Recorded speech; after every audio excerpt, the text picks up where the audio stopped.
to the public good and to the well-being of the organization in manners that you do, in ways that you have.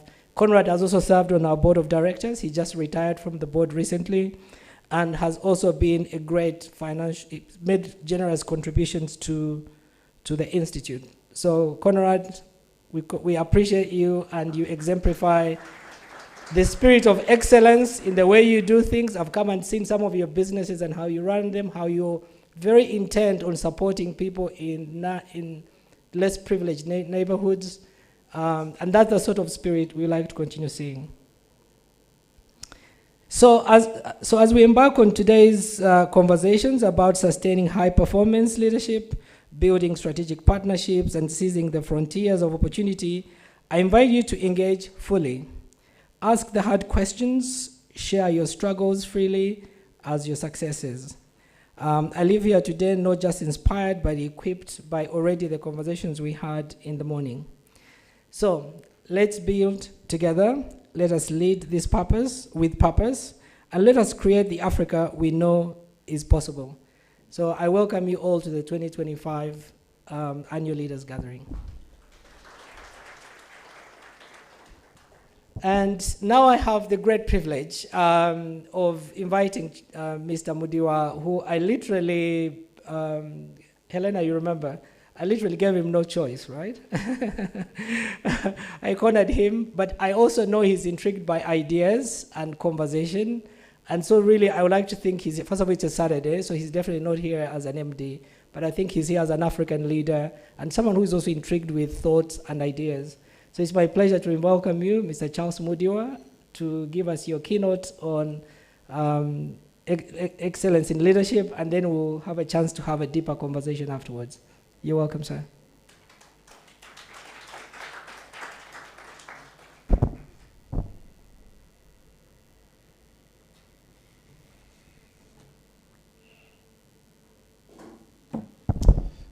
Good morning. How are we doing? We good?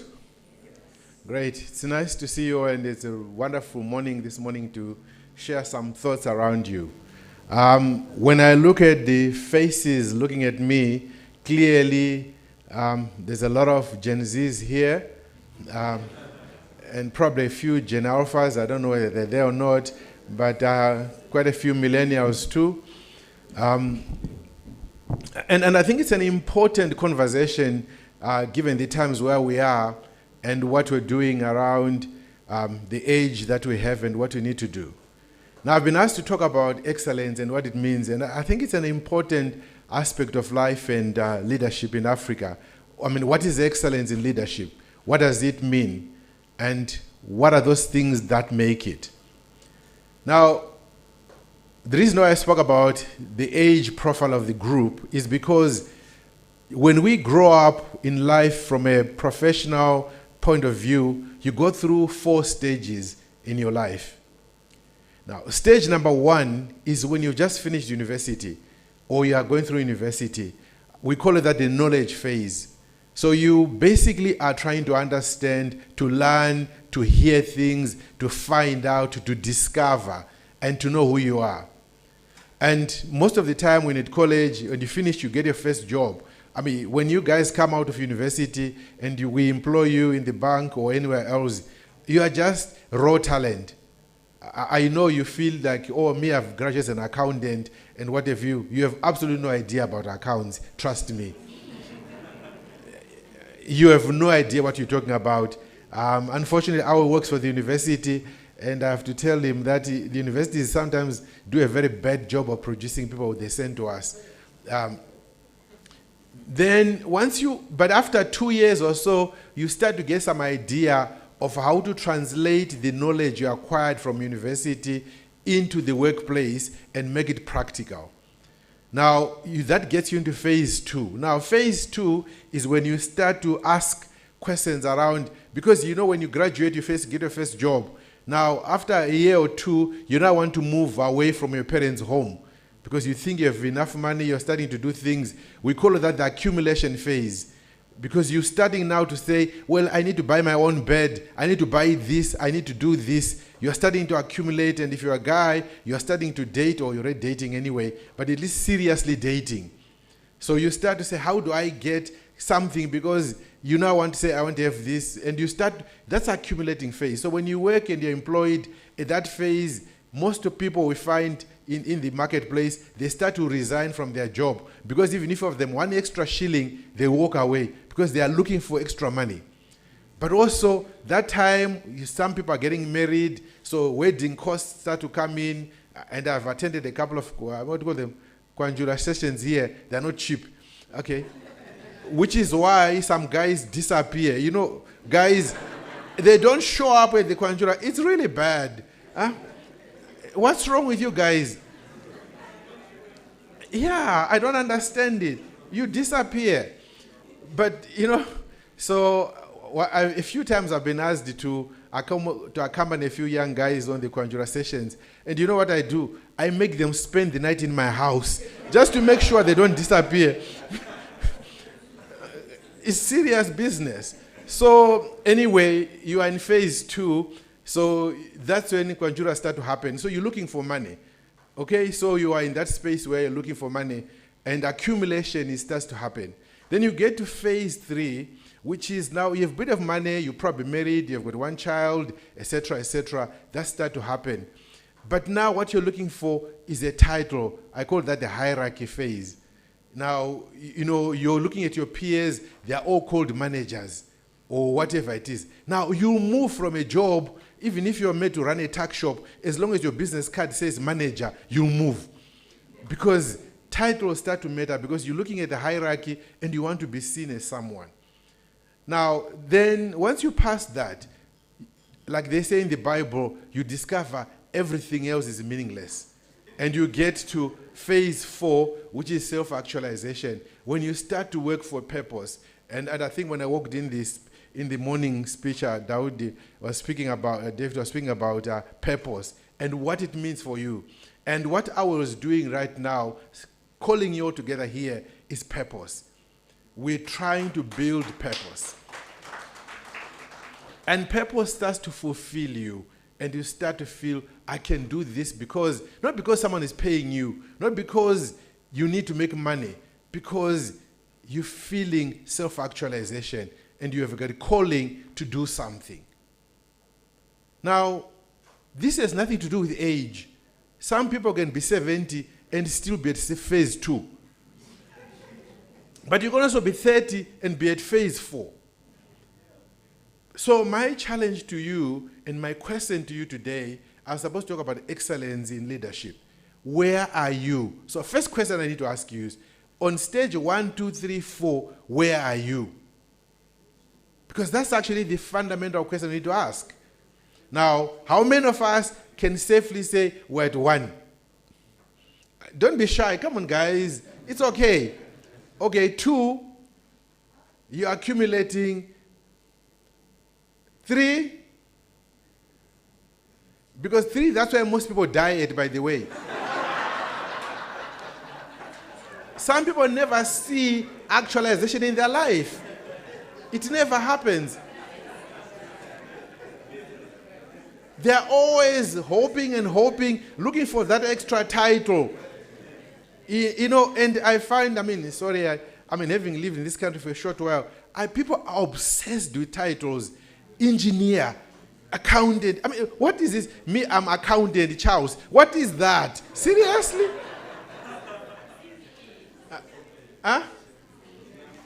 What's wrong with us? This obsession with titles needs to go away.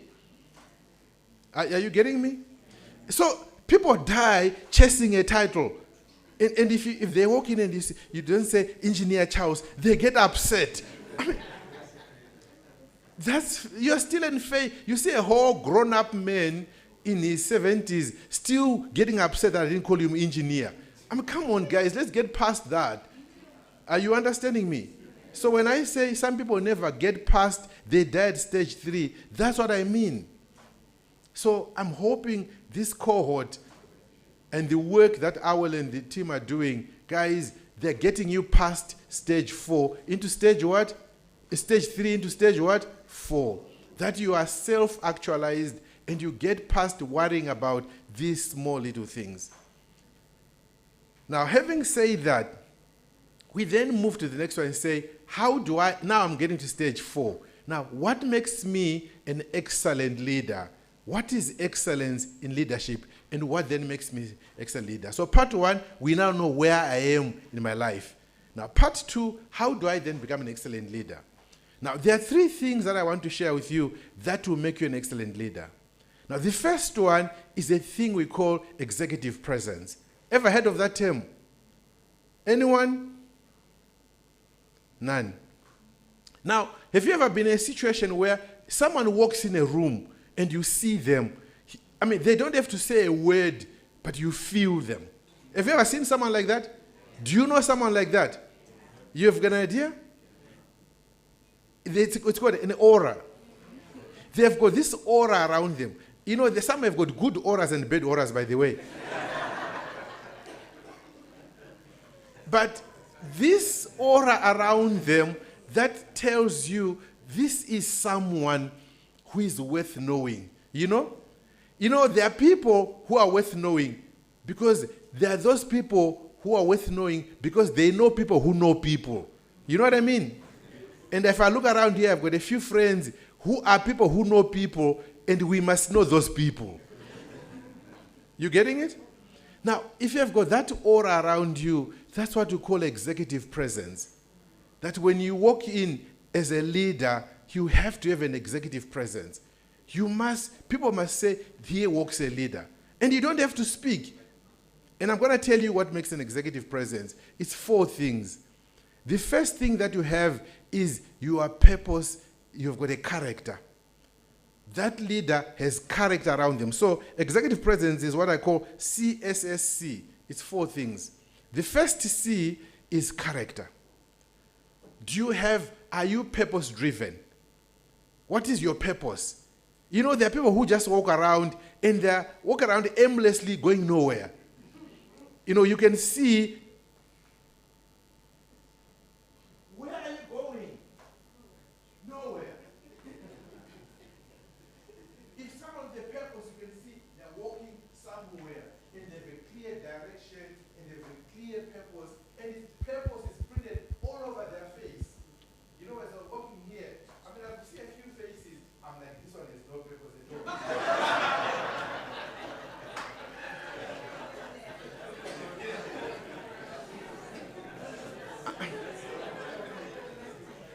So, guys, have purpose. So, purpose speaks to what you're trying to do. But also, more importantly, then character comes into it.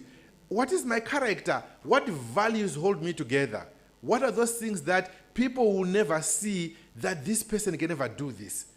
Are there those things that if someone comes and says, so-and-so, John has done this, you will say, John will never do this? Is there something that people will know you for? That you stand by? Or you are just negotiable for everything? Everything for you is negotiable. There has to be a point where you say, I will not go past this. So character is an important part of your behavior, and character makes who you are. So first C is what? Character. That gives you, if you're going to be an excellent leader and excellent leadership, you have to have character. That makes executive presence. Now, 2 is style. Remember I said CSSC, remember? So this second S is style. Now, style is how you show up. You guys, the Gen Zs, you call it what? Vibe. Eh? Do you have a vibe? When people see you, is there a vibe around you? How do you show up? What is your dressing code? How do you have a style that people can identify? Do they know your fashion? Do you communicate well? Do you have energy? Do you exude that energy in you? That speaks to style. What is your body language saying? My doctor always says that if you want to be happy, reduce the number of decisions you make in your life. It's true. Reduce the number of decisions you have to make in your life, you'll be happy. Now, one of the decisions you need to reduce in your life is clothing. Can someone tell me, what does Mark Zuckerberg wear? What does he wear? T-shirts, isn't it? Steve Jobs, what did he wear? Polo necks. Now, the richest man, Dangote, what does he wear? Suits. The richest people in the world wear polo necks and t-shirts. Now here you are, poor African, trying to buy a Gucci bag and walking around. What's wrong with you?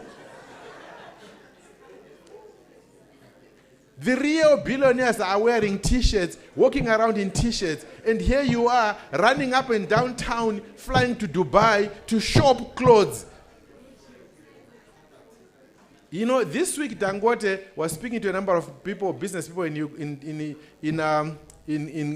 Nigeria, and he says, can we stop this culture of just buying expensive cars and private jets, invest the money in manufacturing industries?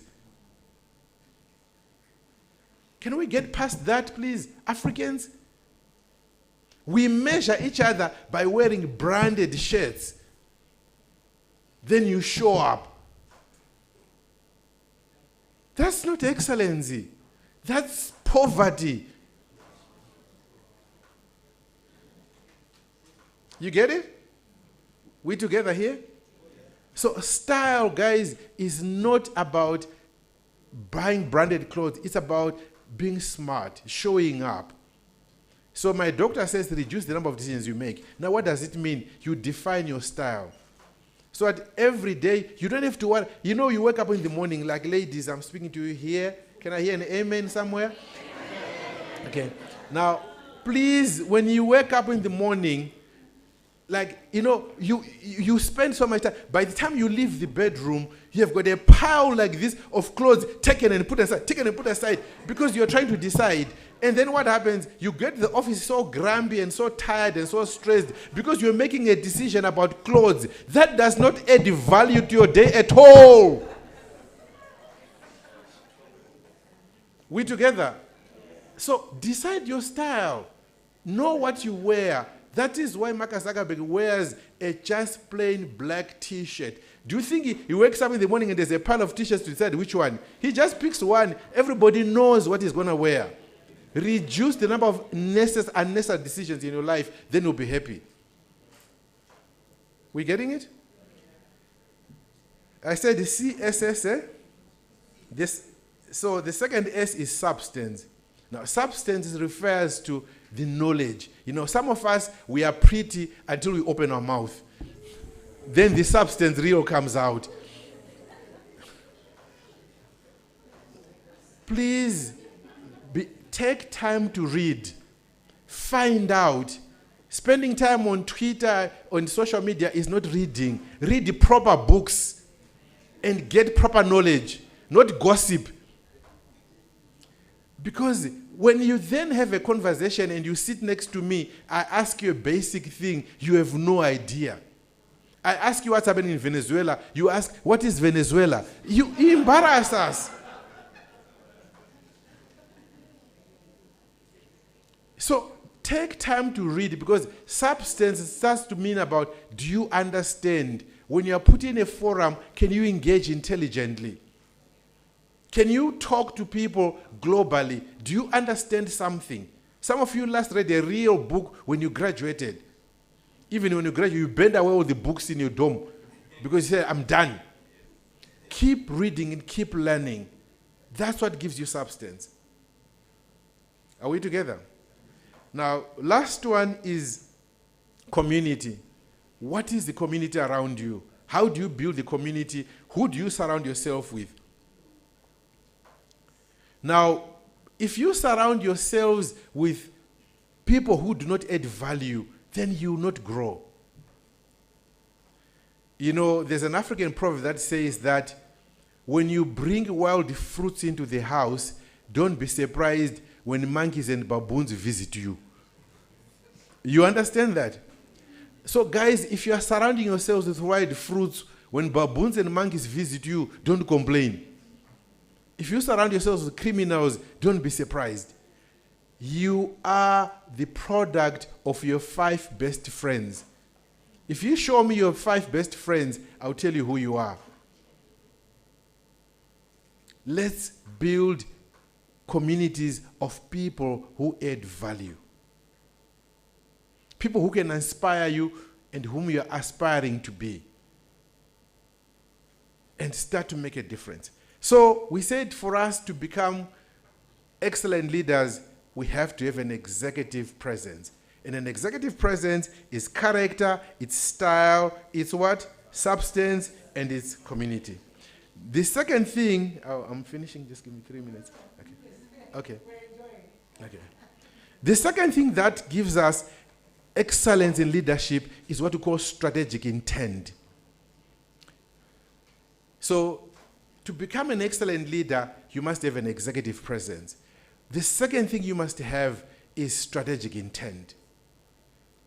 Now, strategic intent means, what are you seeing in the future? What is that intention you have? Now, because most of you are young here, you know, when you are a young guy and you see a pretty lady, you create a strategic intent. You are clear, this one is mine. Am I speaking to someone here? You have a very clear view about, you spend your time thinking, planning, organizing, and having a dream about where you're going. Am I right? Correct? You have a strategic what? Intent. What is your strategic intent as a person? Do you have that clarity in your head about where you're going? Dangote founded Dangote Industries when he was 21 years old. 21. Mark Zuckerberg founded Facebook at 19. Strive Masiwa founded Econet at 32.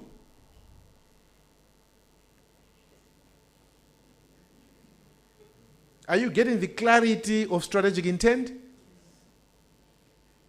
Do you have one?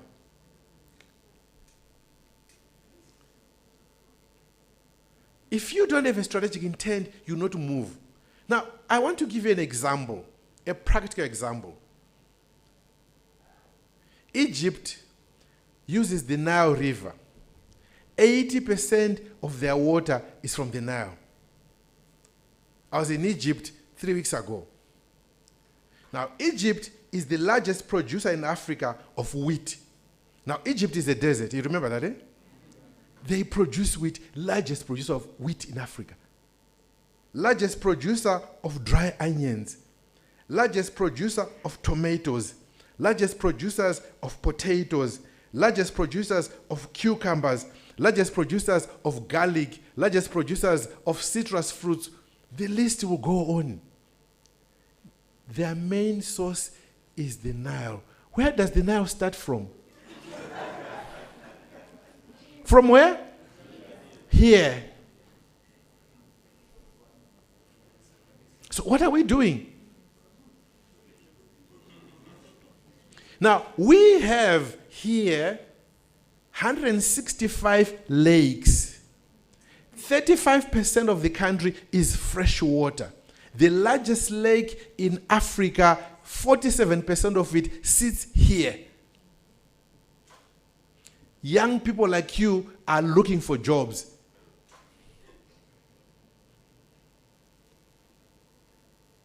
You all spend the streets here, and all you're doing is looking for jobs. And your dream is to become a border rider. Yet, we have got 65%, 35% of the country is fresh water. 665 lakes. And all you do is roam around the streets looking for a job. You getting me? Are you with me here? Strategic intent. Why can't we be, if Egypt with a desert and one river can be the best in the world or in Africa producing these things, why can't we? And we have so many young people. 60% of the population is under 30. You have energy, you have strength, you have power. What are you missing? Strategic intent.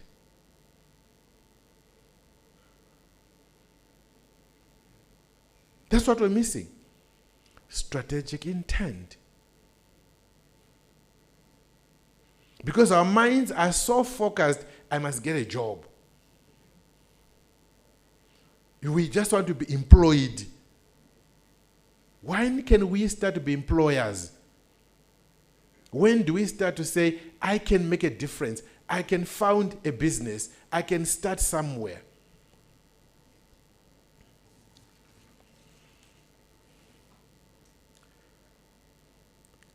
So, excellence in leadership, number one is, where are you in your life? Those 4 stages. Number 2, do you have an executive presence? Number 3, do you have strategic intent? Number 4, do you have grit? Grit is that ability to be consistent, to be persistent, to be driven, to execute, and to deliver.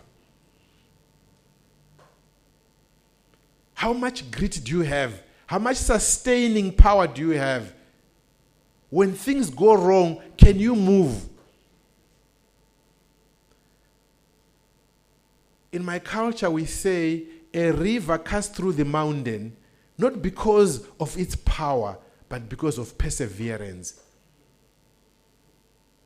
Are you a river? Can you cut through mountains? Do you have enough perseverance, drive, and power to push through things? Because excellence comes from having that inner strength and power and ambition to want to do things, and that perseverance to deliver. But more importantly, grit is also about refusing to lower standards, to refuse to accept mediocrity. We tolerate too much mediocrity. Oh, this is Africa. Oh, this is Uganda. I mean, you are late by an hour, and oh, it's okay, it's African time. There's no African time. Who told you that?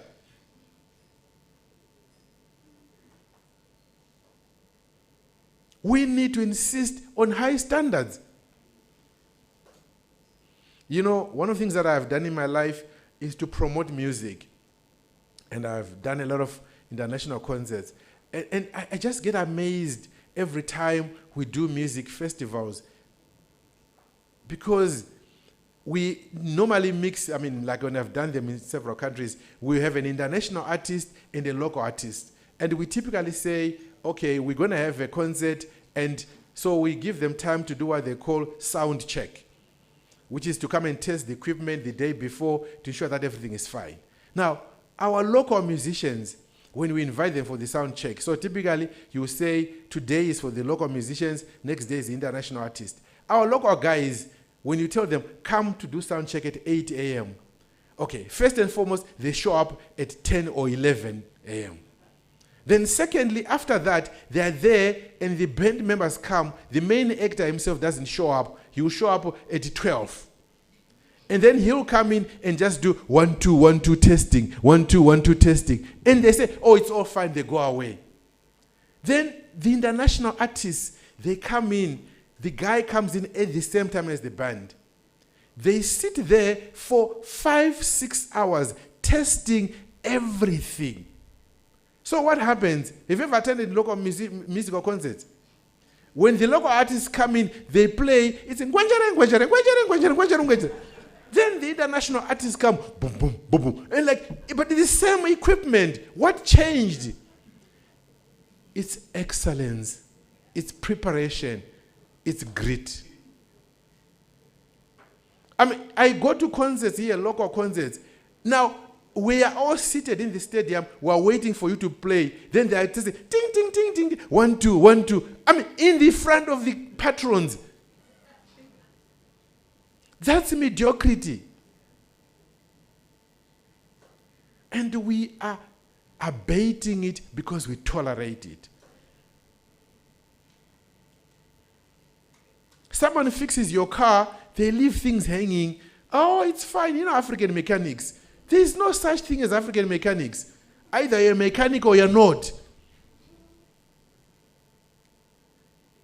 So excellence demands that we hold the highest standards ever and do not tolerate mediocrity at all.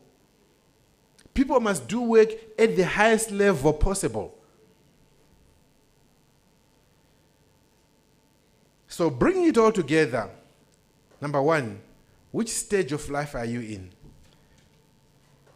2, executive presence defines who you are. 3, strategic intent defines where you're going. And 4, grit defines how you get there. Are we clear? And I'll summarize with the words by President Obama. We need to internalize this idea of excellence. Not many folks spend a lot of time trying to be excellent. Colleagues, friends, and gentlemen, as leaders, excellence is a must for you. And I challenge you, let's take it seriously.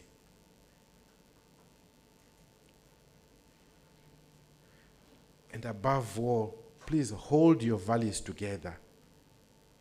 Show integrity and push things. My parting shot. A man who goes into the bush to hunt and comes back with a goat or a mbuzi is a thief.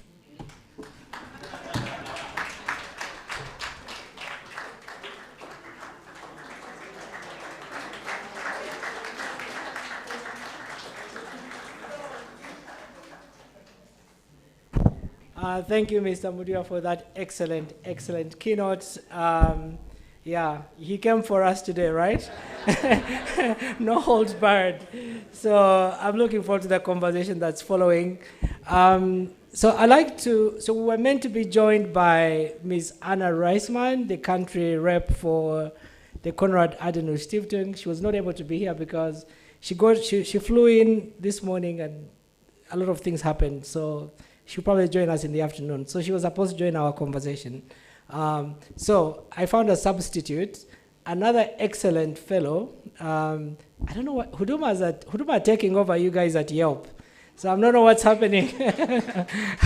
They've really showed up big this time. So Juliet Lue de Grace, she's a Huduma fellow. And yeah, so she's going to be a replacement for Anna. So you're welcome, Juliet.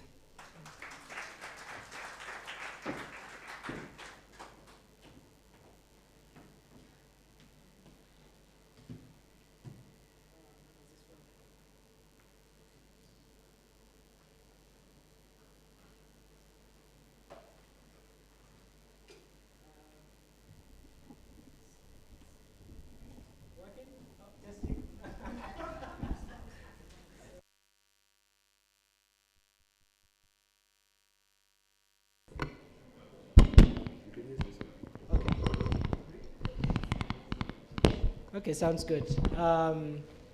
So yes, Mr. Mudiwa, thank you so much for that very insightful and provocative conversation that you've started through your keynote. I want to start with you to interrogate that a bit more.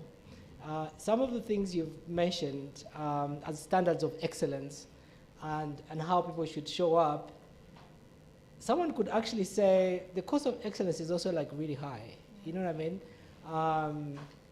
Recently, I was with you in a conversation with Frederick Tusubira, and he mentioned that the culture of what is expected from this generation needs to change, in the sense that he mentioned that, for example, to expect that young people should show up and just do one job and from 8 to 5, that's not going to be possible anymore. That if businesses expect that someone should just come and do that, and he mentioned that we should expect that people will do 2 or 3 side hustles and then their job are the main thing. That was quite a bit of a controversial conversation, I remember, and I would really like to now contrast it to what you've just said in terms of making sure it's excellence at all levels, and that means time as well, how you commit your time. So if what Frederick said about the job being the side hustle and the side hustles being the main thing, and what you're saying, I would really like to interrogate a bit more what you think about this generation, whom the millennials and the alphas especially, where the side hustles are the main thing, and then their careers are the side hustle. Thank you very much. I think there are three things that are happening here. The first thing that we have to accept is that the economic age has gone down. So before we used to say, well, someone has to be 18 and above to start to earn an income. Now, you can earn an income at any age. I mean, I've got a son, and he plays, what do you call this, FIFA, the e-games, e-sports. I mean, I know in East Africa, he was in the top 3 in football playing that game. I mean, so he was entering competitions and actually winning and making money. And I mean, I didn't even know he was doing this from his bedroom. But the point is, a young guy, he's playing esports and is winning competitions. So the economic age has gone down significantly. So, I mean, the other day I was talking at a conference for the lawyers about the labor laws. And I was saying, the sooner the country starts to amend its labor laws to appreciate that the economic age and the earning age has gone down. People are starting to earn money and to run businesses at a very young age. So what you're calling gigs and what have you are the playing esports in the bedroom. I mean, you can make $1 million playing esports, and if you win as a champion, there's now a World Cup for esports. People are filling stadiums doing that. Now, this is being done by young kids. Now, if you talk about some of the wars that are being fought now, there's a whole argument about some of the drone, what do you call them, the drone pilots are actually young kids who are flying these drones around. Car rallies now, what do you call F1 drivers, they're putting them through simulators and practicing cars as young teenagers to start doing sports. So that is the first thing that has changed in terms of realizing that change. Now, the second thing that has also changed is that we are seeing a continuous integration of work and life. Now, before, work was the place you went to. Today, work is no longer a place you go to. In fact, we talk about remote working, but it's more than remote working. It's about that my work is why right now I'm sitting here for all practical purposes. My phone here has got my office. So I can run the bank from here. So work is no longer a place you go to. It's actually a reality of where we are. So while I'm in the kitchen and I'm cooking and I'm making lunch, I'm actually working. So when you say the gig, that word gig doesn't mean anything anymore because the main job and the gig are all fused into one. It's what I call an integrated life. So when people ask me this question, what is work-life balance? I tell them there's no work-life balance. There's what we call integrated life, which is one moment I'm cooking, the next moment I'm typing an email, the next morning I'm back to my cooking, I'm having my dinner, I'm doing all these things. It's a whole integrated life. So there's no main work and gig work. It's all integrated life. So that's how I would look at it. And we need to start getting used to that I'm multitasking, and therefore the world we live in now is not about main life and work life. Call it an integrated multitasking life. That's what it is. Fantastic. Thank you, Ms. Amdiwa. Can I call you Charles? Yeah, that's fine. Okay, great. Yeah, so Charles, that's going to be flowed better. I think there's one of our fellows, Ivan Chibuka, who is built a very excellent business in gaming business. I think would sort of relate with what you're saying, and maybe he can make a comment later on his own journey in terms of overcoming perception and in terms of what he's trying to do, and maybe what sort of like projected opportunities he sees for the future. So I will invite Ivan to say something about that. But before I come to Juliet, Grace, I wanted to you were very convicted in how you talked about these three things about the character, the style, the substance, and community. At what point in your career and working life did these things like form for you? I could say, for example, for me, many people always ask me why I do what I do. In many ways, my whole working life has been about building these sort of like social enterprises and these kind of platforms to engage, which is sort of informed by my background of like struggle and overcoming and find a way of keeping yourself relevant in situations where you can. So the issue of vibe I relate in a way that you must project somehow. But on the other hand, also the element of character, I relate that as well, because I felt like that's what sort of allowed me to go through the different stages of things I was doing to have the sort of, to do the kind of work I'm doing now. Do you want to share, like, what has that been for you through the ambition stage, wanting to be known, to build a name? What stage are you at now? And and what has that journey been like? Yeah, and what lessons can you share from that?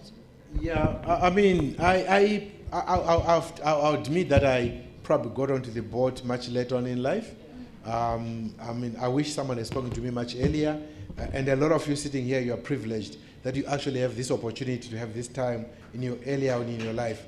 So, and so I would say grab it with both hands and really run with it.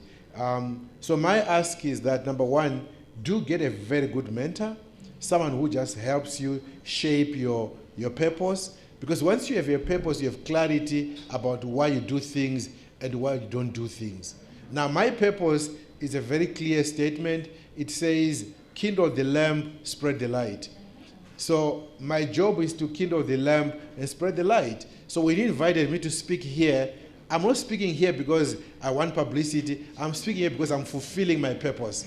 Because I'm sure I'm going to kindle a few lamps here and do things. So I'll give an example. I gave a talk in Malawi a couple of years ago.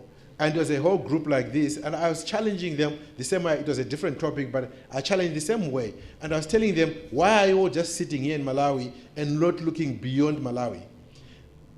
A few years later, I'm walking, I think it was in Joburg, and this young man comes to me and says, hello, how are you? I'm like, how are you? You don't know me, but I know you. I'm like, okay.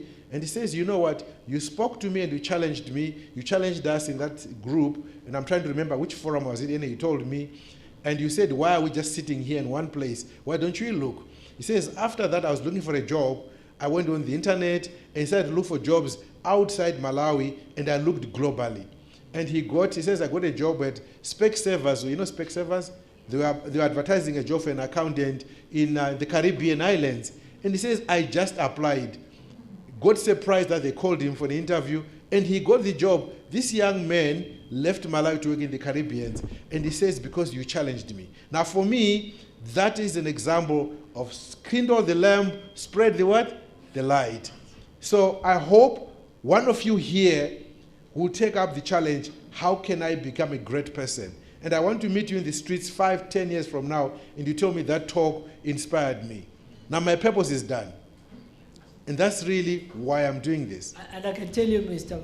Charles, that we're having this conversation because I think 2 years ago, the first time I met you 2 years ago, and when you spoke, and I remember thinking, you reminded me actually of Ali Mufuruki, whom we referred to earlier. I mean, Ali is a big figure in my life. He was my mentor. He's the reason why we're having this conversation. And I remember just thinking, my goodness, this is an Ali Mufuruki version of an African.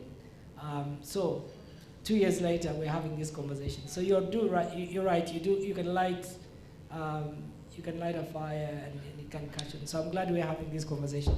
So I want to bring in Juliet Grace Luede, who is one of our outstanding fellows and a great achiever in her own right. She can briefly talk about what she does. She's a climate champion and really doing many things. So we'd like to hear from you what you're doing. But more importantly, I think to respond, Charles was very provocative today in how he was referring to how you have to make it through your leadership journeys and some of the thoughts you've had. So we'd like your perspective on the character, the vibe, showing up with the vibe, the building of community, and the style. So. Thank you, Awil. Good morning, everyone. My name is Juliet Grace Luede, as introduced, and I am passionate about the environment, and what leads me there is because I love food, though my doctors would say otherwise. in October, I was diagnosed with ulcers. So my doctor was like, "Are you sure you actually eat?" I was like, "I actually do eat." Like, then you're eating the wrong things. The reason I got into that space was because I was trying to make sure that we are food secure. Again, coming from my love for food, and for a long time, Uganda has been called the food basket of Africa, but are we actually still the food basket of Africa? So I try to ensure that that branding we've been given as the food basket of Africa is actually, we live up to it. So that has taken me into environment justice advocacy, like you've mentioned. And at the core of this, one of the things that I aim to see is how do these policies that we advocate for, be it environmental policies, a reflection of who we are as a person. If I see a policy, the Climate Change Act for Uganda, do I understand it as a young person? Am I able to actually break it down and work towards it? So that's the kind of work that I do. But I'm also a gender equality advocate. So how do we ensure that women's rights are centered in everything that we do? And recently that has taken me into thinking about land issues. As a young person, how do I explain what land tenure is, or what land rights are? What are women's land rights as well? But also, are young people able to own and afford land? So that's where my curiosity points are at the moment. The question of how do we lead as young people, and how do we become a part of this whole ecosystem? Again, I think I take it back to myself, which is curiosity. How do we lead with curiosity in the sense of, if it's a question of, and my neighbor Timothy earlier was asking me, what do you mean you're working on climate change? So he's curious about climate change. He's in fintech, but now he wants to learn from me what climate change really is, but then also how does it contribute to climate action? And I'm also curious about fintech. How do we get to marry that to fintech and then climate action to actually be able to contribute to a sustainable environment? And that's the issue that we were talking about of your generation doing everything. How are you able to be excellent? It's amazing that, I mean, the opportunities you guys have, especially with technology and the opportunities that technology presents. How are you able to cross the different passions and initiatives you're championing and be excellent and be consistent, as Charles said earlier? One thing for sure is we do not like to allow ourselves to be boxed, and that's what most people of your generation hate about us. You're having an intergenerational conversation here. That's so with mine or Charles's? Your generation. Okay, fine. Considering that Africa's population, 400 million, is young people below the ages of 25 years of age, I don't fall in that category because I'm now above 25. I've crossed over to the 30s, but I'm not going to be young, as David said earlier in the morning. I'll eventually cross over from being a young person. So when we think about, again, how do we keep ourselves from being boxed, is trying out different things, but then also allowing those different things that we try out to actually lead us into different spaces.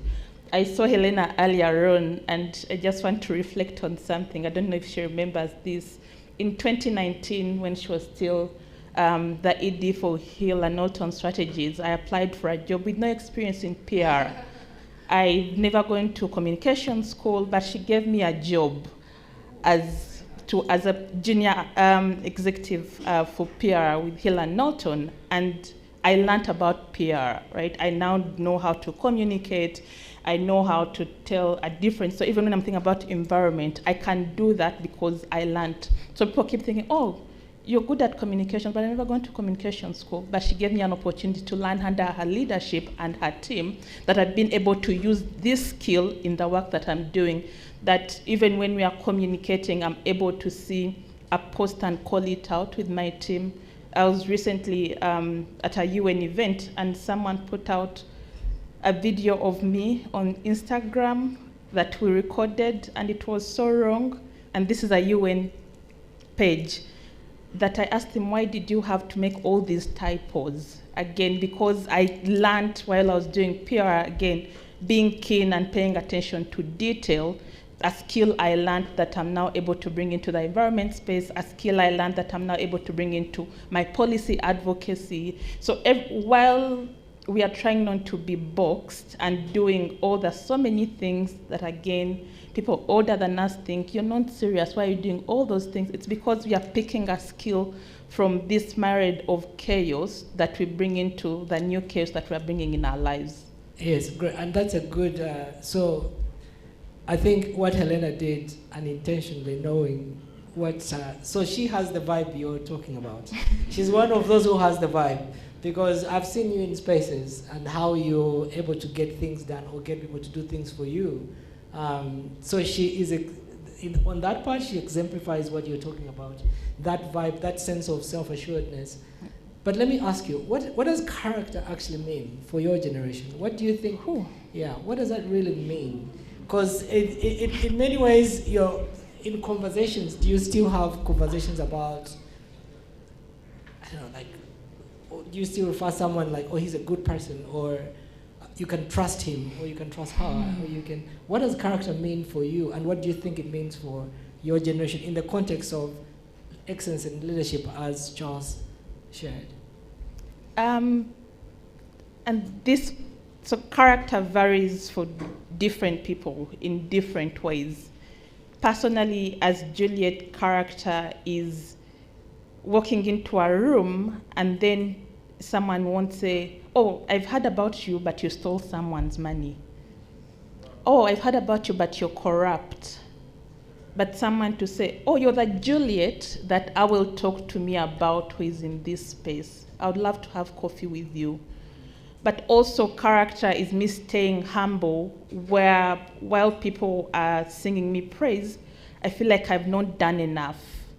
And for me, also this goes, again, to the work that I do. While Awel is saying, oh, Juliet is A, B, C, D, I'm thinking I've actually not done enough. I feel like there's still something missing and I still need to work on myself. But the people around me are actually seeing excellence in me, that I feel like there's actually no excellence yet. So character is continuous building of self, not to reach actualization and die, but to actually reach actualization and continue to live. Great. Thank you, Juliet. I think you're excellent. I've engaged with you a number of times, so you're one of the excellent ones. But Charles, I think what Helena did, is something, again, in that conversation we had with Frederick, what he called culture, the culture that must change. The idea that everybody must have a master's degree or a university degree to be given an opportunity. One of the things he mentioned, which he well articulated, was there has to be someone must move in with a vibe and must show what they can do and be given a chance to prove that, to be given an opportunity. How is that at the bank, actually?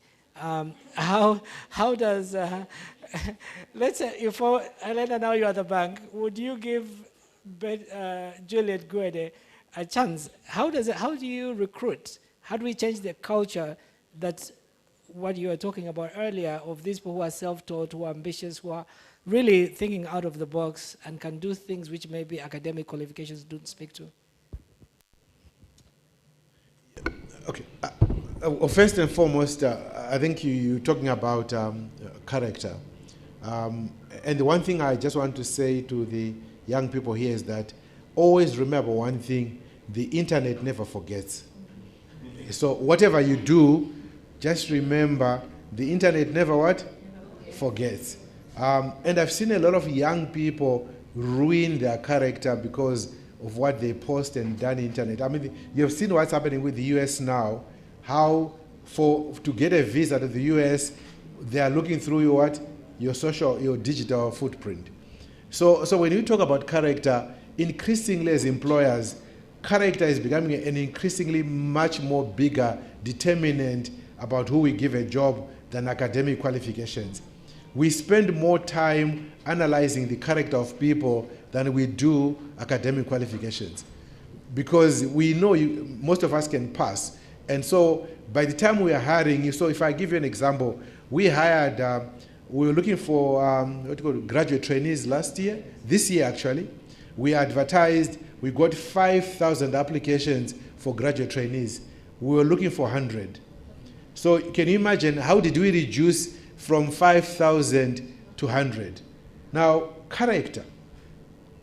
Because we started going through the process of vetting people, and of course, all of them were upper second degrees. So the academic part was not an issue. So we have 5,000 young people, Ugandans, who have upper second degrees from all the 65 universities. And after that, we had to now reduce them to 100.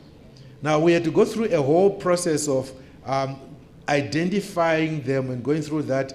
And character was a big thing. Your social, your digital footprint, what does it say? What are those things you have done? I mean, that started coming, and of course, we interview you and talk to you and see to you. So the way we're giving opportunities now is character has a lot to do with the opportunities that you create, and it's an important determinant about what you need to do. So yes, we're giving opportunities to young people because we know we have to upskill them, but what is most important for us now, more than the academic qualifications, is character. Thank you, Charles. We're really short of time, but yes, please. No, I just wanted to say something about character being a determinant of who gets hired. And I personally hate when people look at my social media and use that as a basis to actually invite me in or keep me out, because people can reform. While I might have held thoughts 10 years ago about a certain topic, I might have reformed or learned differently that now I'm able to change and be a different person. So if you're using my social media to say, oh, your character is flawed, so I can't bring you in, what about taking a chance on me and saying, maybe she reformed, maybe her views back then have actually changed because, again, you've told us, read, expand your knowledge base, and maybe I've actually done that and now I'm a better person, but you're actually using my past against me to lock certain doors on me. Again, as young people, we are always expanding and trying out different things. My friends will say, oh, Juliet, you're in tech, you're a poet, you've been in PR, but now you're in the environment. How do you juggle all these things? It's because I keep pushing myself and my boundaries, but then also learning different things.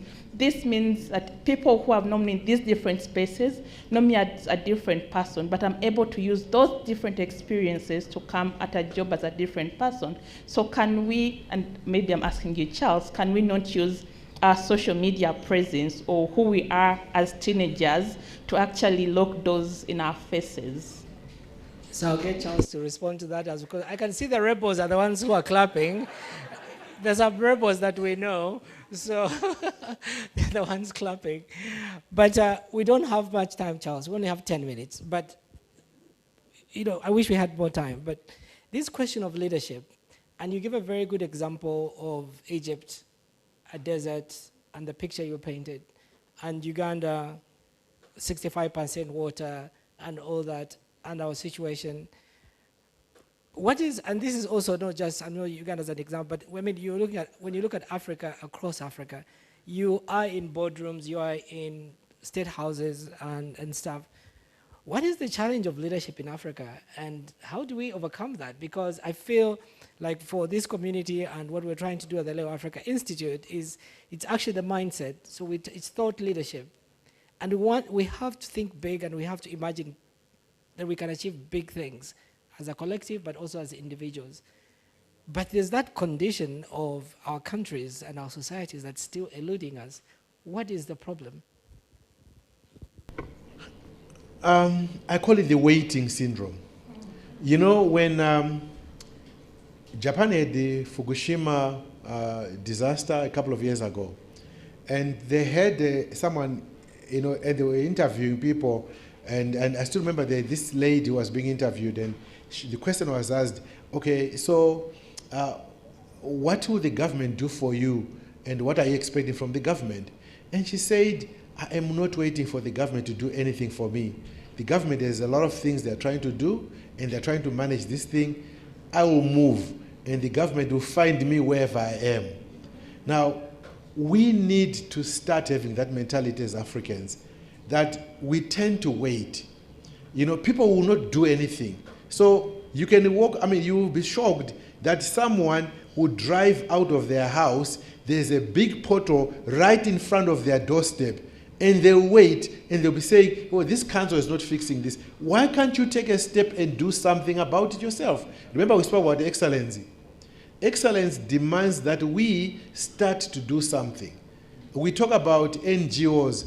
How many of us here wait for NGOs and look abroad, but we have enough money to start NGO programs? So why can't we do something? It's about us as individuals, as young people who are sitting here, because this country is a lot of young people.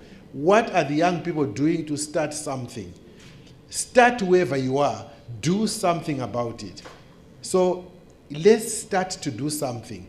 I appreciate what you're doing because you're starting something. You're not waiting. Now, if each one of us started to do something and we don't wait, then things will move. So let's stop waiting. Let's start moving.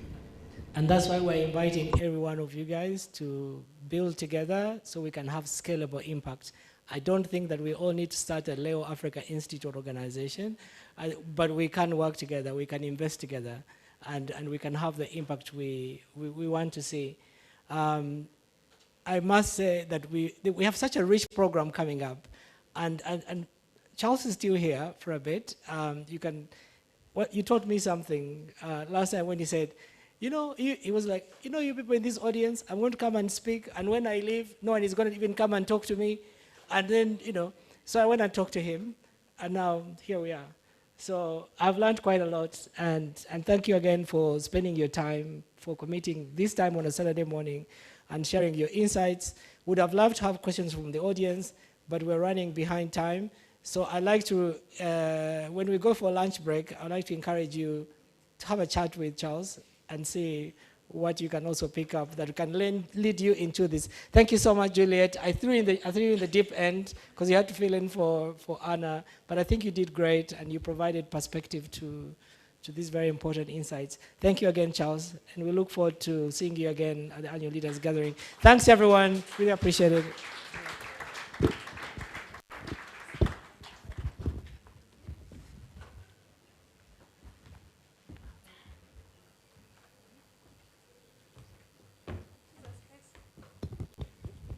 Can I have another hand of applause? Well done.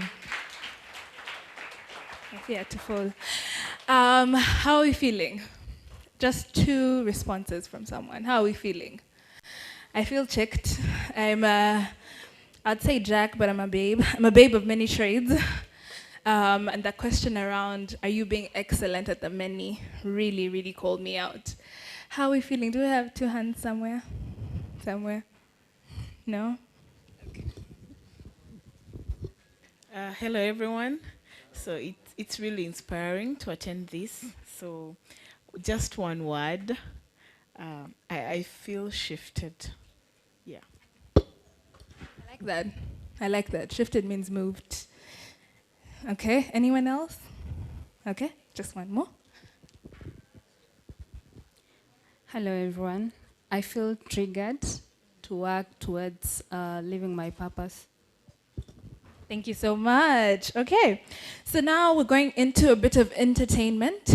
We have a poetry recital. And the poem is on the Psalm of Life. I like that when Mr. Charles spoke, he shared that everything is meaningless from the Bible. Somewhat, this poem says something along those lines. If you have this booklet, you can turn. But we will have Matovu Matia come recite, and he'll be accompanied by Frank Baguma on the violin. Can we have a hand of applause, guys? It's no longer cold. The day is now warm. Great.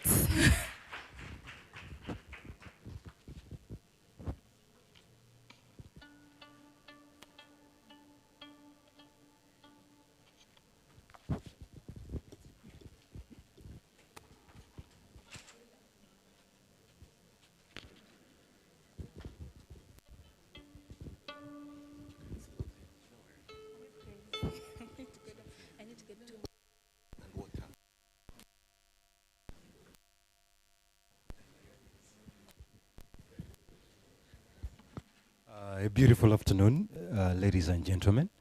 I am Matovu Matia, and this is my brother, Frank Baguma.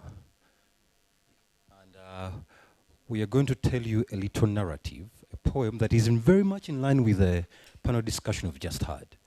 It's called The Sum of Life by Henry Longfellow.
Tell me not, in mournful numbers, life is but an empty dream, for the soul is dead that slumbers, and things are not what they seem. Life is real, and life is earnest, and the grave is not its goal. Dust thou art, to dust return'st, was not spoken of the soul. Not enjoyment and not sorrow is our destined end or way, but worked that each tomorrow finds us further than today. Art is long and time is fleeting, and our hearts, though stout and brave, still like muffled drums are beating funeral marches to the grave. In the world's broad field of battle, in the bivouac of life, be not like dumb, driven cattle. Be a hero in the strife. Trust no future, however pleasant. Let the dead past bury its dead. Act in the living present, heart within, and God overhead. Lives of great men all remind us we can make our lives sublime, and departing, leave behind us footprints on the sands of time, footprints that perhaps another, sailing over lives so main, a forlorn and shipwrecked brother, seeing shall take heart again. Let us then be up and doing, with a heart for any fate, still achieving, still pursuing. Learn to labor and learn to wait.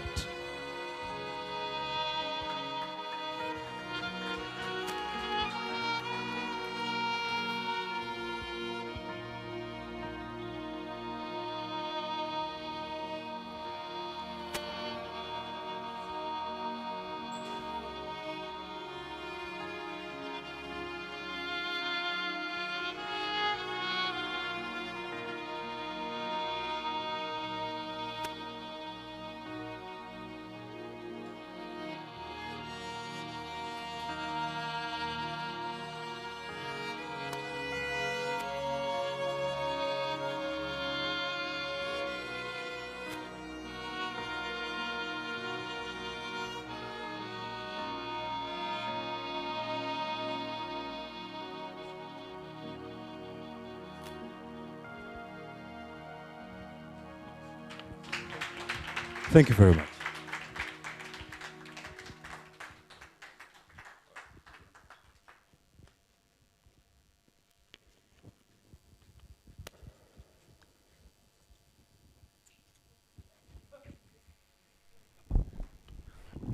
quite interesting. The Leo Africa Institute not only has the power to convene all of us here, but also has the foresight of bringing like such artistry together. And thank you very much, Matovu and Baguma. And thank you very much for the Institute for pairing you up with such an amazing piece of artistry.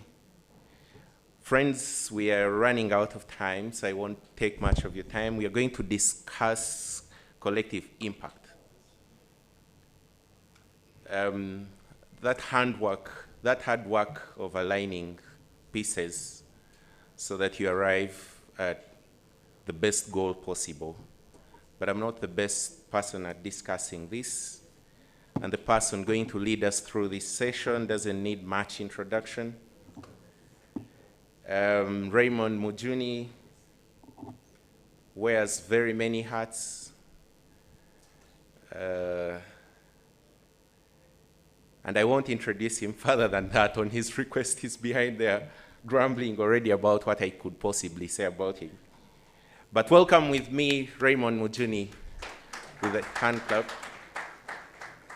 Raymond will invite his panel and lead us through the next discussion. Thank you and welcome.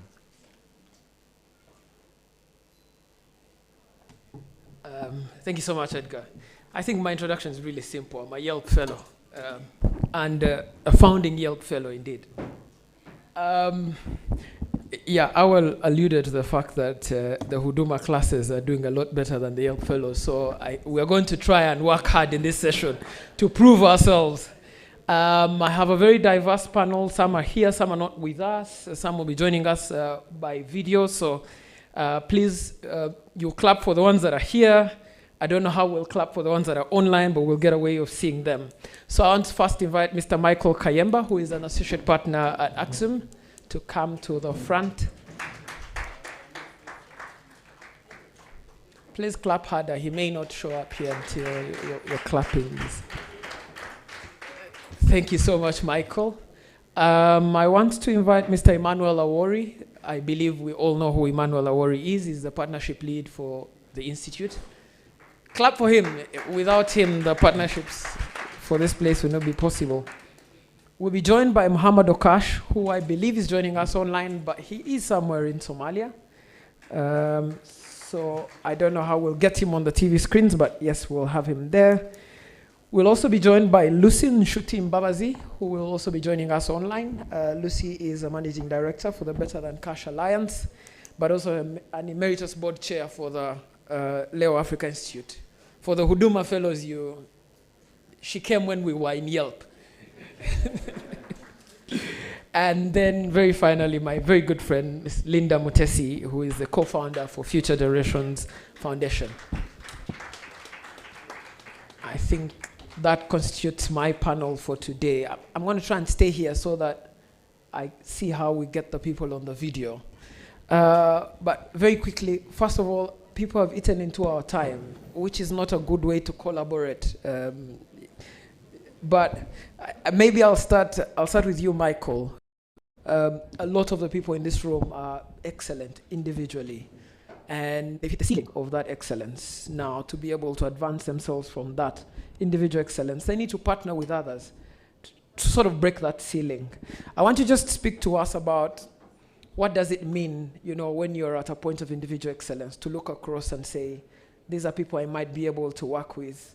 How do you identify, like the keynote speaker told us, how do you identify people who will not go into the forest and come back with a goat? But yes, I wanted you to speak to that first, and then we get underway. I don't know if you can hear me. Okay. First of all, I want to thank you, Raymond and Awel and the whole Leo Africa Institute for this honor and invitation to speak to you today and to share a couple of nuggets of experience. So, to your question, I think it takes a realization that you've hit your ceiling with what you're capable of doing alone in order to seek partnerships, right? So I think the first thing is realization. Once you've realized that no matter how good you are, there is a ceiling you reach, that's the starting point. And then the how of doing that, I think, thinking about some of the speakers that have spoken before, I'll take Charles's example, is strategic intent. In terms of, depending on where you want to go, then you realize that I might need this person and that person and that person to help us get there. And I'll sort of give an example from some of the previous work we've done. And again, some of this you look backward and you're like, oh yes, that was the right way to go. But in the moment, it might not be very clear that actually that is the best path. So when I was still in the nonprofit sector, leading an organization called Give Directly that provides cash transfers to people as a means of poverty alleviation, in Uganda, we had reached over 10 years, we had reached over 150,000 families. But during the period of COVID, we were able to reach triple that number in about 6 months. And what that took was the ability to make strategic partnerships with different types of organizations to enable us to do that. And what did that take? Working with government to say, hey government, can we access people's personal cell phone records? And this was in the midst of the new Data Privacy and Protection Act, but in a way that protects their privacy. It was reaching out to the telcos and saying, hey telcos, how can we utilize your systems to enable us reach these people?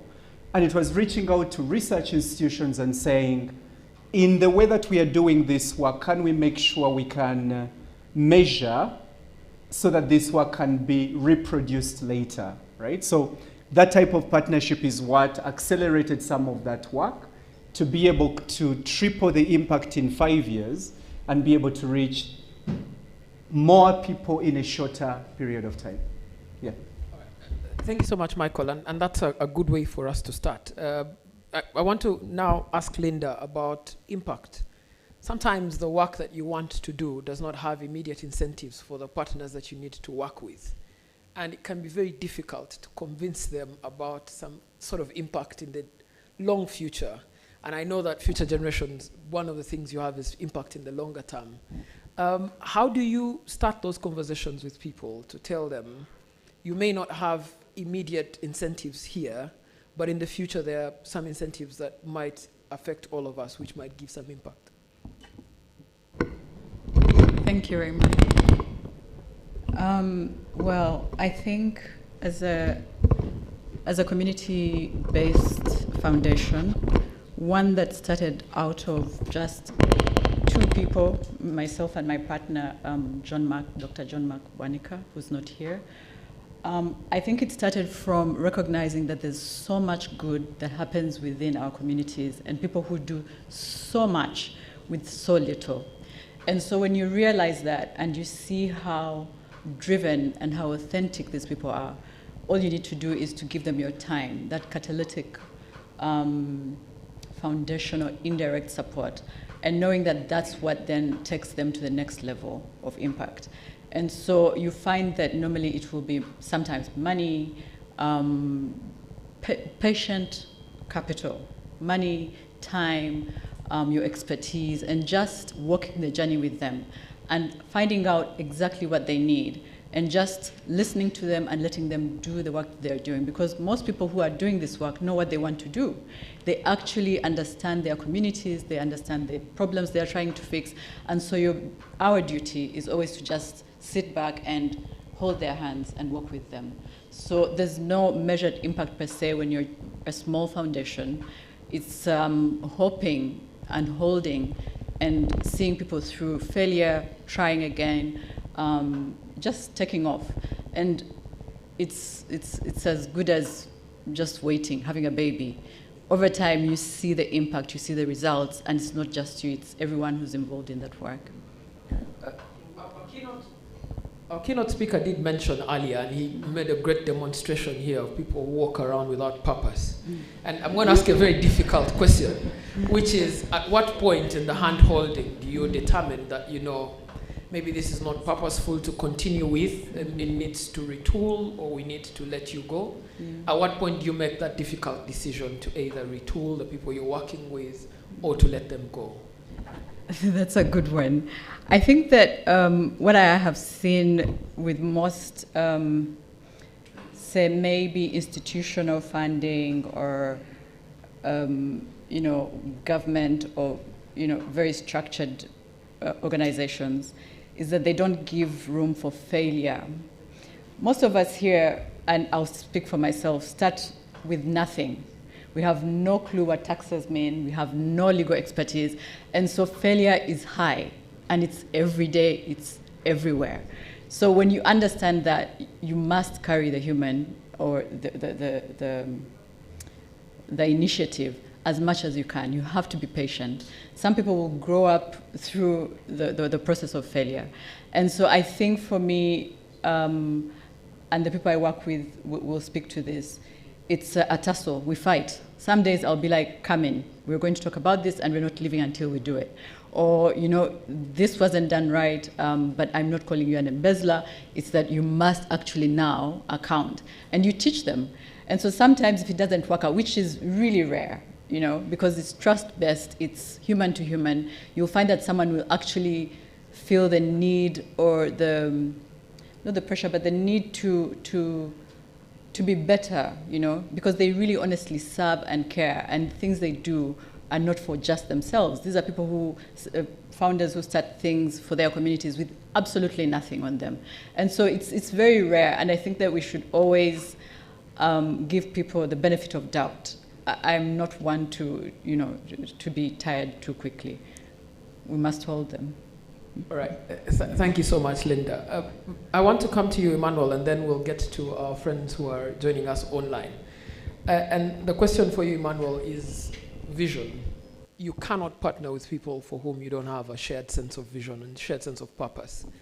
How do you build communities? How do you build spaces in which people can have a shared sense of purpose, a shared sense of vision? And I'll ask you even a more difficult question, because in this room you have Yelp fellows and Huduma fellows. Some of us in the Yelp classes think the Huduma fellows are up on their own. So the Huduma people might think, these Yelp guys are show-offs. But how do you then put us into a room and sort of start a conversation in which the partnerships within Huduma and Yelp are the kind that take Leo Institute forward? Thank you, Raymond. First and foremost, vision. It's in rooms like these that we craft this vision. The annual leaders gathering, the Africa Champions Breakfast. It's by sitting with like-minded people that we get to know, oh, this person thinks like me.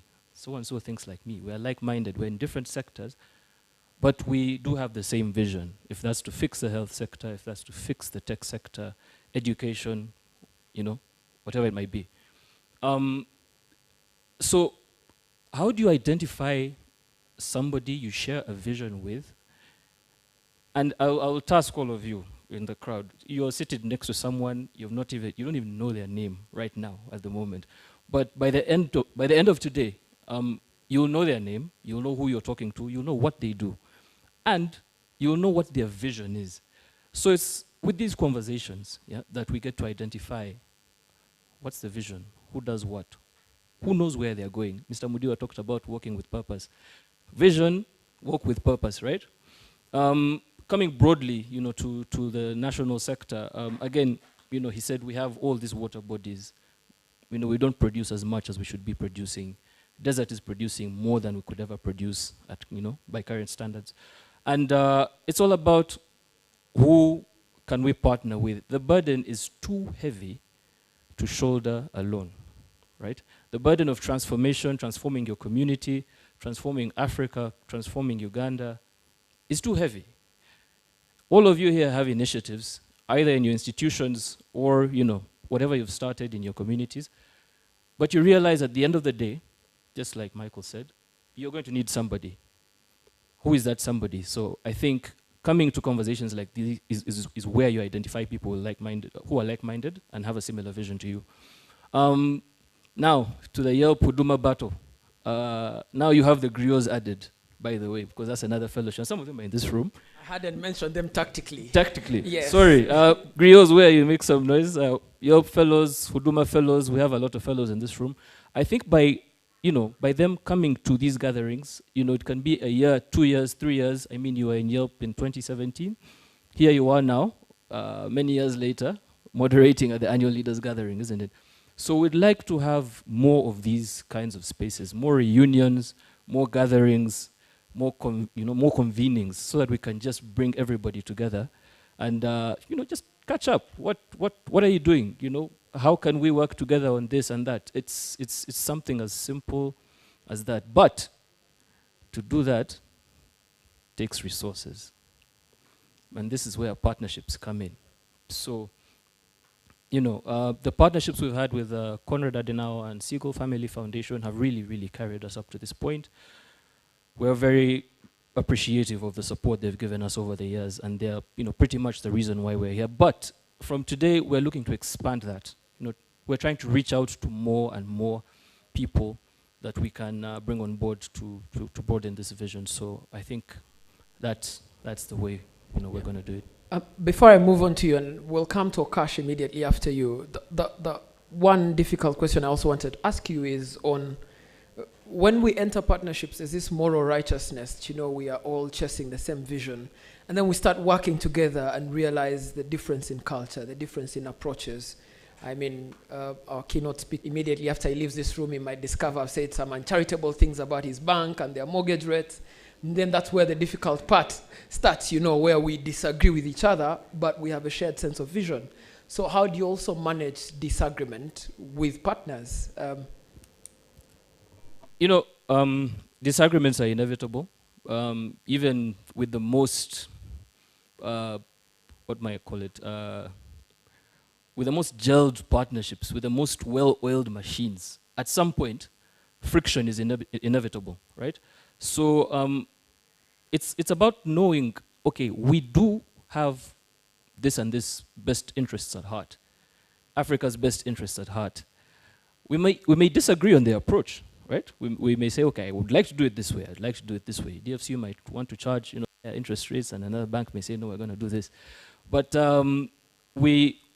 we need to go back at the end of the day to the drawing board, communicate as frequently as possible, and see where can we flesh things out, where can we work things out, what's the compromise, how do we work around this? Because I don't believe in rigidity. I believe in being fluid. I know there's always a way around something. So I think constant communication with our partners, constant reporting, telling them this is what we're up to, getting them to come and see what's happening here, gives them a sense of security, because sometimes this friction comes out of feeling insecure because you don't know some kind of information, you don't know what this is, you don't know what this kind of person is up to. So it's telling them that, look, come and see what's happening, and we will solve whatever needs to be solved.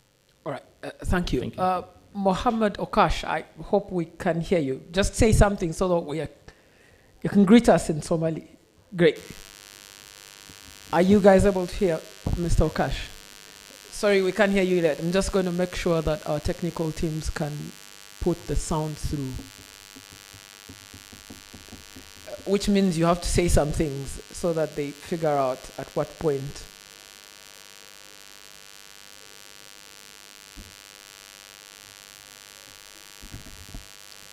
Not yet. Not yet.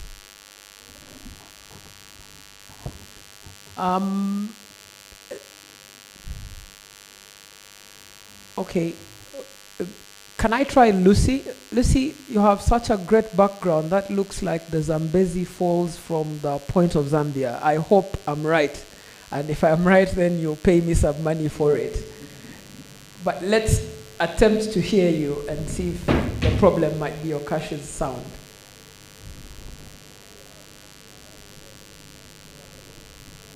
No, okay. I can hear you from here because you're close, but I think they need to do something with the sound there. And maybe as the sound people, again, this is partnerships, working together. I want to come maybe to you, Linda, before we figure out the sound there. The feeling amongst many young people is systems are designed against us. It's a profound feeling. Even the young people who succeed in this system, like Mr. Mwine here, if you go to his Twitter account, you will find a lot of the system is designed against us. I'm just curious to find out, are there places in the world where systems are designed to support young people and make their lives easier? Or is it something that we must push through, that you must, in some form, manner, or way, achieve your goals, even with systems that look like they're designed against you? I do think that systems actually are mostly not designed to be against us. I think that what happens is we lack clarity on systems. And so if we do share exactly what these systems are, give agency to the people who use them, I find that when we do the top down and we're just, letting you, and I think this is why we have friction, when people are not involved in making decisions with you and it's not redistributed, it's just simply do X and sign here. We've seen some donors and funders who will just tell you to bring your IDs before you pick 50,000 shillings. I mean, who are we? What have we done? How much, it's very problematic when we don't let the people we're working with or we're asking to work with us become part of the solutions and the systems that we're putting in place. And so I think that if we design them to be shared and we explain them to these people, and these people also put in their effort into designing the systems, then it makes it easier for everyone. All right. And Michael, I also want you to speak to something that Mr. Ori mentioned, which is resources. Resources are a very important core part of partnerships, not just financial, even just human resource. From your history and the things that you've worked with, where do you find the hardest to find resources? Is it human resources that are harder to find or financial resources that are harder to find?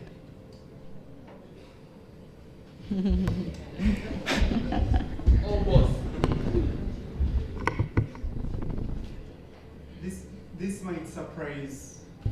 This might surprise some people. It's actually human resources that are harder to find, and less so the financial resources.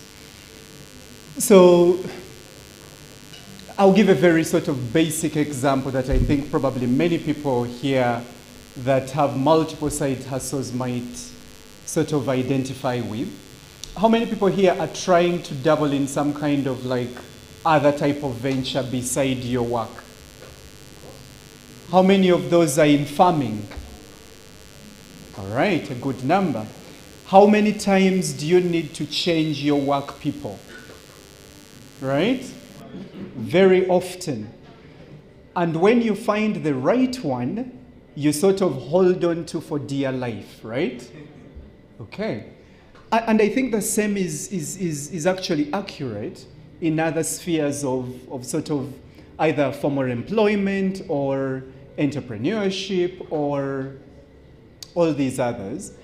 And sometimes I've found myself wondering whether the unemployment gap is partly self-inflicted, right? Yes, of course, the economy is not creating as many jobs as it could. Of course, there are lapses in various public policy systems and whatnot, and the list goes on. All of that we acknowledge is true. But what role do we, as young people, play in our inability to be able to hold on to an opportunity or to the unemployment or sort of long employment gap that exists? So, yeah, in my experience, I would say it's probably the human resources are harder to come by, and the financial tend to be easier once you have something to show for it.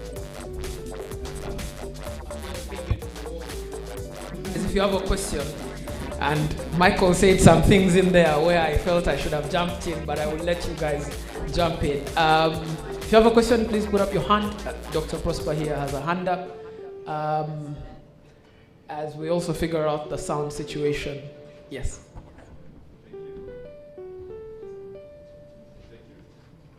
Hello? Oh, yeah. Thank you, Raymond and the panelists. You said we had to feed them to the wolves. I did the first wolf, and this is to Michael. I would want to beg to differ from your opinion, which you're saying that it's human resource that's lacking. I know Uganda is blessed with quite a young population. We're the most entrepreneurial country. But why don't we have thriving businesses? Most businesses in Uganda don't see their first birthday. And there's a myriad of issues around that, and I think that's what we need to interrogate. My background, I'm a medical doctor, but I'm also a social entrepreneur. And now we are commercializing what we produce at MScan, which is low-cost portable ultrasound machines. I could say the problems we have that we're solving, for us it's maternal mortality, and we're using our technologies to scan pregnant mothers, in resource-limited settings. I would say there's a bulk of mothers who don't get their scans. Ministry of Health recently, through their maternal health report, told us that only 23% of women get an antenatal sonogram. All women in Uganda. So including those who can afford Nakasero. What is an antenatal sonogram? For my understanding. And other people here who may not ask, but they don't know. So for the mothers, when something is developing in your belly, and you're excited, and you need to know what's happening in the sex and how it's growing. When you go to the hospital, and they put gel on your tummy, and they get the ultrasound and see the baby, that's what you call an antenatal sonogram. So my question is the work I'm doing and the barriers that we have. I think for me, first is government policy to enable young entrepreneurs. First of all, start and then thrive, and get the patient capital that Liz was talking about. And for me, I am a proponent of patient capital for young people, but I'm also a proponent of mentorship for them to know that there are walls that will hit, but they need to navigate. But also, I'm a proponent of, I would say, let's dream, let's support young people. The more businesses are like babies. That when it's young, you have to tend to eat. There's a special care that you have to give to eat. So I would say, from where I'm standing, I would say we need more money for young people. We need more patient capital. And I would say, how are we here unlocking? I'm glad we have the MD of DFCU today. I think we need more loans when we knock on your doors. Don't ask us for collateral. Low interest, no collateral. We can clean our house and make viable businesses, but understand our predicament as young people. Okay. Thank you. Thank you so much, Dr. Pascal. We'll move to, and then the lady on the same right. Yeah, thank you very much. I'm called Musingo Laban Joshua. I lead the team at Grow Foundation. Now that is greenhouse gas reforestation offsets. My question will go to Emma. I'll give a preamble based on the keynote speech. We had something called character in the keynote speech. I felt like maybe character goes in with partnerships. My organization has managed to mobilize and deploy about 1.5 billion Uganda shillings in a year of climate finance through foreign direct investment. Now we have a target of 10 billion for 2026-2027. This is going now to the tenfold program, because I'm believing that whatever we're going to do is tenfold. Now, partnerships play a very big and important role. But as young leaders or as leaders of this generation, we tend to change a lot of goalposts, left, right, and center. And we have seen that consistency and character are playing a very important role. So what is Leo Institute, or you as partners, you gave us key pillars where you are following to create the African champions that you need to create, how are you going to be able to ensure that the leaders or the champions are not going to have that shift, that paradigm shift from, you can imagine 2 years ago, you can ask a young person, what have you been doing? What business are you in? They're probably not having consistency for a year or 2 or 3 or 5 years. For us to be able to mobilize the 1.5 and deploy 1.5 billion, it took us about 10 years to do project development, project design, and this money is deployed into the country. So what are you going to do as Leo Institute to make sure that that is very significant and critical? Thank you. All right, thank you. That question would have gone to Lucy Mbabazi. When we get her, we'll definitely. Yes, thank you. Thank you, Laban. Hi, everyone. My name is Sylvia. I'm from Seagull Family Foundation. I don't have a question, but I have a comment that I would like to make about what Michael said about, quote, the inability of youth to kind of hold a job for a long time. I think what he was actually trying to say, if I've understood correctly, is more pointing out the symptomatic issues that are related to character, as we talked about earlier, in terms of things like work ethic and, I mean, the basics, communication and whatnot. Let me perhaps use an example that may resonate more with some of us. How many of you have house helps in your homes? I'm sure many of you. We're coming up on December, which is more often known as the maid transfer season. Exactly. The turnover is so high, but why? You know, if people will say we pay them well, we treat them well, but there's always turnover, like there's work issues. Now take that frustration and extrapolate it to other sectors, whether it's, you know, farmhands or young people in the workplace. There's something going on there with regards to how we approach work, how we bring ourselves to work, and how we, I don't know, respect it and respect one another. And I don't know whether this is a cultural thing or an upbringing thing, but something is missing there. And I think there are organizations that are trying to work to solve that gap. I'll give the example maybe of Boundless Minds, for example, if you're familiar with Boundless Minds. So that whole skilling of youth in the workplace. Somewhere in this room. Oh, really? Right there in the corner. Yes. Where? And a Yelp fellow too, I must Oh, hi, Benji. I didn't Huduma even see fellows, you please there. clap. Yeah, okay, there we go. Thank you. Okay, yes, that was a very organic shout out. I did not know you were here. But the issue here is, you know, beyond the concrete skills of, let's say, knowing how to work a computer or write a resume, there's something deeper there about how we approach work and how we bring ourselves into the workplace. And perhaps in other developed, quote unquote, countries, these are things that are ingrained from youth. If you're told the meeting is at 10 a.m., you are there at 10 or 5 to 10. Here. People show up at noon and be like, oh, you know, or they don't communicate, and we let that slide, and that continues, and it perpetuates itself in society, and then you have deeper frustrations that now manifest as larger problems. So when I heard that, I wanted to bring my perspective to it, because I think there was a possibility for it to be misconstrued as, oh, young people are lazy and they don't want to work. It's not that. I think there's something deeper going on. All right.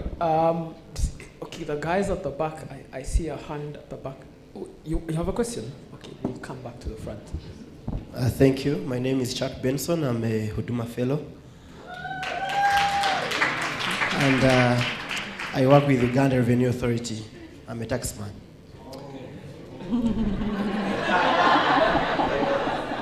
Yeah. Unfortunately, there are two things that you can be sure of when you're born. That one, you'll die. When you're born, you do what? The second thing that you must pay tax. So you have to live with the uncomfortable truth of it. Dr. Prosper, my brother, you raised a very big point, and I want to touch on it. All of us in this room and the young people all over the country, we are entrepreneurial and we have great ideas. We want to start, but there's always that one thing that stops us from realizing our dreams and putting these concepts into practice, on market, and turn these good ideas into viable projects, and that is financing. Recently, and I hope the person who does the Twitter handle for Leo is going to post my comments, because I'm going to now go into teaching. I've been researching about a form of financing called Islamic financing. And it is going to me, I think it's a good thing, and it's the future for us young people. You know, Islam faith prohibits what they call riba, interest. For them, they believe in trading into profit. Now, how Islamic banking, and the beauty is that even the banking, the conventional banking systems that are present in this room, are not going to feel bad about my discussion because the law, the Financial Institutions Act has allowed them to take on Islamic banking. Now, Islamic banking operates in a way that you're going to come up with a good idea. Let me give you an example, one side. It's called musharaka. Now, musharaka, how it operates, you're going to come with your good idea, and the bank is going to finance it, and then you share the profit. There's ownership. So meaning you're not going to be paying back the interest. They are going to finance your idea, and you share the profit with the bank according to how you agreed on the ratios. There's another form called mudaraba. Now, mudaraba, how it operates, this side you come with your skill, with your good idea, they give you the finance. Now, unlike musharaka where the loss and profit is shared, now in this case, loss only is borne by the finance, the financier of the project, which is the bank. Now, for you, you're going to provide the skill and the management of the business. For them, they give you the finance. When you make profit, you share. When you make a loss, they take it upon themselves. So these are some of the initiatives that are coming up world over, and they are changing. If you look at a country like Egypt, where Islamic banking started, they are doing very well. They are thriving in the market. Young people are doing amazing work. So I think part of adding the ice to our cake, let us also advocate for Islamic banking, and I beseech everyone in this room, anyone in this room, that we should open our minds and think about this kind of venture. It is something that is coming up. When the door is open, we have a fully registered bank called Salam Bank. Please, let's embrace it and take it up. And for avoidance of doubt, I'm a Christian. Thank you so much. I'm going to tax you for the amount of time you've spoken, but we've been able to figure out the sound. So, Mohammed Okash, can you just greet me so that I'm sure that the sound has been figured out? Hi, Raymond. Can you hear me now? Great, perfect. Can you guys hear him? All right. If you can just mute your microphone a little bit, I ask you the question so that we don't have feedback. Yeah, so Okash, the question that I want to ask you is partnerships cross-border. One, of course, you're Somali, you're now part of the East African community. But if someone wanted to do a partnership across the border, they're a young person, they've probably never been to Somalia, they probably can't even figure out where it is on the map. What would you say are those anchors in terms of culture, the shared visions of young people across Africa that would make such a partnership possible?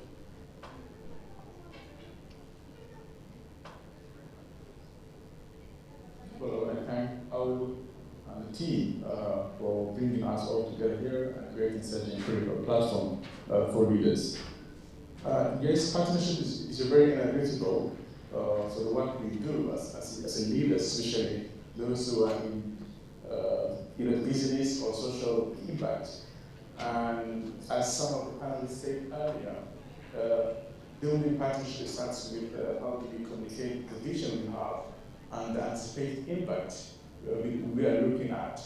And I do believe in the leaders in such a platform, we are looking at building a good society where everyone have a share of responsibility, everyone has a share of prosperity, where people live with a dignity life.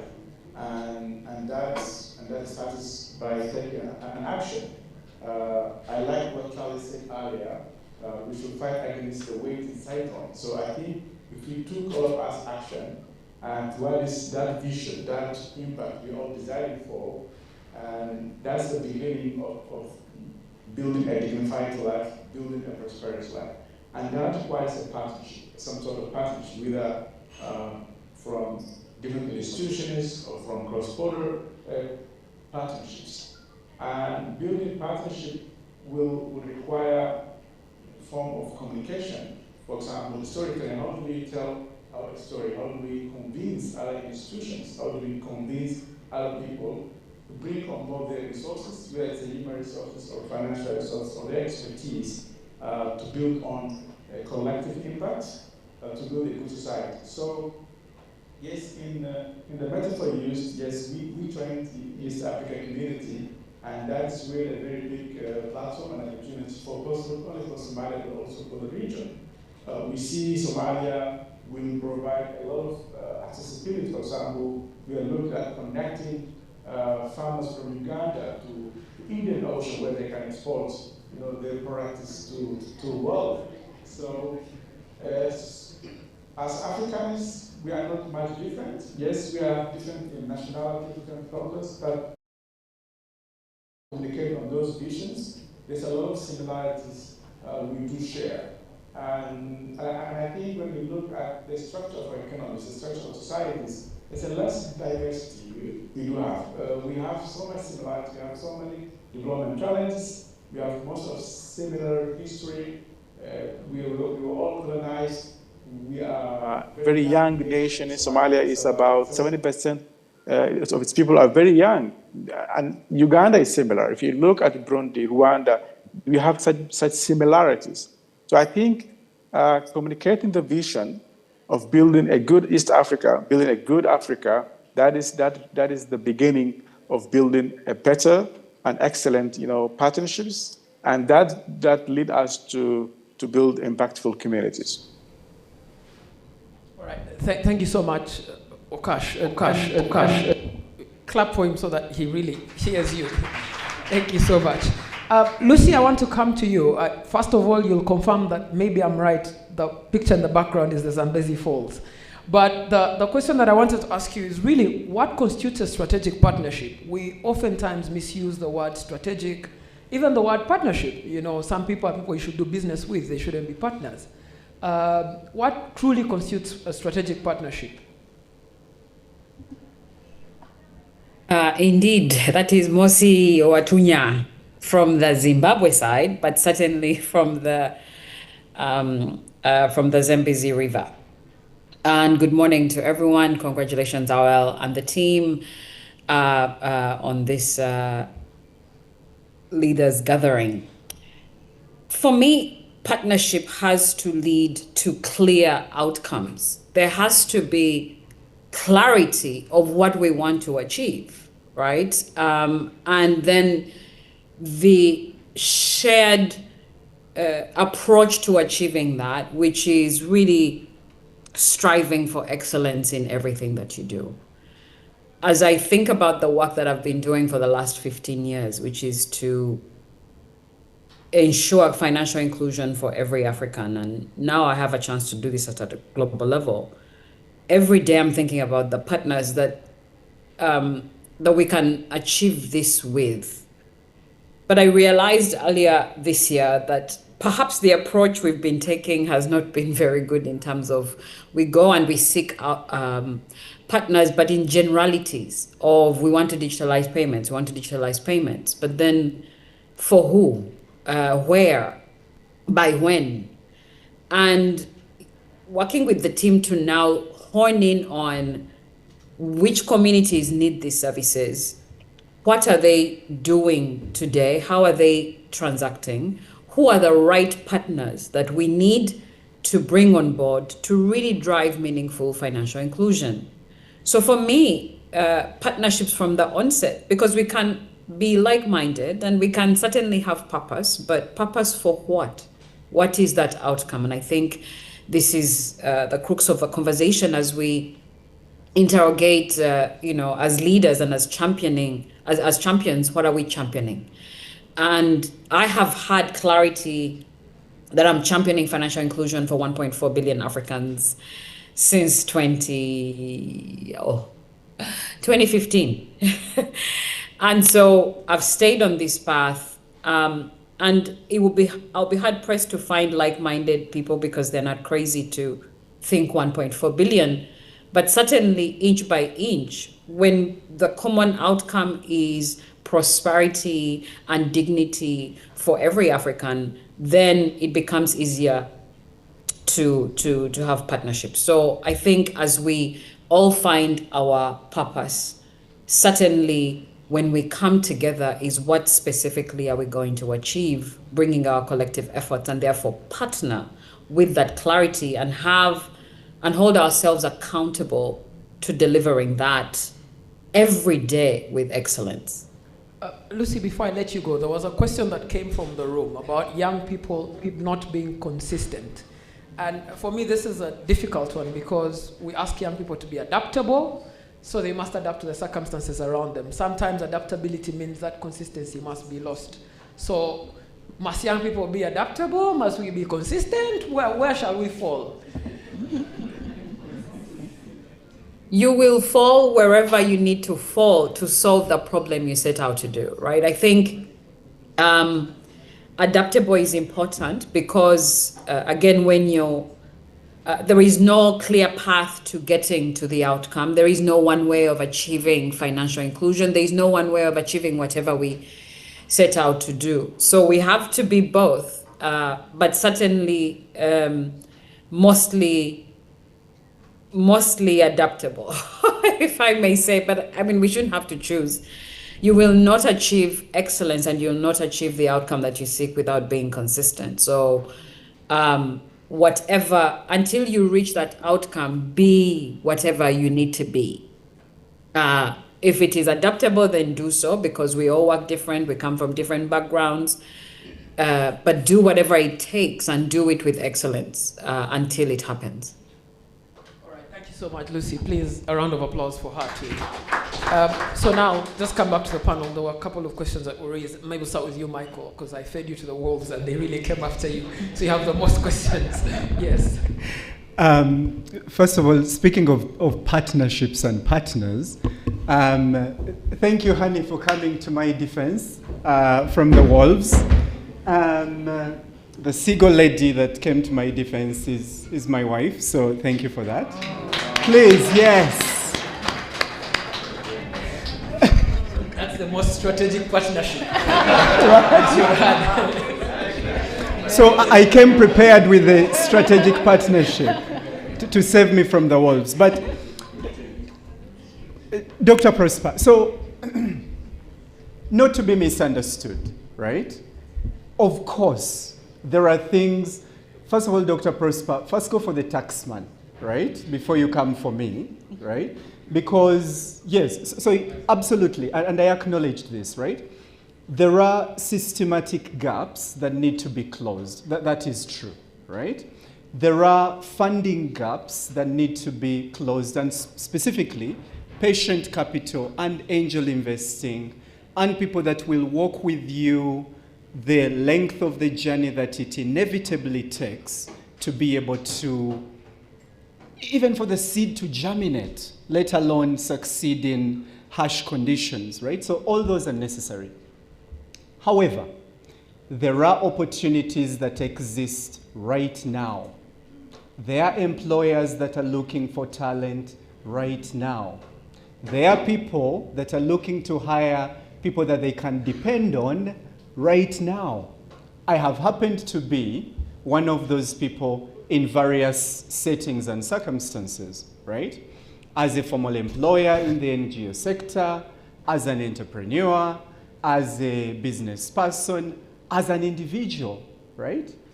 And you will be surprised, right? And I hope I'm not the only one that has had this experience. And if I am, then goodness, I've had such terrible luck in sort of finding talent. But the question of dependable talent, and it's not a question of do they have the degrees, do they have the technical skill set? No, it's the intangibles that often make or break these relationships. And it's on the intangibles that usually people feel frustrated, and why organizations are like, no, I will bring a Zimbabwean farm manager to Uganda because I know they will do ABC. It's why when you've seen some of the chains that have been successful in fast food restaurants, you see hardly any Ugandans in managerial positions, right? You should sit and ask yourself, why is that the case, right? So yes, of course we need to fix the systemic issues. That's true. However, we would be scapegoating everything else if we said there is absolutely nothing we need to work on ourselves in order to be more attractive for the employers out there, right? And again, I'm putting my hand up to sort of support with any young people that are looking to develop that work ethic, that culture, that whatever. I'm not just sharing this and saying, oh, you're on your own. No, we need to support each other to get to that place. Some people, it's just because they don't know what that place is, right? So the exposure that they can be given, the mentorship, the guidance to get there is also part of the solution set that we need to come with. Yeah. All right, Michael. Okay, I think my question was from Laban. First of all, congratulations on deploying 1.5 billion in a year. That's no mean feat. It's not easy. And the UR18 and the tax are money. listening to this very important information. Sorry.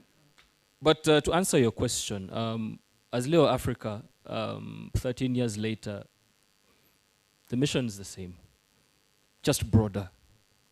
So from the beginning, it was to bring in and to mentor and to build a network of ethical and values-based leaders across Africa. Those people are in this room today, right? Just looking through, the fellows that we have here, looking at the friends of the Institute, I'm literally picking up from where Michael left. That space that we have created as an institute is one of the few that is actually driving this consistency that you're talking about. How do we ensure the consistency? 200 and plus fellows on, 13 years later, the Institute has grown, but we want to take that even further. We want to multiply that effect by a lot. We want to get to 10,000 of these ethical and values-based leaders, transformative leaders, by 2035. That's 10 years from now. To do that, we need 1,000 each year. The reason you're all in this room is to help us do that. In your different spaces, in your different circles, I'm glad you're all here today and that you're listening to this. These are the initiatives that we want to launch as Leo Africa. And this is how we're ensuring the continuity and the consistency that started the Institute. So, from the faculty we have, the vetting process, as fellows, those of you who have applied, what you go through to get into the Institute, to get into the program, the kind of content, that is given to you in the program. And we aim to improve this. Lastly, we aim to improve this and expand this through the 4 pillars. I talked about these earlier in the morning. And we're looking at 1, climate, energy, and environment. I think that's the space you operate in. We're looking at identity, politics, and society. We're looking at population, health, and economy. And lastly, we're looking at Africa's digital future. So we're trying to be that all-encompassing space where you can all grow and where you can all develop your leadership capability. But not only that, very critical is to develop the rest around you. Thank you. Right. Yes, Lynn.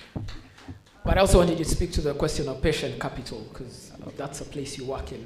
One second. I just wanted to respond to Michael and his darling wife who came to his to his support. I just wanted to say that perhaps we should invert this and look at the organizations and if they have proper culture, organizational culture, that they're feeding the people that they're bringing into the spaces that they want them to work. We do know that the systems of education and the environment in which we are growing these children is tough, okay? And we're in spaces where there's no jobs. We know all these things. And so why don't we look inward as organizations and think to create cultures and markers of teaching so that when we bring in people, we have that leverage for them to simply learn and grow into the things that we want them to grow into. Bring Leo, now I'm plugging you. Bring them into your organizations so they can actually create cultural markers for how your organization can grow. When I see anybody who's been with Leo, starting with yourself and all the other fellows I've seen, the moment I hear that, I know for sure that I'm working with someone who's good, someone who is, I'd like to point out Benji. The moment I saw his work, Boundless, on Twitter the first time, so many years ago, and I saw that he was in conversation with Owl, I didn't have to know him to say, hey, you need X, I'm sending it to you without meeting you. And this is because there's a culture that you have embedded in the people that you're working with. But organizations and families and people at home are requiring of their nannies, the farm hands, things that they're not actually doing themselves, and it's problematic. So I think we should look inward. What is that about patient capital? About patient capital. I mean, someone raised the aspect, I think it was Dr. Prosper, that you need a lot of patient capital to be able to start and thrive in the business world. Someone from URA attempted to answer that with Islamic banking. I didn't want to get into the debate. But how do young people get the patient capital that enables them to succeed?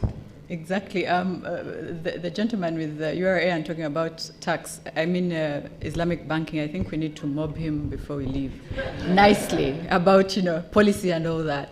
But I think that one, as Africans, and given our history, all we do is patient capital sharing. No one is keeping the money that they make any day. You're sharing it with your relatives, you're investing back into the people around you. And so I think that more than anything, we just need to give the space for people to grow, because we get tired so quickly, and also because we have very little ourselves. And if we can actually reach out, and this is what we do with the foundation, Future Generations, we find people who want to share of their money, of their resource, and it doesn't have to be only money. Expertise, resource, your office, your home, anything that we can use to actually help these other people the people who are doing well and who are serving their communities, to just hold them a little. And we have so many young people who want to do good things, who are doing good things anyway with nothing or with very little. And so I think that what we need to do is to continually just pull resource and share it, because I have found that I'm not wealthy by any measure, but my wealth has been people. Each time I see anybody that I have worked with and they're doing well, I know that in the future when I am, if I'm alive, inshallah, when I'm 70, I'm going to be well looked after, because the people I have worked with, that I have championed, are here and they're working and they're doing fantastic things. So I think that communal aspect to things is the patient capital, really. All right, thank you. You mentioned you're not wealthy by any measure, and I had to question myself now, because you're my idea of wealth. Okash, I want to come to you for concluding remarks, and then Lucy, and then we'll come to our panel here. So maybe start, then we'll come to our panel here. So maybe start, then we'll come to our panel here. So maybe start, then we'll come to our panel here. I think your microphone is muted if you're speaking.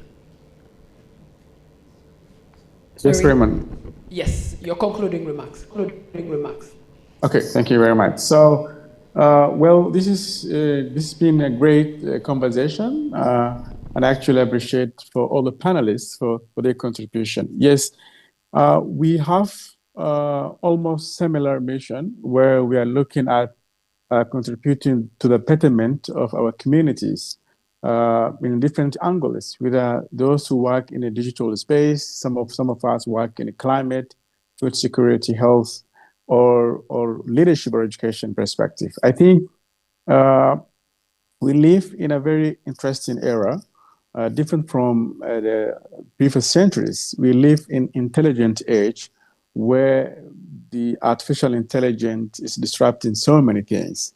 And most of our challenges is still remaining. For example, part of Africa, millions of Africans still don't have electricity.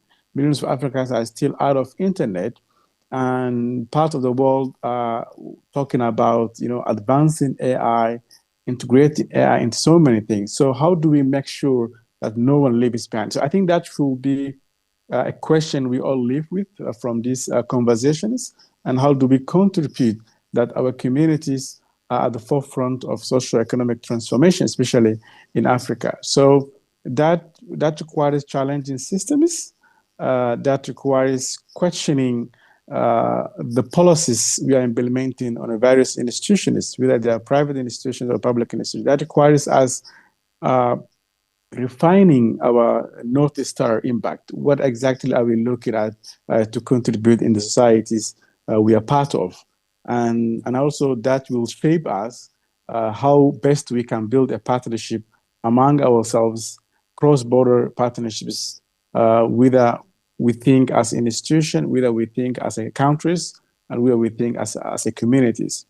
We live in a very uncertain world, and I think as a leaders, we are part of the hope. We are not only the hope for communities, but we are a very significant part of the hope and the solution for our communities and for our countries to navigate the uncertainty that the world is now going through, the fragmentation in geopolitics, geoeconomies, the disruption in technology, and the widening of inequalities and poverty happening around the world. And we also need to underline that our region is one of the worst performing regions when you look at all the prosperity index. So how do we rethink everything we are doing in a way we aspire to deliver excellence, we aspire to deliver an impact that resonates the realities we live in as an Africans. So I leave the message that let's rethink everything we are doing in a way it fits on the ever-changing, the most dynamic world we live in today, and position Africa, position our communities, position our countries in the emerging multipolar world. So thank you very much. Thank you so much, Okash. Lucy, I want to come to you for your concluding remarks.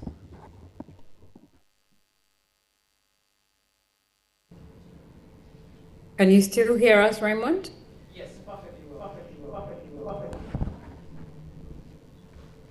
For me, I want to, I heard questions about financing and the strategic areas that the Institute is focused on. I wanted to end by saying that the Africa Continental Free Trade Area is by far the biggest opportunity, economic opportunity of our lifetime, of my generation, of your generation, for every generation, I think, until 2063.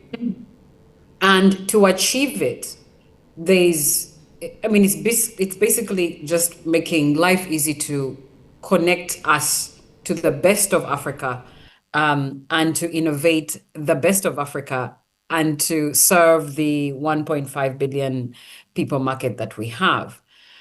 In terms of financing, it's important to, at least from my experience, to, of course, go digital, go cashless. But as you innovate and build solutions, how well do you know the people that you're building for? People are already helping themselves, so they don't need our help. However, they need support, and to complement and create demanded products and services, we need to know what people need, and we need to build meaningfully in partnership with them. And I really believe that just like the communities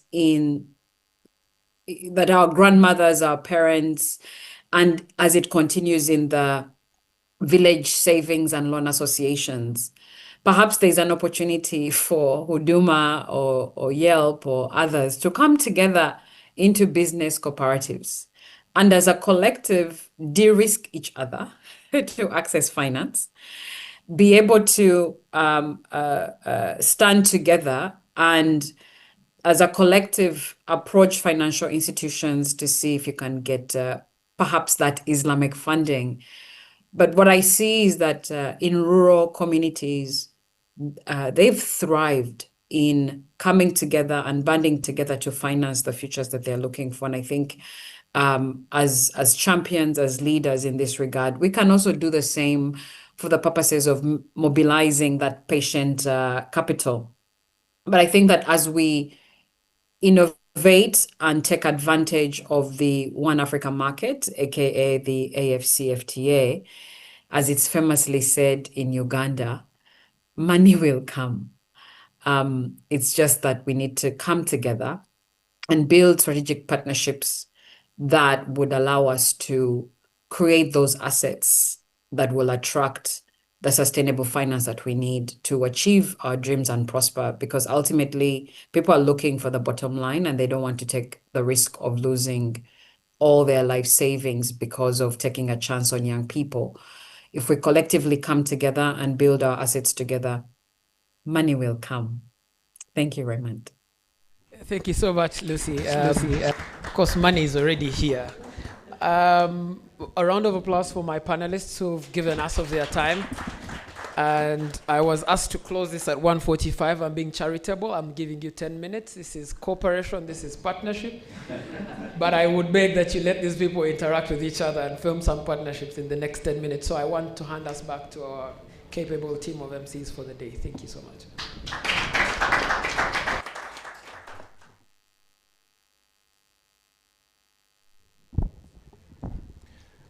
Thank you very much, Raymond, and for encouraging cooperation.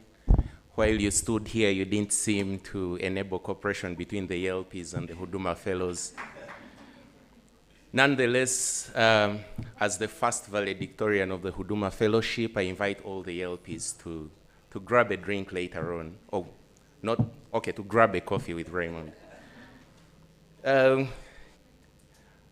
thanks for the panelists, all of you, wherever you are, those joining us online and those who are here present.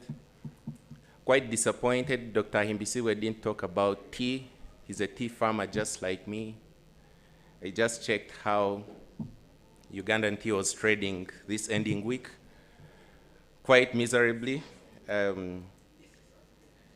But yeah, I like to appreciate Okash so much, and Okash was asked about cross-border partnerships. And I like to say, Okash, if you're still there, thank you very much. And I'm thanking Okash because through him, for the last 2 visits I had to Mogadishu, I was able to meet all the other 5 ELPs. But not just that, this year Okash helped facilitate a team on my request. Me being based in Uganda and Cass having an office in Ethiopia, I contacted Okash and asked him if he could facilitate our Ethiopian colleagues to have some time in Mogadishu, and he was open to it, and he did it so perfectly well. Thank you very much, and this is one good example of how partnerships are built and what the Leo Africa Institute is doing to bring all of us together. For the rest, I hand over to Kanyomozi. I'm finding everyone. Everyone has to donate to Yambi if they call me the other name that won't be named. Thank you so much. Thank you all for participating and being such an engaging crowd. I like what Raymond brought up, and my co-host also brought up. And I have a question for Awori, which he will answer during our lunch break, on how Yelpies and Huduma can make a better collaboration. In the earlier conversation that we had with Magnus and Awel, one had the ideas, the other one had the money. I know the Yelpies have the money, so we have the ideas. Let's find ways to integrate. Anyway, it's lunchtime. I'm the color and I'm the noise. Lunch is downstairs at the marketplace. That's the ground floor. Please pass by the registration desk to pick up your coupons. There's private dining for our speakers. Yeah, and please don't sit next to someone who is in your class. You are here to build impact together, and we can't do that if you've already known them and not built anything. Talk to someone else. All right? Thank you so much.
I'd like to take this opportunity right now to invite the cultural team who are performing a presentation called We Are All Africa.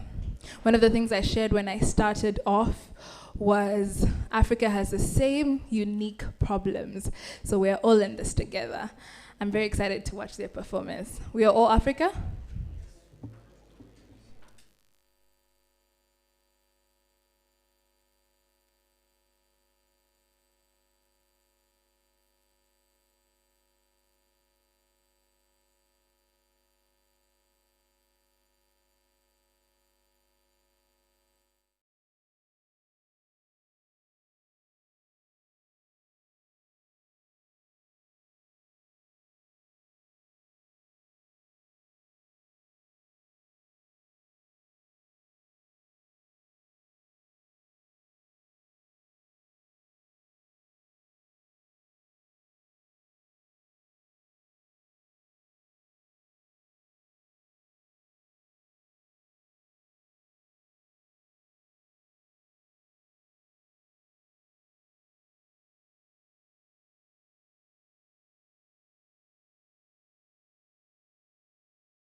Mutinyirwa cyusa nkwitumire uzambwirira imanzi n'amariza tarabaramutata n'imama wenye utashye rudakorerwa imama we narunyagira nduru mama we tarabaramutata n'imama we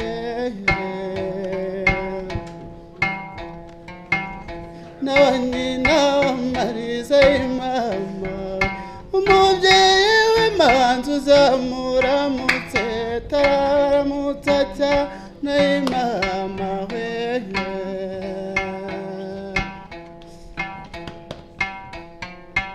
nkumbuye inteko yanyu mama we iri mu rugerero mama we tararamutsa n'imama we. We are all Africa. Before the sun rose to claim the day, before the moon scattered silver dreams across the world, before the stars formed their throne in the sky, there was a land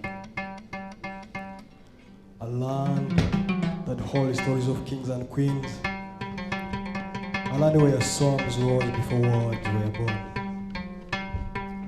where hands met hands and footsteps danced as one. In the warmth of a people who knew they belonged to each other. The pride of its people rests on the shoulders of that land. Her name is Africa.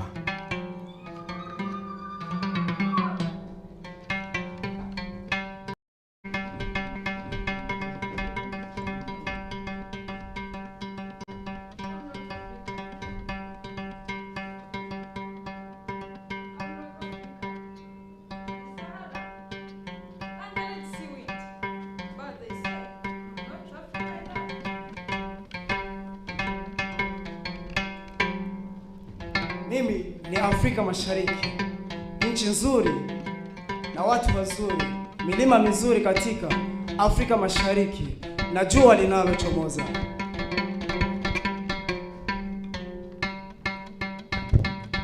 I am West Africa, the land where the drums speak louder than tongues, the land where the rhythms of the djembe carry stories older than empires.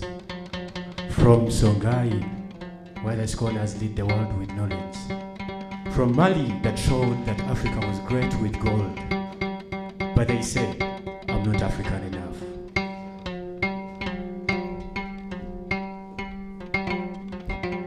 Je suis l'Afrique centrale, du fleuve Congo aux grandes forêts. Je suis le cœur battant de l'Afrique. J'apporte la force et l'unité.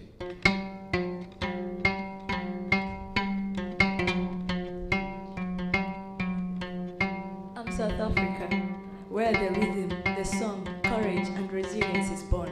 But they say, I'm far away from Africa.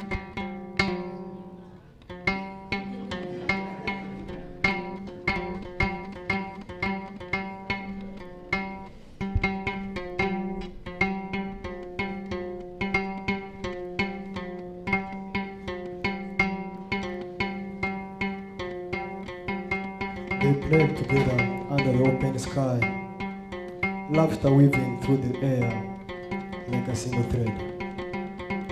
They shared food, stories, and shelter, their joy rising from the same fire. They walked side by side, learned from one another, carried each other's burden, and celebrated every small victory as one people. Their hearts moved in the same rhythm, their hearts met in the same purpose, and their togetherness. Africa breathes as one.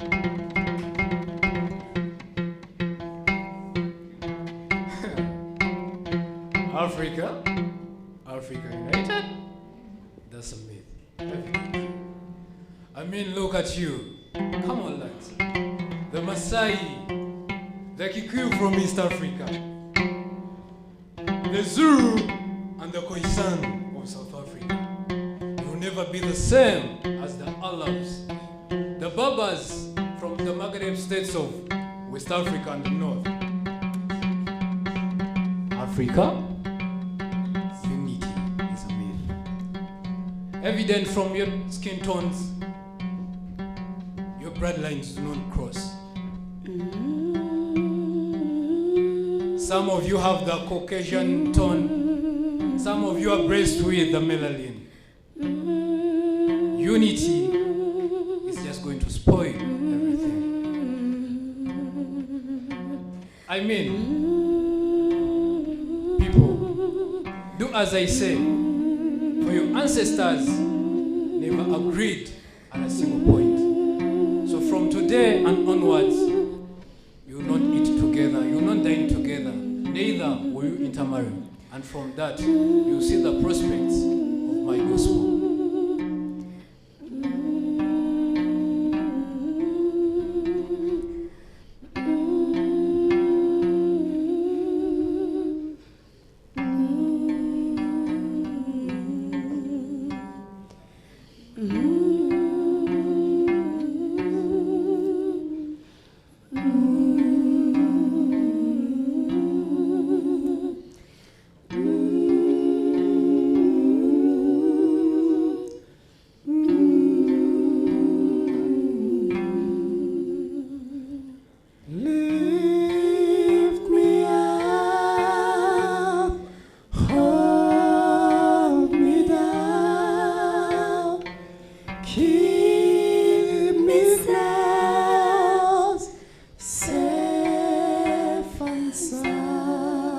Look at you, children of the same soil, born in the same Nile, raised under the same sun.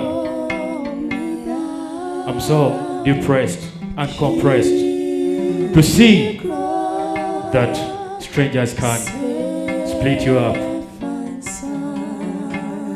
Children that were once united under Africanity.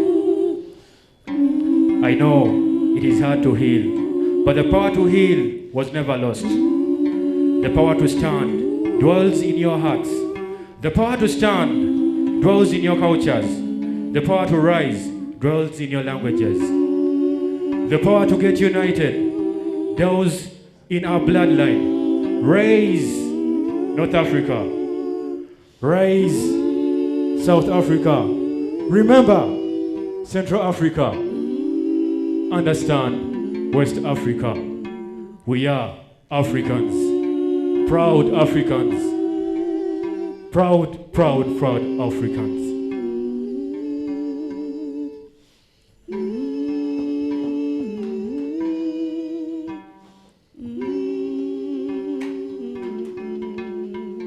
Africa was never meant to be one color of the earth.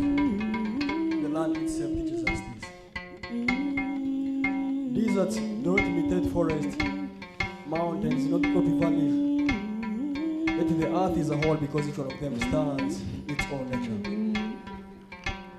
The ocean is deep because many rivers feed it. The sky is vast because many stars hold it. So it is with us. We are all Africa. Our languages differ, yet understanding lives among the stars. Our cultures vary, yet respect binds them. Our ways are many, yet purpose gives them direction. We are all Africa. When the drum changes the rhythm, the song does not end. When voices rise in different tones, harmony is born. What makes us distinct gives Africa her fullness. What makes us many gives Africa her strength. When they say you are outdated, tell them you're rooted. If they say your ways are old, tell them old is gone. Because only God survives the fire. Identity does not disappear in diversity. It gains power, depth, and meaning. So we stand not as rivals of identity, but as partners of existence.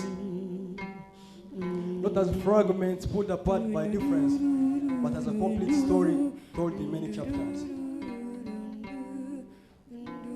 We are all Africa. When the baobab trees whisper stories of centuries, it's Africa. When the steps of ants carrying leaves, it's Africa.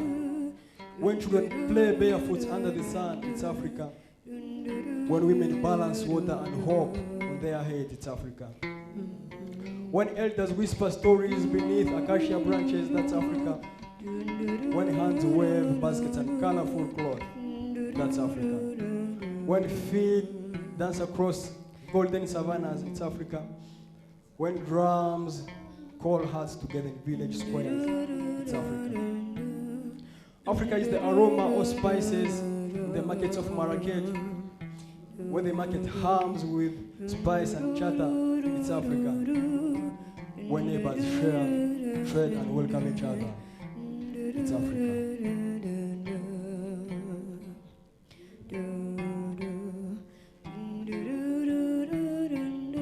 Africa is not just a place you put on a map. Africa is a living spirit. She's the dust that remembered the first footsteps. She's the drum that spoke long before mouths learned language. She's the fire that taught us to gather and the courage that taught us to stand. Africa is the hands of those who raised us, the scars of those who fought so we could rise. She is the wisdom passed from elders to children. She is the strength that refuses to be erased. When you ask who Africa is, look at yourself. Look at your brother. Look at your sister. You are Africa. They are Africa. We are all Africa. From Kwame Nkrumah to Thomas Sankara. From Nelson Mandela to Patrice Lumumba. From Haile Selassie to Julius Nyerere. We are all African. One people. One beat. One destiny. Thank you.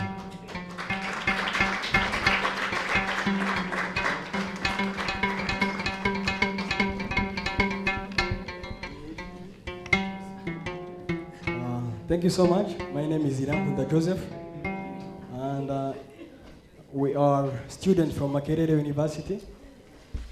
I saw my lecturer here. Yeah, I recognize her presence. I don't know where she is, Irene. She's one of the people who teaches us public speaking skills. Yeah, I'm really glad to see her here. So we are people from Makerere University. We are mixed with some other people from other universities. When Mr. Awal told me to come here and do a poem, we had a lot in our minds. Because when you talk about Africa, we have a lot to say about Africa. The problem is finding which one to say, because it's a lot about Africa. So when we talked about Africa, we are all Africa. We thought, who is actually an African? Who belongs to Africa? When we say who is an African, what criteria do we have for you to be an African? So, and we realize that actually people consider the differences we have and to separate Africa. But then the differences we have, they're actually the same things that make up Africa. We are Africa because of the diversity we have. Actually, that's what makes Africa enjoying, because in Africa we are so different. You pass here, you see a short person, you go there, you find a shorter person. So that's what makes Africa fun. So if all of us were the same, Africa wouldn't be enjoying. You can't see a person one day, another day. So when you see a short person, you see a black person, like me, you see, if you are black, I'm blacker than you. So that's Africa. So we want to welcome a little dance. We are actually Rwandans from Rwanda. We are going to dance for you what you call Amaraba. Yeah, I hope you will enjoy it. Hobe hobe hobe iwachumura hobe hobe hobe iwachumura hobe Rwanda iwachumura hobe hobe hobe iwachumura hobe Afrika we iwachumura hobe hobe hobe iwachumura hobe hobe hobe iwachumura hobe hobe hobe iwachumura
ura ura ura uwanga binkawe ndacamutasha uwanga binkawe uzongera ungabire wamainka ine zamwitura indinda iragira cyane mu rwuri rw'iwacu rutoshye urukundo uwanga binkawe ndacamutasha uwanga binka ziza ngo zayikumukunzi ndacamutasha ura ura ura uwanga binkawe ndacamutasha uwanga binkawe uzongera ungabire wamainka ine zamwitura indinda iragira cyane mu rwuri rw'iwacu rutoshye urukundo uwanga binkawe ndacamutasha uwanga binkawe uzongera ungabire wamainka ine zamwitura indinda iragira cyane mu rwuri rw'iwacu rutoshye urukundo uwanga binkawe ndacamutasha uwanga binka ziza ngo ndinganire n'abandi ndacamutasha ura uwanga binkawe ndacamutasha uwanga binkawe uzongera ungabire wamainka ineza mwitura indinda iragira cyane mu rwuri rw'iwacu rutoshye urukundo uwanga binkawe ndacamutasha atarankunda yanga binka ziza ndacamutasha ura ura ura uwanga binkawe ndacamutasha uzongera ungabire wamainka ineza mwitura indinda iragira cyane mu rwuri rw'iwacu rutoshye urukundo uwanga binkawe ndacamutasha uwanga binkawe uzongera ungabire wamainka ineza mwitura indinda iragira cyane mu rwuri rw'iwacu rutoshye urukundo uwanga binkawe ndacamutasha. Thank you so much.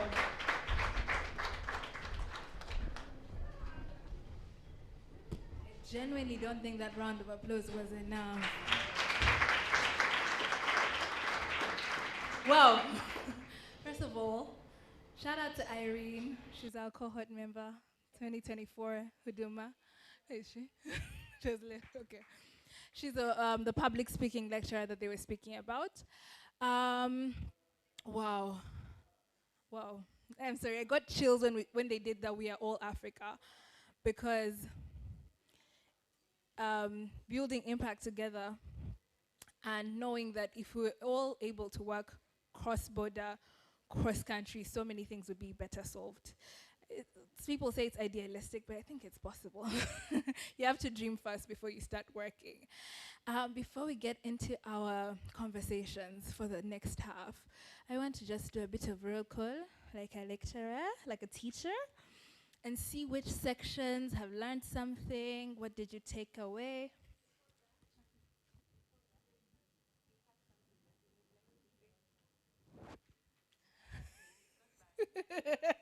I worry.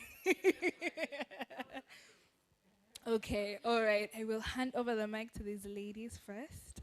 Oh, okay. All right. Hello, everyone. So, we've been hearing about Yelp and Huduma, and we felt a little left out, considering we are the newest kids on the block in Leo Africa Institute. So, we took it upon ourselves to advocate for ourselves and introduce ourselves to this family that has chosen that today is not the day that we should be introduced. So, my name is Elizabeth Igaga. I am one of the griots, griots, you can call us whatever you want. But we are the newest African storytellers on the block. And I would just like to ask my fellow griots to stand up and smile and wave. Stand up and smile and wave. So there's a couple of them at the back. We just wanted to make our presence known. Oh my God, sorry. We're all Africa. Sorry. Welcome the griot to the Leo family. I'm just going to take 3. I'm going to go to the extreme backbenchers, the middle, and then back to the front. There are a few faces who I saw earlier, so I'll pick on them. Just one thing. There's a gentleman in black at the end. Let him just share what he has learned.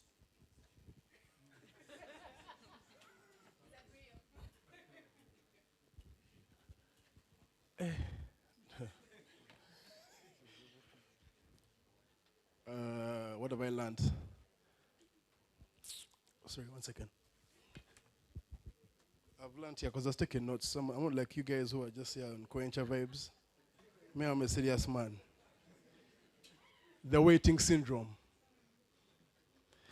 I resonate with that statement because for me, I'm waiting for no one. No one. I am becoming what I want to see manifest around me because the answer to the world around you is the world within you. So otherwise, we can come in here, speak all the English, swan, swing, go back home to the empty fridges and porridge. You know what I mean?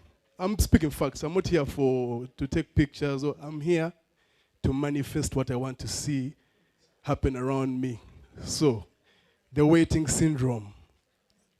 If you're here and you're waiting to be saved, my guy, I have news for you.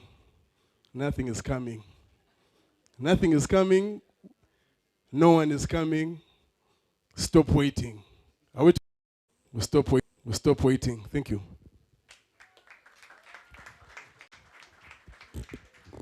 Thank you so much. There's another gentleman who they mentioned. He's quite unique in the work that he's doing. He's part of the Young Emerging Leaders program. What have you learned? Good afternoon, everyone. I'm Ivan Chibuka. Thank you for the Lee Institute for hosting us today. I think these are conversations that must be had. My major takeaway is you standing next to me also. Yelp and Huduma, us coming together and getting some work done. I think there are a bunch of brilliant minds in here, and we need to put those to work versus us meeting a few times here and there. So that's the main takeaway, and I was talking to Aware about it, and I think it's something we should execute on. Thank you. All right, and there's a beautiful lady with red specs over here. Oh, wow, I love your voice, you know? She has a podcast, and they talk about very, very important conversations. What is your takeaway?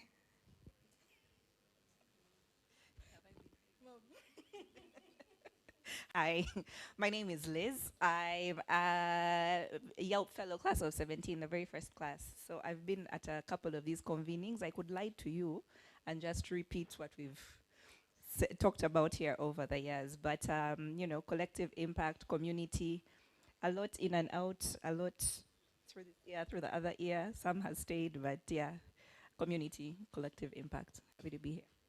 Fantastic. All right, I think the class is listening, and I'll hand over to my co-host to introduce the next phase of the gathering. My boss.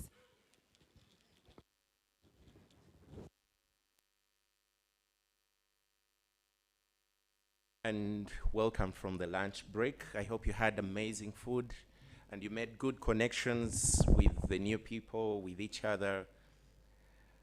And we are back to have our conversations, and we have a very exciting keynote coming up.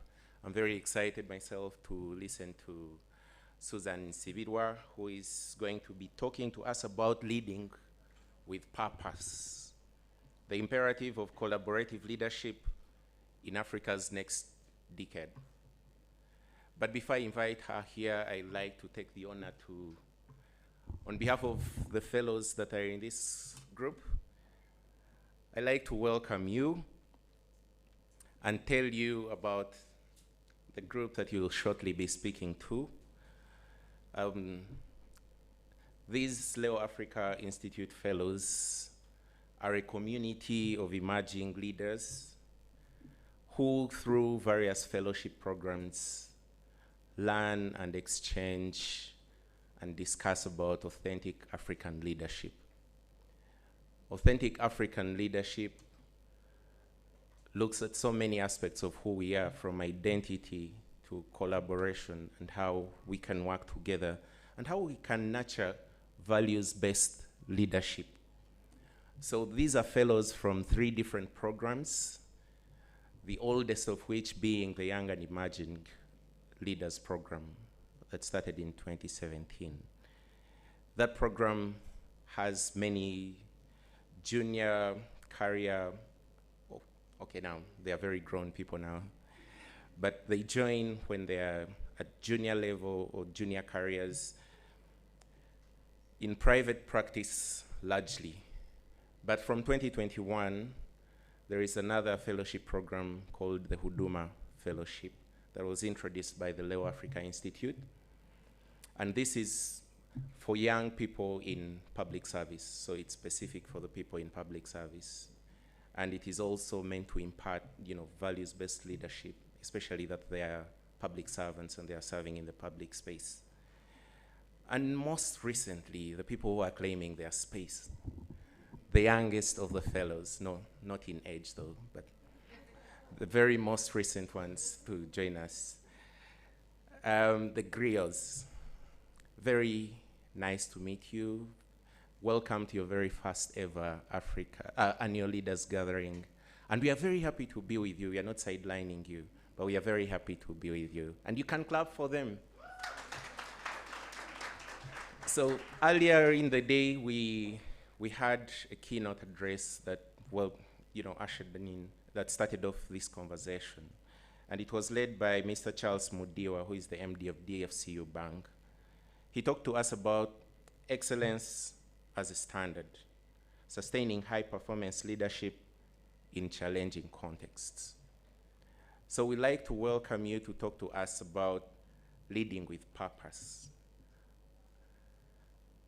So on behalf of everyone in here, help me welcome Susan Sivirwa to take us through the next keynote address, and he will later be joined by one of the faculty members, Angelo Izama, in a discussion. Thank you very much.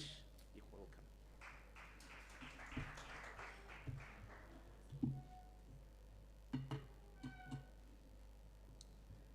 Good afternoon, all. I was wondering why I was given the after lunch session, because seeing the carbohydrates that were consumed, I may have trouble. If you go around with a microphone after, there may be trouble with intake because of the carbs that are sitting in the right place. But nonetheless, thank you so much for inviting me to talk to this congregation gathered here. And I'm sorry I couldn't attend the morning sessions. I was telling someone earlier, Saturday is my only day off.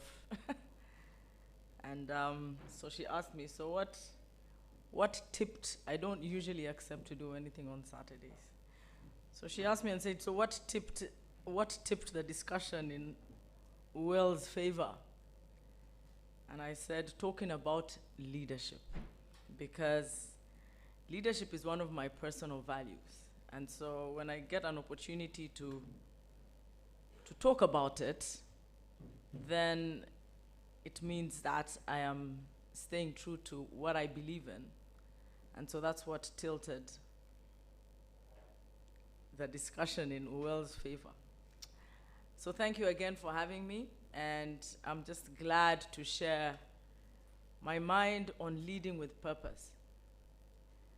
I think Africa right now, we're at a crossroads, to be quite honest, and every time I remember, I think it was in the last decade or so, I don't know which year it was, when the term Africa Rising all of a sudden became like the thing to say. there were so many Africa Rising conferences, and Africa was rising. And so much has changed since then. And so I'm glad that the group from Makerere University, you know, the dance came, because the previous skit, I was just like, oh my God, Africa. Like my head was in my hands, like, why can't we learn? Like, what is it that keeps holding us back? And so initiatives such as this, the annual leaders gathering, but also the Leo Africa Institute, to actually build leaders. Because I'm a firm believer in a quote, I don't know who actually said it, that everything rises and falls on leadership. Everything. There is just no way around it. If we are rising or sinking, it is because of leadership. If countries rise or sink, it is ultimately because of leadership. So I'm glad for these initiatives to build young leaders, to have you embrace values that will make a difference where you serve. Because contrary to what the common flow is, leadership is ultimately about service. So I trust that all of you who are here, by the time you sign up, you've actually realized that you're signing up to serve your country. You're signing up to serve this continent. You're signing up to serve your communities. And that comes at a price. It is not for the faint-hearted. I was speaking to someone earlier today who is standing for the next election in some part of the country. And everything flipped on this side of the equator, where it's not so much about, you know, you have the call to serve, and you'd really want to serve, but how many people really get that? You know, everything has been watered down and whittled down into how much money do you have? And that flips the conversation in a very sad way, because then it's the people who can get the resources who then make decisions for us, not necessarily those who have gone through gatherings like this or modules that you guys go through. And that keeps putting Africa at a crossroads. But all is not lost. There was a dance to celebrate, because we can't lose the faith. We have to keep hoping that Africa, we're going to rise to the calling and be the powerful people that we are, the diversity that we represent, the potential that we have. I am Ugandan. And there's nothing that sobers me up more than seeing a country with so much potential, so much beauty, so much to give the world.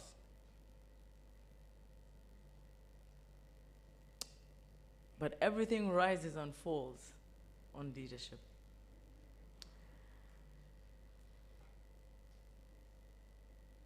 So today we want to talk about leading with purpose, but also just looking at the fact that you can't do it alone.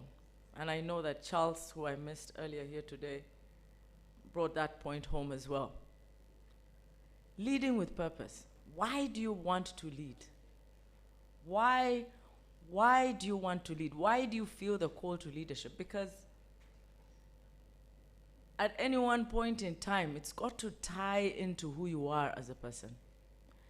It's got to tie into your personal values. And I love the fact that you guys go through what value-based leadership is. Because right now, that is missing. That's a very big chunk that is missing. And if you're not leading with purpose, then you can lead people anywhere. And you can't really want to say, when they say the blind, how do you, because if values and purpose give you a vision. They give you something that you've pictured in your mind. There was someone who said there that he wants to manifest that which he wants to see. If you want to see good leadership, then it starts with us. It starts with you who is signed up. It starts with me. Otherwise, then you can't point out that which needs to be done. And when I look at my journey to where I am right now at Nation Media Group, I will have to say that I was always meant to be at Nation Media Group. I mean, the journey took me around, but I am where I'm supposed to be right now. And sometimes the beauty about purpose, leading with purpose, is that even when the shaking comes, or when you're facing all kinds of storms, at the back of your mind, you go back to the purpose. So a bit about myself, just so that I can bring that point home, is that I studied mass communication and French at Makerere University. And I'm a trained journalist. But I didn't practice journalism for long. I was part of the interns that helped Wafulo Ogutu and Charles Obo to actually start the Daily Monitor. I was the one who was running errands. I actually had an article in that very first edition of the Daily Monitor. But it became hard. I had an incident at the parliament where I'd gone to cover a story, and obviously as a young student, I think I was in slacks or something like that, and I was chased away by security. They still do those things even now. And full circle, that's what I said, full circle. And I became now the story, because like, how do you chase somebody from covering parliament because they are not dressed, they are not in a dress? So I became the story, and I didn't like the fact that I was the story. And so from then on, I think I started writing, but I didn't want my byline because, and those were days without social media, by the way. So I can't imagine now what kind of story that would have been. So I opted to go into, much against the grain, I went into PR and then advertising and marketing, but never far from media. Always stayed close to media. My media relationships never died out. And so when I went into marketing at New Vision, again, I was back in media. And that's when you start to think, so maybe this is where you're supposed to be. This is your purpose. This is your calling. Media is your calling, Susan. Stop running away from it. And fast forward, I was then, after I resigned from New Vision, I think a few years later, I was asked to sit on the board of Nation Media Group.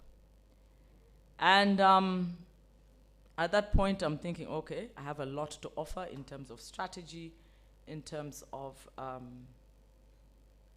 growth, in terms of accountability. I have a lot to offer.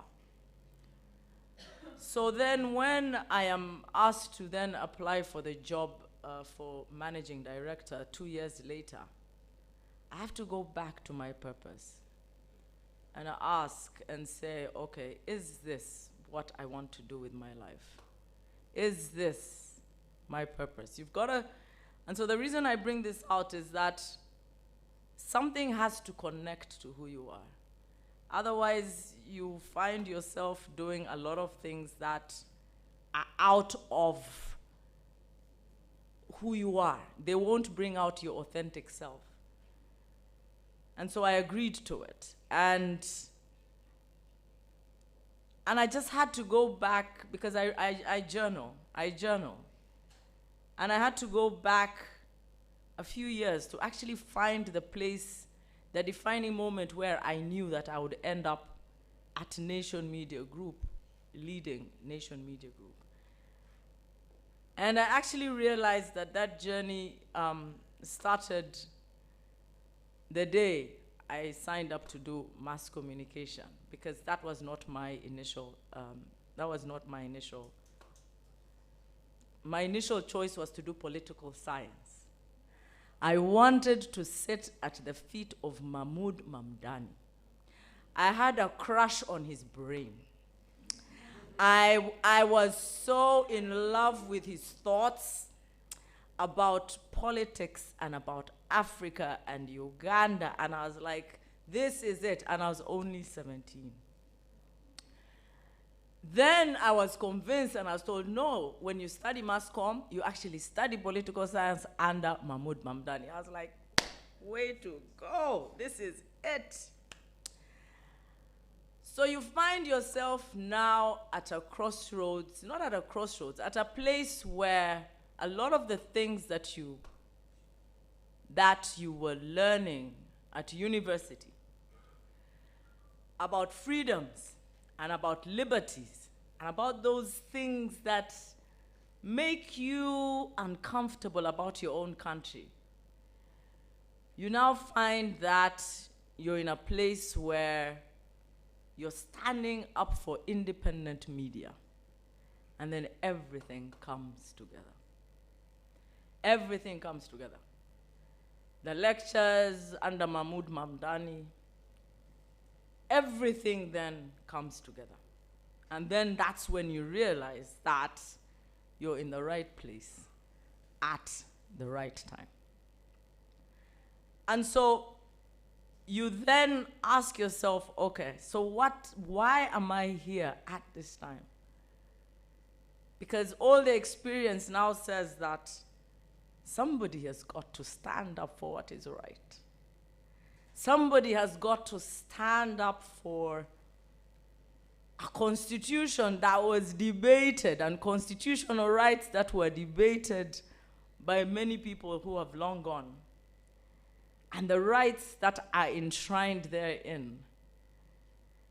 And the things that we would, now at my career, I guess there's nothing like, I think those rights for freedom of expression, slowly but surely, we've seen many aspects of our society that you cannot freely express yourself. And so you find that when it comes to media, you've got to be able to stand up and say, no, something is not right here. You're almost the last bastion standing, because you look around and you see that the civic space has really shrunk. And it's up to media leadership now to stand up for what we call the rights of media. And of course, in there is enshrined very many standards, very, very many standards. Very many standards, because media calls us to account, the public, governance, government, even private. So we call media is that thing that calls us all to account. But even in there, you've got to make sure then that even as you're calling people to account, that you yourselves, what inside your organization, what are your standards that you're holding yourself to? And that is now my role, to make sure that, even as we are calling people to account, are we ourselves accountable, whether it's to our board, whether it's to our own values as an organization. And so, like I said, anytime I feel in a time of uncertainty, everything rises and falls on leadership. I take the flak for everything that happens at Nation Media Group, whether I know it or not. I was recently told by a high government official that I am the problem. I am now the problem. And I said, okay, I'll take that. Because of purpose. I don't hold anybody and say, I said, fine. I am the problem.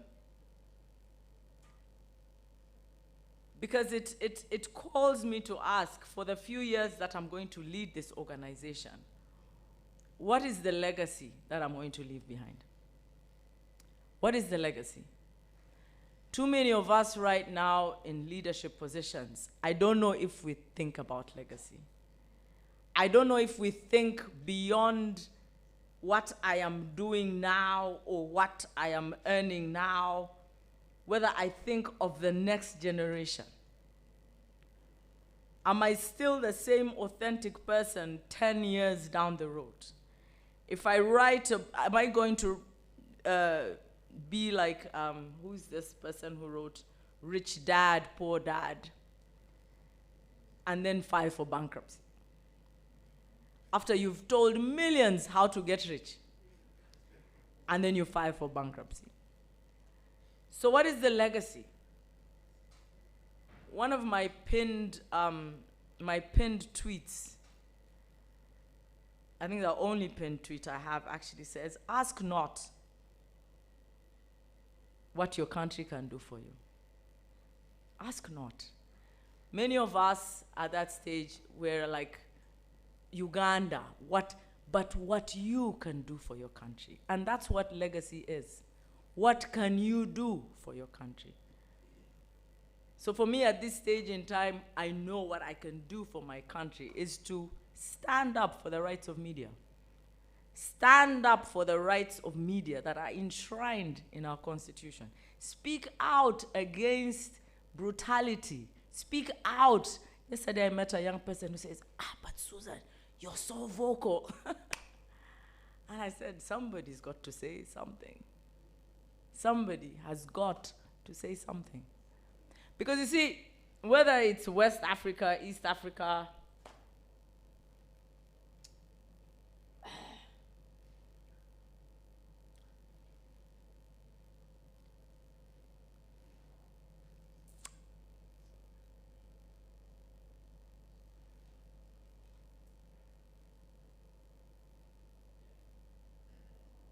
somebody has got to say something.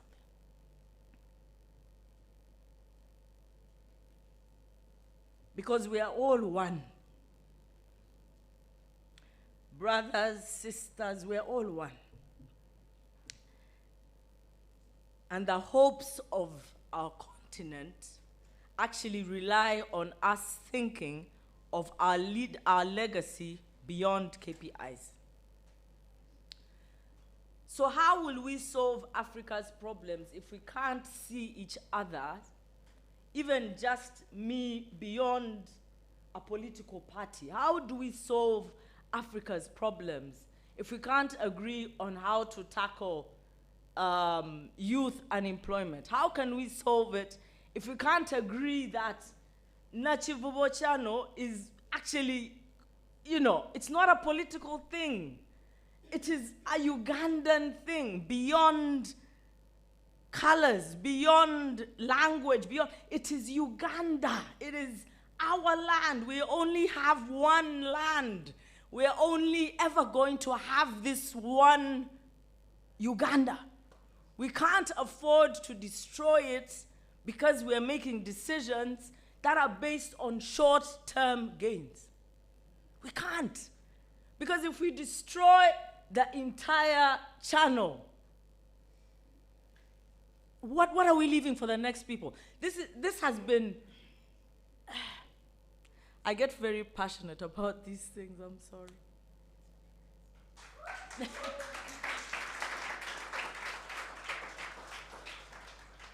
But the short-term gains, we have to stop as leaders thinking beyond short-term gains, because that's what is killing Africa. That is why people, now West Africa, we have that whole block of coup after coup and attempted coup, and, that's what we have right now. But what's the bigger picture? What's the bigger picture for our children? What's the bigger picture for the next generation? What are we telling them? That we can only solve problems if we pick up guns, not if we sit down and have dialogue and agree what are the common challenges that we face. How do we get our young people into gainful employment? How do we solve this issue of climate change? How do we solve basic issues in education? How do we make sure that our children are getting a meaningful education that is actually going to build them and our country? If we can just agree that it is not just about picking up the gun,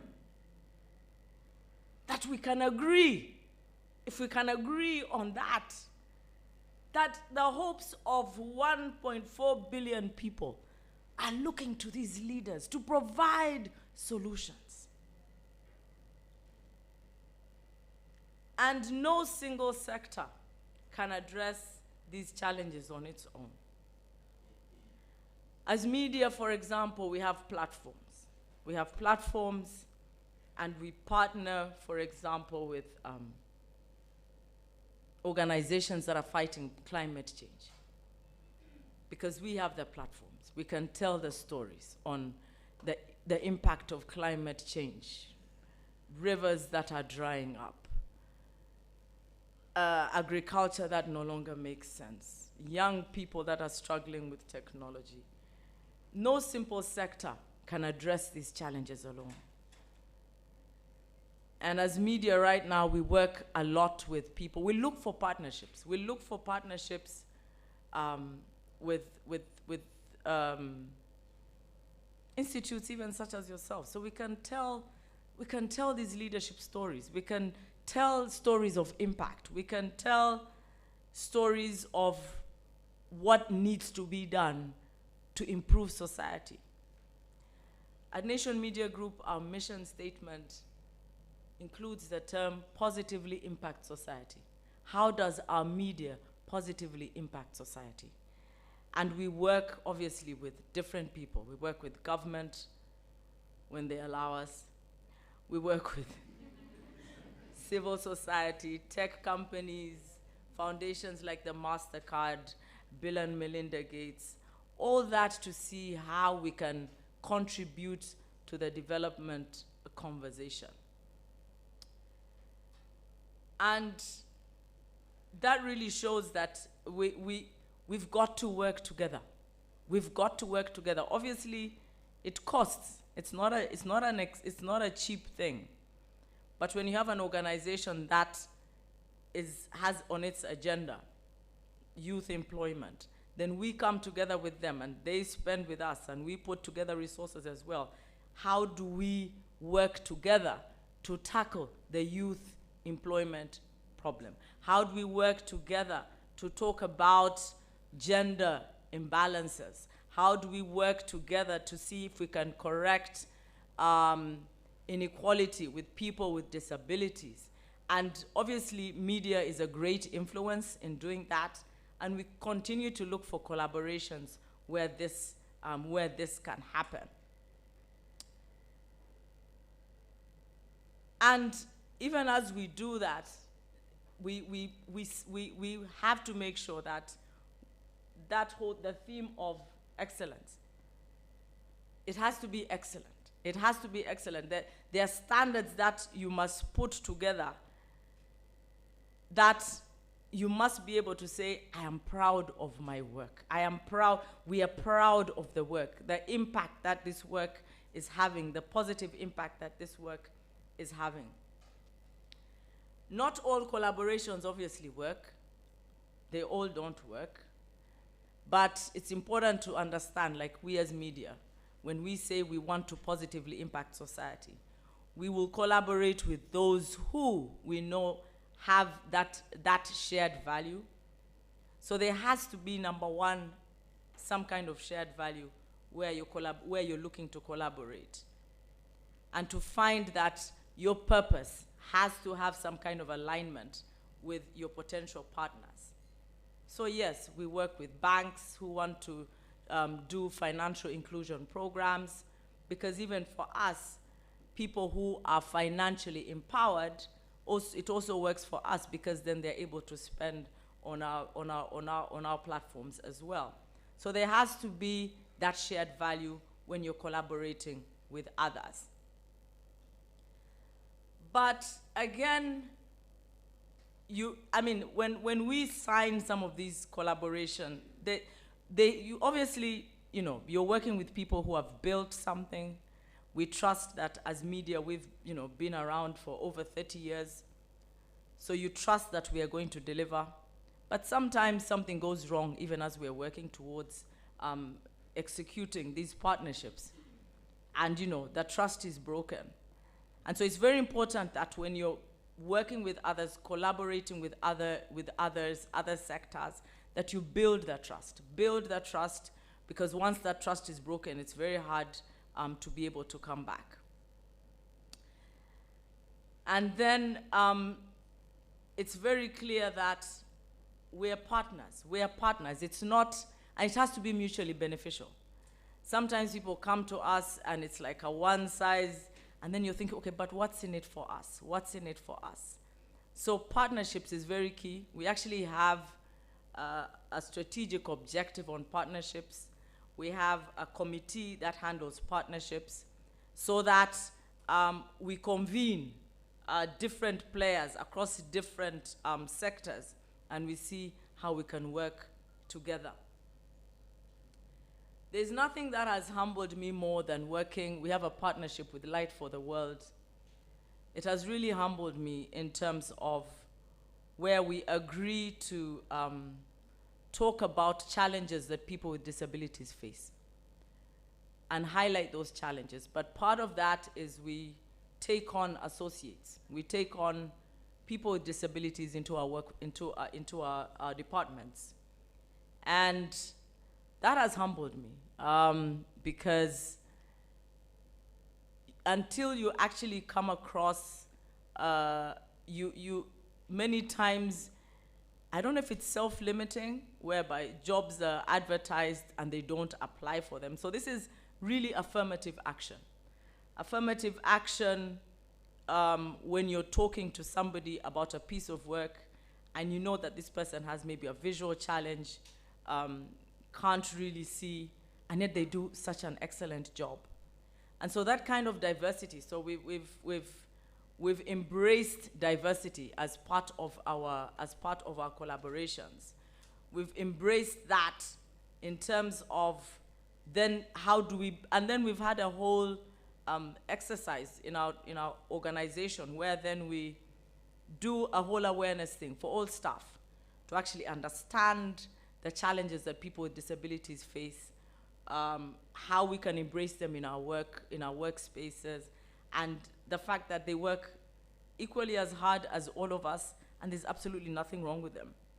And so it's important to understand that part of this collaborative leadership journey is embracing people who think differently, they come from diverse backgrounds, but because you have a shared value, then you're able to work together. And you can't do anything, obviously, without measuring impact, And these days, there's no partnership that you have without measuring impact. Whether it's, like I said, whether it's with MasterCard Foundation or any of the other foundations, you've got to be able to demonstrate that if it's technology, for example, that it's working. You've got to be able to look at collectively what you're doing to impact society. For us, for example, when we work with the Bill and Melinda Gates Foundation, we've seen great success when we handle things to do like with the environment. When you're able to go deep in Toroko and understand how climate change is impacting families there. And then you hope that once those stories are told, that the various government departments can actually see what they can do in the long term to handle some of these things. So it's good for us to note at this time that collaboration can't work where it's all about egos. I saw when Trump and summoned two great African leaders, and you could really see egos at play on one side. But neighboring countries, you travel to America, but you can't look at each other. You share borders, you share language, marriages, family languages.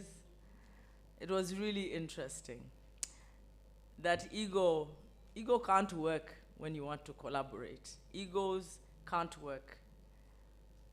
Something's got to give somewhere. And obviously, some partners bring more resources, like for us in media. Media is now what we call the poor sister or the poor brother. So of course, the big pockets. But I think if you can understand and respect each other for what you each bring to the table. We have the platforms, you have the dimes, okay? But respect us, because these platforms have been built for several decades. Your dimes, we respect that your dimes achieve much, but somehow we've got to respect each other. So collaboration works with respect. Collaboration never works with talking down somebody else or thinking that you're bigger and you're better. Collaboration works with mutual respect. Collaboration works with, obviously, in media, you'll never understand, you have to learn the reporting standards of some of these foundations, and then you've got to up your game as well. But then they also need to understand how media operates. So those different cultures then come into play. But I think what I love about collaborative leadership is that once it works, it really works very well. Because your partners, your friends, anytime you review how things are going, you're like, man, are the youth gaining anything? Have we done anything? Have we gotten any movement on this climate change? Have we done anything on democracy? Is anything changing?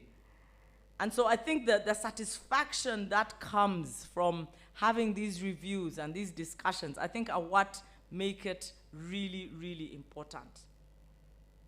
So I really think that because media is a platform, there are other things that are just platforms. We've got to look and see. Africa, what are Africa's challenges? Even if we start home here, what are Uganda's challenges? There's an interesting discussion that was going on because I think the Monitor wrote and said 60% of tourists go back with their money. And so they go back with their money. They come with it to spend, and they go back with it. So there was a nice social media post, and that has triggered a lot of conversation, because the reason we put it out there is so that, because in this government 25-fold growth program, is it tenfold? Tenfold, okay, it's tenfold, but tourism is supposed to grow by 25% or something like that. So the reason we put it there is, okay, we want this thing to grow, but it's not going to happen by decree, right? Media has put together the problem. So how do we now come together with government that has put huge ambitions on the tourism industry, the tourism players, right? And media can very easily convene all these people, by the way, and say, guys, come, let's talk. Because the data is saying that people are coming with their money and they are going with it, right? How do we work together to make sure that this 25% growth on tourism actually happens. And we can actually convene that discussion and have everybody come in. And it's not just talking heads, but proper people who are saying, this is the problem, how do we deal with it? And obviously, as you're doing that, there are many challenges that you can address.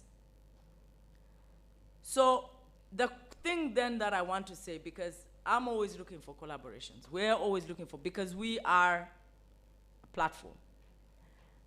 The question therefore always is, when you're in a room full like this, and they are collaborators, because everybody, by the way, is a door to something. Every single person in this room is a door. There's that rule that says there's 5 degrees. If you ask about, I may ask about a well, for example, and I ask somebody at the back there, the general rule in society is that you're 5 degrees of someone will say, no, I went to school with his sister. Then the sister will say, he's here.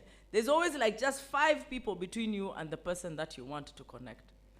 So it's important to look around you and just see what connections are in this room. The person may not be the connection you need today, but just because you keep that relationship alive, tomorrow when they are leading Nation Media, that is when that connection will come to fruition. I loved the young gentleman here who recognized his lecturer. Because for me, one of my lecturers was Charles Onyango Obo. And I just loved the way he portrayed cool. Journalism was just so cool. It was just like, he did not tell you the problems they face with government. As long as he showed up in the lecture room, he was just like, this is cool, right? But I kept that relationship. He was my lecturer. But even now on my CV, he is one of my referees, 30 odd years later. So I loved it when he recognized, I think it was Alice, Irene, because those are people who, once you keep them in your life, you just never know what kind of doors they are going to open for you. So I want us to understand that for Africa to change, I think even just the way Africans are, when you think about our communities, we never do things alone, right? If you're raising a child, there was that whole thing where they said that it takes a whole village to raise a child. We don't raise our children alone in Africa. We don't. Okay, now things are a bit, urbanized. In your apartment, you, your husband, and your 2 children. But it never used to be like that. And even when you go in the rural communities, rural Kampala, I'm not going to say rural communities, rural Kampala, because Kampala also has its rural part. Children are not raised by mother and father alone. Children are raised by even the woman in the duka down the road, right? So we don't do things alone. We are not used to doing things alone. We should not be doing things alone. And so we want to be able to take that same principle of how we were raised. Many of us are raised by uncles, by aunties, by big cousins, it's a whole extended family. To actually understand that we don't do things alone. And so we cannot think that even when you're building your organization, that you're going to do it alone. That if you want to bring change in your community, if you want to bring change, that you're going to do it alone. Many times you want to say, you guys are doing this thing well, how can we work together with you? So I want us to understand that success, individual success, by the way, is a thing of the past. I honestly think that. Because what does it mean? What does it benefit you to? How do you even say? Because first of all, so many people contribute to your success, right? So you can't even, anybody who stands and says, I'm a self-made person, you cannot be self-made. You cannot, there are so many people who contribute to our success. And so we've got to be able to look at how we win together. It is pointless for me to drive the latest car on bad roads. Pointless. It is pointless for me to build a huge mansion and I put my feet up and say, this is my symbol of success. I look through the roof, the sunlit, it's an open roof. I can see the sky and enjoy the stars when I'm gonna step out, right? And my neighbor's children are naked and they don't even go to school.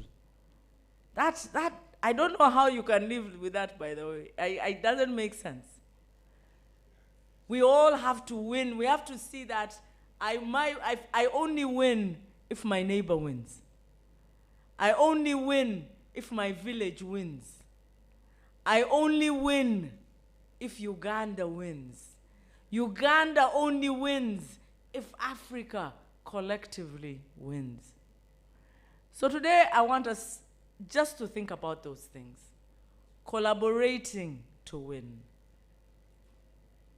Collaborating with purpose, but with one intention. How can we win together?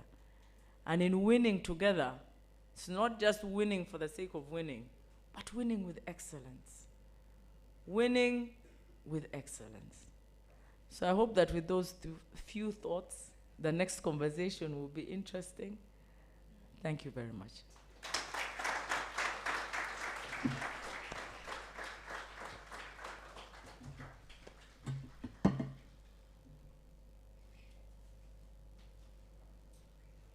Thank you very, very much. I hope she's given us a number of things to think about, a number of things to write down, a number of things to go and meditate upon. The next part of the conversation I was most excited for. Angelo, Izama, anytime he speaks, I'm just like all ears and writing down. And Susan. The Lord is good. I know all the time. Amen. So, all protocol observed. Happy to be here with all the fellows and our friends and collaborators, and congratulations to the griots. I have to announce that there's a friend of mine. I call her Mwalima, but she's Toma Kujo. She's from Gambia. So I recently ordered for my daughter Amandla a what do you call that, West African instrument, a kora from her. As Susan says, there's always really 5 degrees, much smaller as you grow older, between what you want to manifest. I'm talking about my my other young brother over there, and you know, basically the evidence that is manifesting. But I noticed that we have time issues. We have, initially this was supposed to be 15 minutes, and we have another session before Director Kwesi Tabaro comes and closes our meeting today. So I'm going to try and take even much less time, though I'd wanted to say a lot of things at this particularly special gathering of the fellows. So this is what I'm going to do. I will make remarks for 2 minutes, and then I'm going to ask my colleague, I'd say colleague, but now of course she's a big person at Nation Media. You know, I had the pleasure of working with Susan and Sibira when I was a consultant for the New Vision a couple of years ago, and we recently lost a good friend of ours, DJ Bush Baby. who I worked with then. I knew she was on the board of Nation Media because that was public news. And then she became MD, which was unexpected, but now that she has explained how the journey has come full circle, I'll accept that version. Recently, I texted with her because another member of the Nation Media family, I would say, is now the esteemed incoming mayor of New York City, Zoran Mamdani, and that would have been my Mamdani story. If I had more time, I would tell you guys a bit about Zoran and the things he's going to do. I'm excited for the possibilities of Africa. I understand we have many problems and many challenges. Even this whole so-called youth bulge, generational moment we're facing with our demography. I think with the likes of you in the room, if you look at it differently, it's really an opportunity to energize what Africa becomes over the next 30, 40 years. So I am one of those who is, I am optimistic. So the question I had actually in my mind as I was taking notes are two things really. Usually at this time of the year, I pick a word for the next year, and the word I picked for this next year is courage. Because I felt that was what was lacking. You know, you look at the world and its problems, and it appears that we're overwhelmed, right? You look at the news, and it's one bad thing after the other. But we Africans have been here a long time. So I picked the word courage. That's what I want to manifest one day. And then during the course of the conversation, I was asking myself, okay, the real, in terms of plotting success, I think, you know, we can talk about individually, what is your location with regard to Africa's problems, Africa's challenges and solutions, because when you go back home, it will just be you. Okay, you can turn on your phone and you feel like there are many of you because social media tends to give that impression. But in terms of your efforts, what is your location? And then can you levitate and think about that Africa that is somewhere in the horizon? You can do that if you understand where you stand in relation to these things. Then we can get into the conversation. But I had a call with Susan yesterday, and I said, regardless of what she says today, I wanted to speak about what I call social reasoning. Because often we talk about leadership and purpose and those things, and then we measure it in terms of quantums, you know, progress, in terms of the economy, state of institutions, etc., etc. But I thought I would introduce into the lexicon here for the fellows, social reasoning, which I define as the rational direction of progress, and you can include leadership-led improvements in our political and economic life, but in relation to social causes and consequences. Because we're human beings, leadership must have like a direct purpose. You know, when we talk about things like climate change, not abstract. The last week we've been dealing with heat, and that is physical experience. And if you turn on your air quality monitors, you know, Kampala is just one of the most unhealthy cities now. So that is something that is, you know, it actually matters the air you breathe. You see what I'm saying, fellows? So social reasoning is in terms of your location. How do you measure the impact of your leadership to something that is individual? It has to do with you. It has to do with your family. It has to do with your community. It has to do with your neighbor. Because what does it mean to solve youth unemployment? What does it mean? Does it mean putting more money in the pockets of young people? No. To me, it means ensuring that they have the dignity to live a life of purpose, something.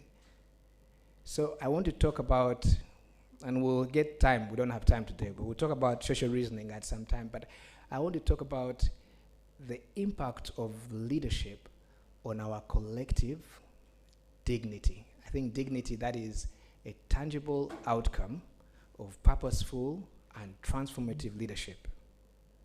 And it comes in many ways, okay? Do I respect women? Do I respect myself? Do I act at the highest standard? So excellence, that is an outcome of how you view yourself. And as Africans, of course, our dignity is what is most threatened by the kind of world we're in today. Do we agree? Okay. With those few words. Yes. I was thinking actually, Susan, as you were speaking about neighbors not being able to talk to each other and going to someone else's home to have that conversation. I was thinking about, does anyone know about Prince Louis Rwagasore? Show of hands? Oh dear. Prince Louis Rwagasore was, I think, the second prime minister of Burundi. He was assassinated after a few months when he took over, but he was a good friend of Julius Nyerere. So the two of them actually thought of joining Burundi and Tanzania together. This was when the early days, even before Tanzania joined with Zanzibar. Nyerere was devastated when he was killed. It's a deeper conversation to have. But in terms of your location, you can see where things would have gone differently, right? And the other day I was thinking, why is it that today we are talking about solving problems in the east of Congo when we could talk about a political union between, say, Rwanda and Burundi? Why not? Anyway, Susan, in terms of your location, what would you say before I bring in the fellows to ask you some questions? What would you say? No, I want to stand. It's okay. What would you say? Are you going to feel abandoned there? You okay? The valedictorian can sit next to you.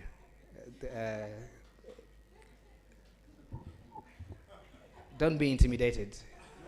Yeah, okay. Okay, yeah.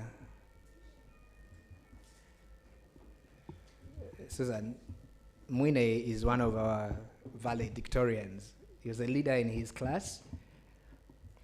He's a civil servant on sabbatical. He's now doing civil society things. He's actually an immigration official. Yeah. So I was saying, what from your location would you say with this issue of dignity for the African represents the biggest challenge today? Like, what would you say from the media's perspective? There are many things that affect the dignity of the African, but what is that challenge that you identify from your location?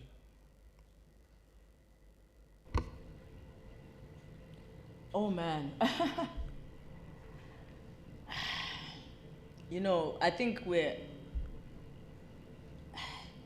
dignity is such a loaded word. And I think the challenge that we face as leaders today is, I think we've forgotten about the dignity of our fellow human being.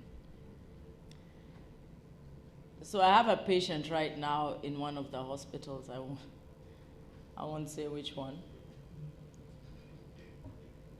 because I'm media and I'll be slapped on the hand.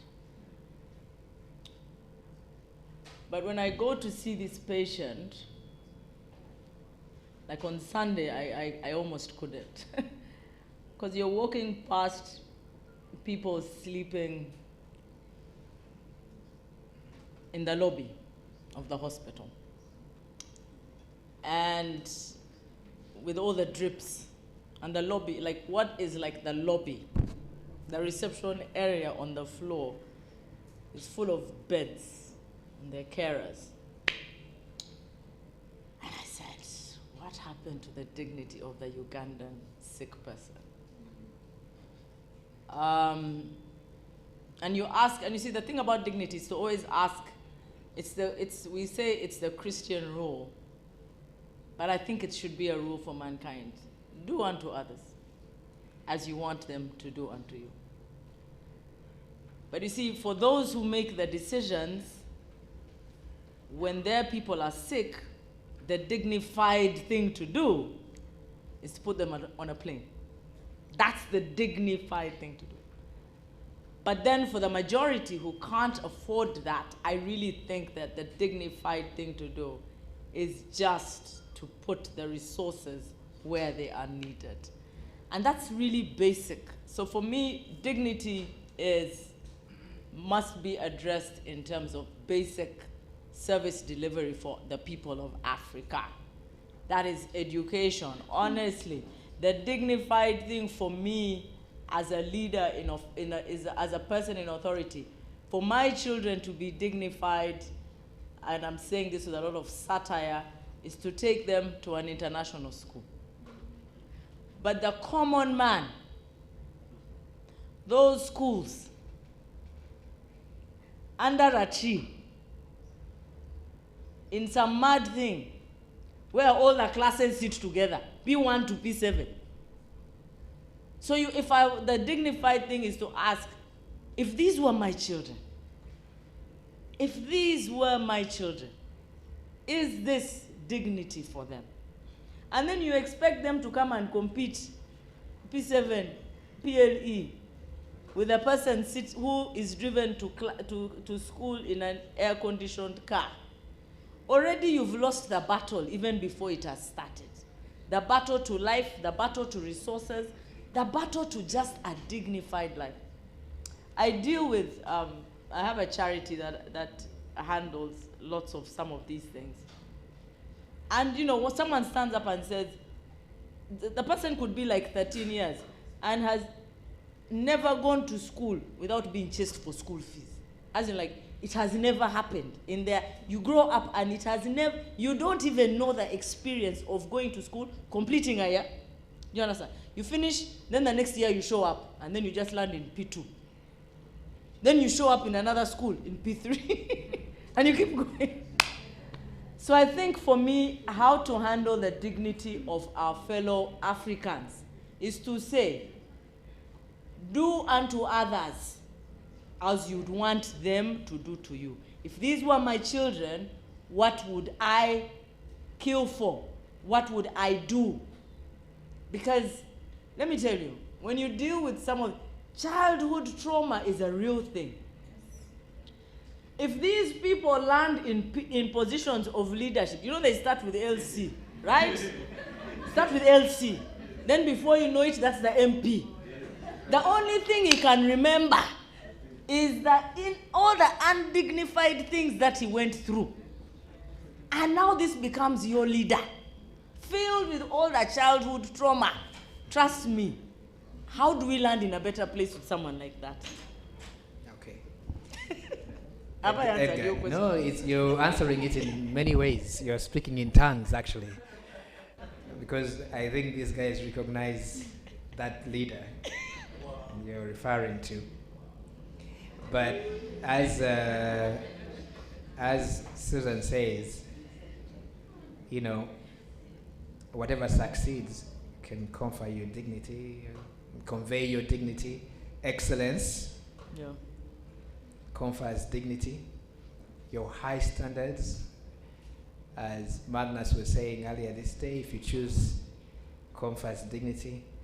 Honesty about our problems, that also confers dignity. Edgar, you have the first question, and then we shall go to the audience. And when we come to you, we'll try and keep it brief because today we have overrun our time, and not keeping time is one of the indignities we're trying to avoid, right? All right, Edgar, you go first.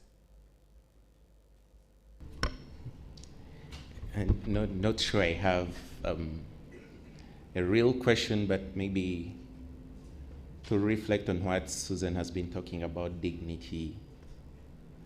And the question you asked her, I think the real challenge is that dignity is not really a standard for us.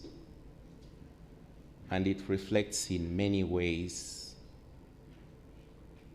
But most notably for me is how we respond to our problems, like unemployment, for instance. When you move through the airport and you see how many people are going into the rest of the world to look for jobs, from the way they are dressed up, from the cargo they are forced to carry, to the uncertainty they are falling into, and it is being mainstreamed as a way of answering the jobs question. I think it starts with just that there is no standard called dignity that we live by. The people we hold to certain expectations do not live up to them. The people and I usually ask, I would ask people like you, Angelo, how you feel being led by the people that lead you. Not because they're much weaker or less knowledgeable, but the way they treat the office that should represent you. And you live in the United Arab Emirates. How do you wake up on a morning when it's in the news that a whole diplomat was running a casino within the Ugandan embassy in that country? Like, how do you talk to the people on the streets? Do you still say I'm Ugandan? Do you still, pull out your passport and put it on a table somewhere and you say this? So I think more than just condemn, more than just, it's not a standard. So they're not being held to anything. So until we put this within our moral fabric, like bring back dignity as a standard. That's why it's important to talk about that location again, because he was referring to the esteemed Minister of Foreign Affairs, who is in that story, running a casino in an Arab country where I live. But my location in relation to Africa's problems means that when I levitate, I have a choice of leaders to choose from. There are good leaders in Africa today. And because I'm an African, for that question you ask, I'm not really Ugandan, okay? I can come and look at our problems, I do my best, but the standard of leadership, the standard of dignity that I choose may not come from the stock of leaders that are approximate to me. That would be my answer. But fellows, all the three cohorts, I have only about 6 minutes to go. If you feel very strongly, raise your hand and ask a question to our esteemed guest here, or just make a comment. I've got two. Manifest your dignity. Can I start with him and end with you? All right, thank you. I didn't see those ones.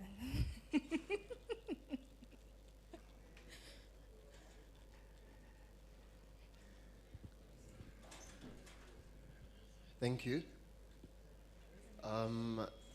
One of the things let me say it's a comment. There are two things in this life. There's shame and guilt. Shame is self-inflicted, it's self-absorbed. It's the way you feel as a person. Guilt is the way you feel for the things you do and how they affect other people. So I think when you raise a question of dignity, when you talk about dignity, it all goes back to the people, their moral compass. How will you feel with the things that you do, with you yourself as a person, and how they affect other people? Then the other thing about employment, one of the speakers talked about, especially with the youth. I'm sorry, I'm going to try to be as fast as I can. There's a popular saying I always tell my friends lately. I tell them, you set a thief to catch a thief. The world is evolving very much. My background is in tech. So look at tech and look at the young people. See what they're watching and what they're consuming. What we are consuming is what is leading us to be in the places where we are. The instant gratification is so much. We want to invest today and reap today. So you need to change that, the framing, the packaging of everything. Good enough you people are in the media, more experienced than many of us here. That would really have a drastic turn of events for very many people out there. Thank you. You didn't say your name though. My name is Ashraf Kanavi, Rotarian, and I'm running a climate change NGO with a couple of friends. Thank you. Excellent. Ashraf, you know there are people who are reaping even where they don't invest. Okay. All right, just one more. Depending on how fast she goes, there's some I saw behind. We have a lot of time out. I mean, we can extend our time during the interactions. I apologize on behalf of the Institute for the time delays. So go ahead. Thank you very much. My name is Lutgard Musime. I'm a griot, and I am a nutritionist and in the disability space. So what stayed with me is what you do as a leader goes a long way, how you go about your life. But my question is, to answer the location where I am, I'm at a location at a tunnel of defeat. So there are so many things that I would want to do and change, for example, but there are so many caravats in my way. So my question would be, how do you go about them? For example, I'll give an example. When you're in traffic and you're driving, and the leader with a UG is behind you making so many sirens, it's a narrow road, and wants to go over you, jump over you. Usually I am defiant. I am one of those defiant ones. But my question is, for such a case, what do you do? Do I stay in the road? If I stay in the road, I'm going to be run over, for example, maybe, or I'm going to be beaten. I've seen people who have been beaten because they're not moving out of the road, and yet you know that they don't have the right of way. So where do we start, for example, with the authoritarian rule that is around? I hope I'm not short. Thank you. That is a question for a head of a media house that has been identified as defiant. Susan, how do you deal with entrenched authoritarianism and that reflects on the street? She did mention that sometimes you can't have, you're stuck in for an hour. Yeah. If you had a chance to speak to someone who could fix this, what do you say? Well, I think there are two ways, because we all face that. Yesterday, it's interesting that you say, because yesterday I was driving alongside, and after sitting at the yard for a while, and so some guy decides he's going to go against the traffic because I think he's with a minister. So he's now, they finally released us. Did you say the yard? This here, the yard. There's Kitgum House. Kitgum House. Old people call it the yard. Only people who are 30 years. Call it the yard. We used to call it the yard. Kitgum House. That since the 1990s. Exactly, the yard. So the guy starts to create a way where they've just released us to come against the traffic so that his person can join Ginger Road. So when he stops me, I said, no. I said, no. So he moved to the next car. But, yeah, and he was masked and everything and with guns. And I said, no.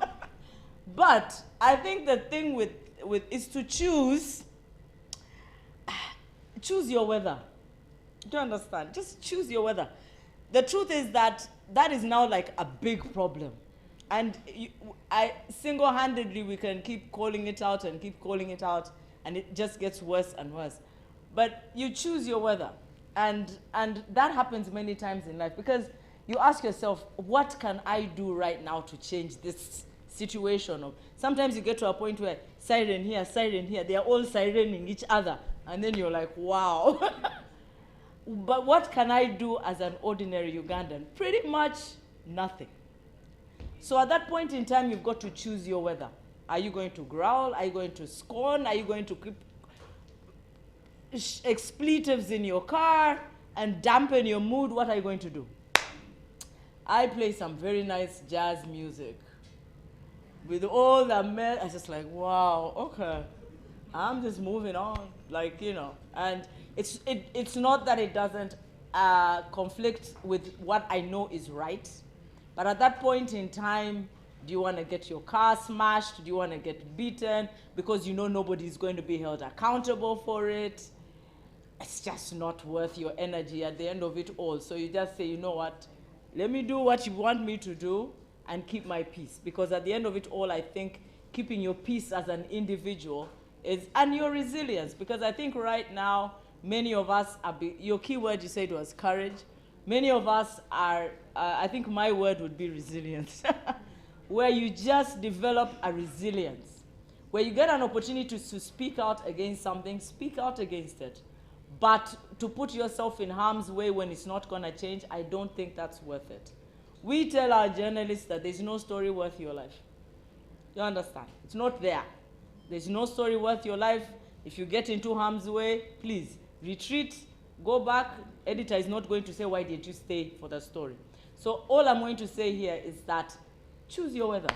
Choose your weather, maintain your peace. At the end of it all, I always say, even these things will pass. That's what I say. I say, even these things will pass. Those of us who say the yard, when we're in school, the ruling cabal then, people would come to school with pistols. Girls would come to school with pistols and brandish them at teachers. So I always say that these things, these two, will pass. Fellows, Yale fellows, Huduma fellows, the Griot fellows, for us at the Institute, this is our location. So we'll travel this path in the future together. And to my young sister who says, you know, her location is a trouble tunnel, how we deal with this is to reflect together, to aid each other, to support each other, to dream together, and then most importantly, to act together. That is how we restore the dignity of our lives, and that's how we live meaningful lives anyway. So I thank you for paying attention to Susan, and it's your first time to meet this group. We thank you for coming, and I'm going to hand over to the rest so that we can go into the next session. Thank you very much.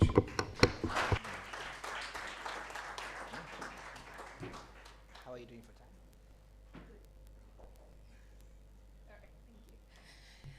time? As I mentioned earlier, when Angelo speaks, you note, right? For giving us a little bit more of your time. Earlier, when they asked me to speak for the first time, I said, this is a space where we come to refresh and start again. I'm sorry we may go an hour over, but it's the fuel you need to start 2026, I hope. The next conversation is on enterprise. We said we're looking for the money to fund the ideas.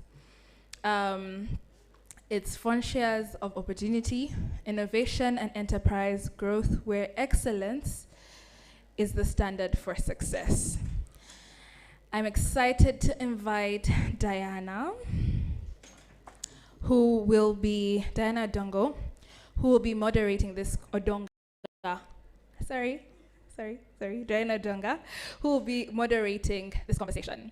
She is the manager, corporate social investment, and I think given her title, she's the right person to have this conversation, Stanbic Bank Uganda.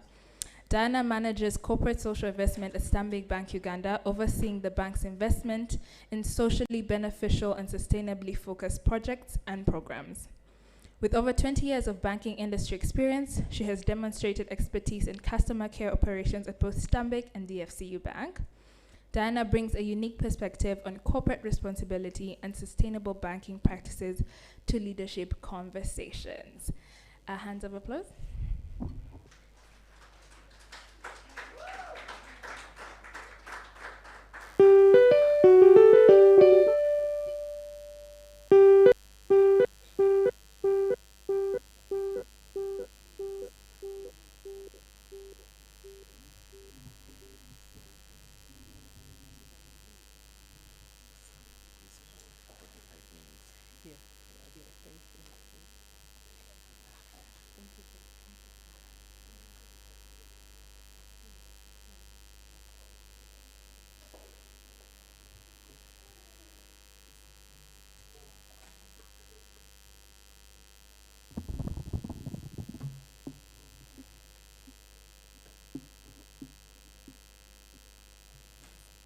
Good evening, ladies and gentlemen. I know it's 5, but let's have some more energy. Good evening, ladies and gentlemen. As I sat there, I said there's a certain rumor that Gen Zs and the later millennials are not focused people. Going by this room, give yourselves a big round of applause. You just debunked that rumor. So congratulations. My name is Diana Ondoga, as I've already been introduced, and I serve at Stanbic Bank. I, like Susan, also came in a little late because Saturday is that day when you get to catch your breath.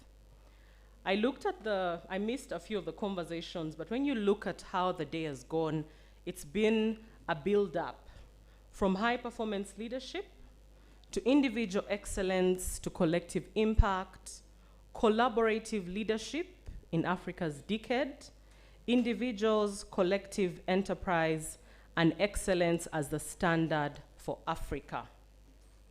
What is the purpose of this session?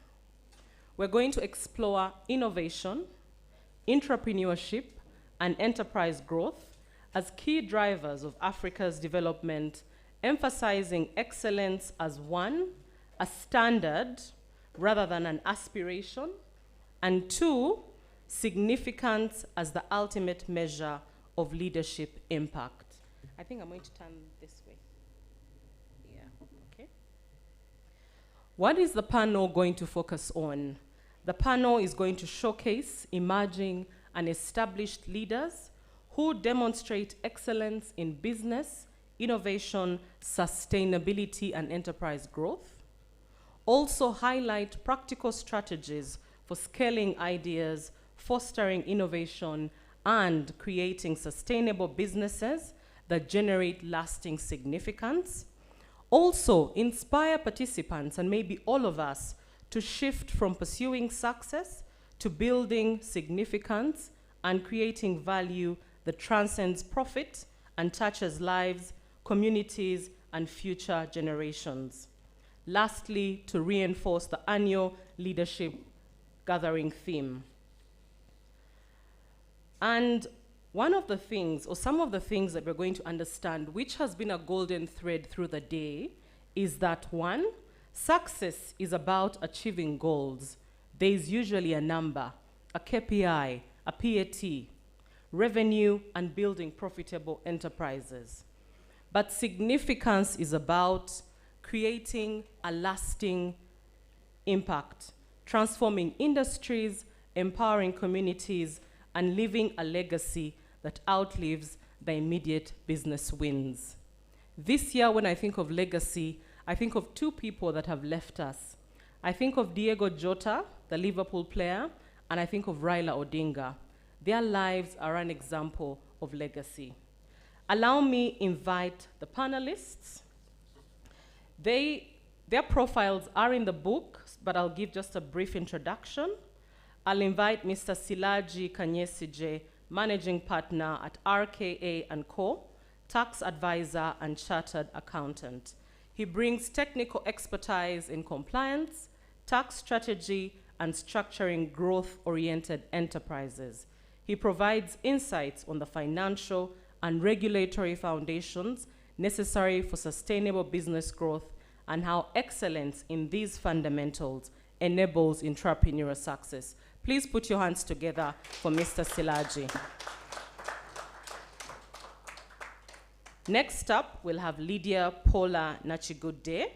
Lydia is the ESG Sustainability Manager at MTN Uganda, and she leads MTN's environmental, social, and governance initiatives, demonstrating how purpose-driven businesses create lasting impact. She bridges corporate strategy with social responsibility, showing how businesses can now grow while creating significance beyond profit. Please put your hands together for Lydia.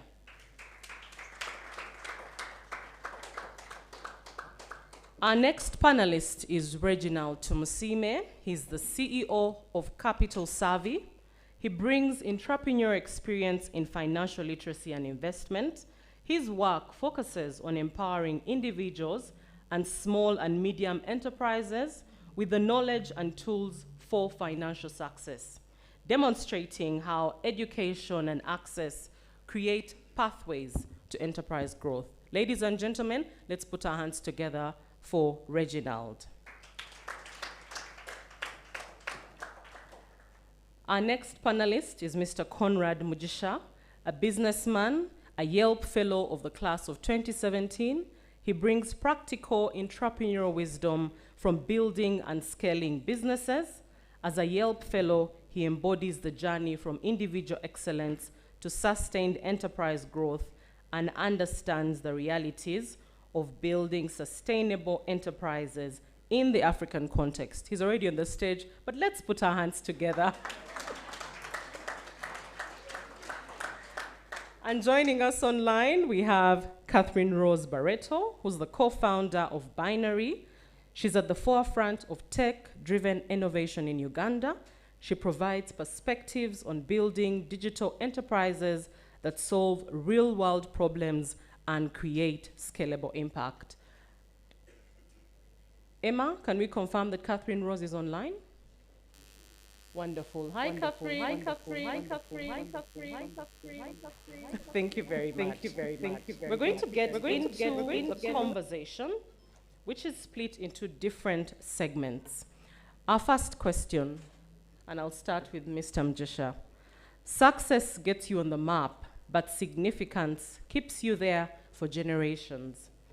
I'd like each of you to share a moment when you realized your work needed to be more than just business growth, the point at which you began building for significance. Yes. Good evening, everybody. I'm happy to see you. So I'll just give something small.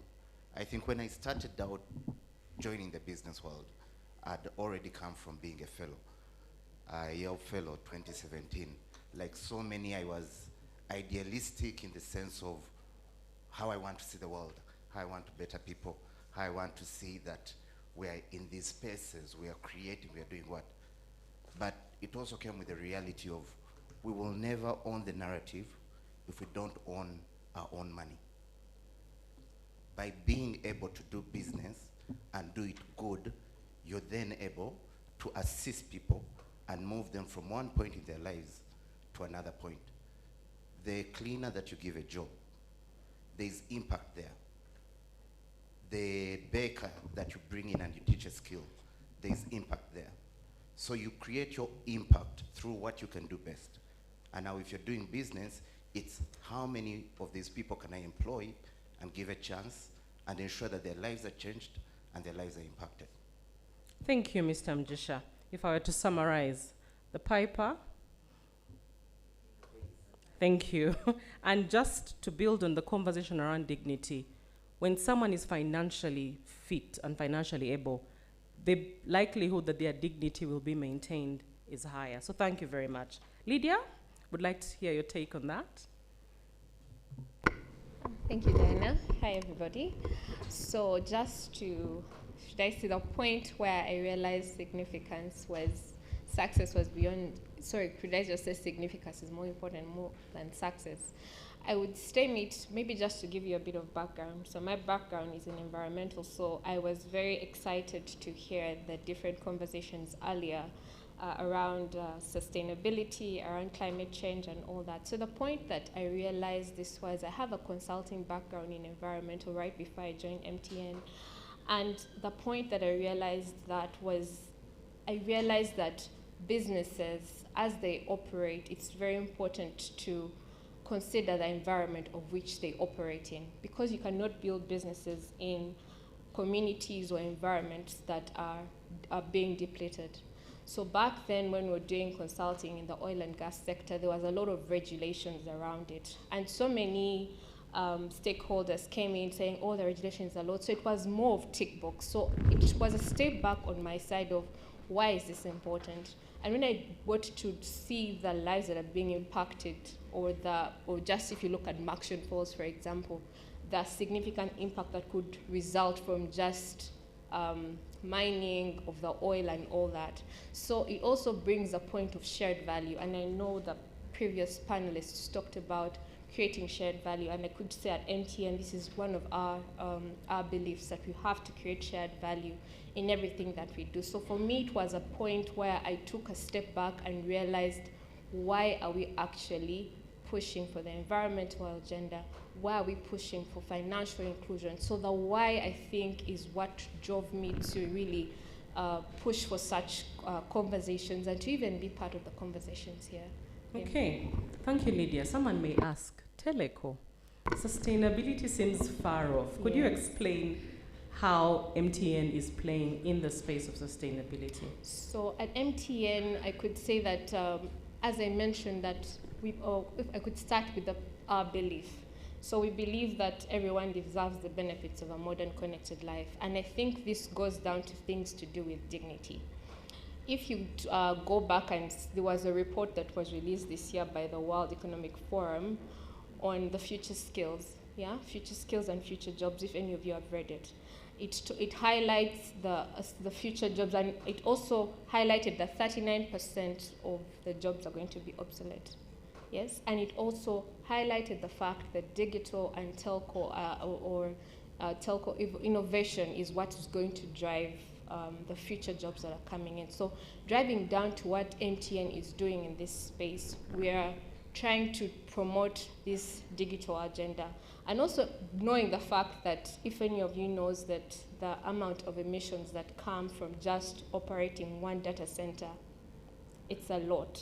Yes, so on our side, why we know that we are contributors to this, so we run different initiatives to be able to dial back the different, the carbon emissions and all that. So that's why we are part of such conversations, both from a scaling perspective and creating better jobs and a dignified life, and connected life, but also on the environmental perspective, because we are cognizant of the impact that we actually can drive as an organization.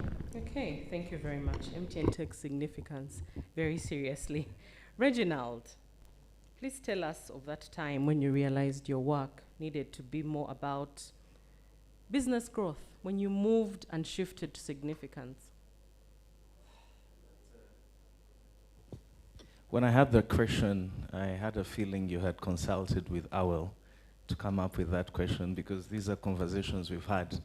And he always promised to put me on the spotlight, share my story, which I find very unfair. Owl should have given me a heads up. But speaking on MTN and sustainability, just to divert a little bit, Karen, who is one of your, I don't know whether it's Yelp, I think she played a very significant role. So I just thought I would shout that out just to encourage everyone who is... Back to the point, I'm a very faith-driven guy. I'm a bit different. I believe money is a tool. I've always believed so. And 2019, I decided to leave a very high-paying job. Apartment, 3 bedrooms, based in Nairobi, managing 8 markets. The life perhaps, how old was I? 28? 28-year-old, would dream for. So left, started the farm, and the goal then was to facilitate investments into Africa.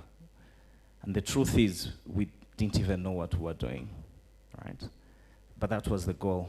Left, assembled a team, 1 child, married, with bills.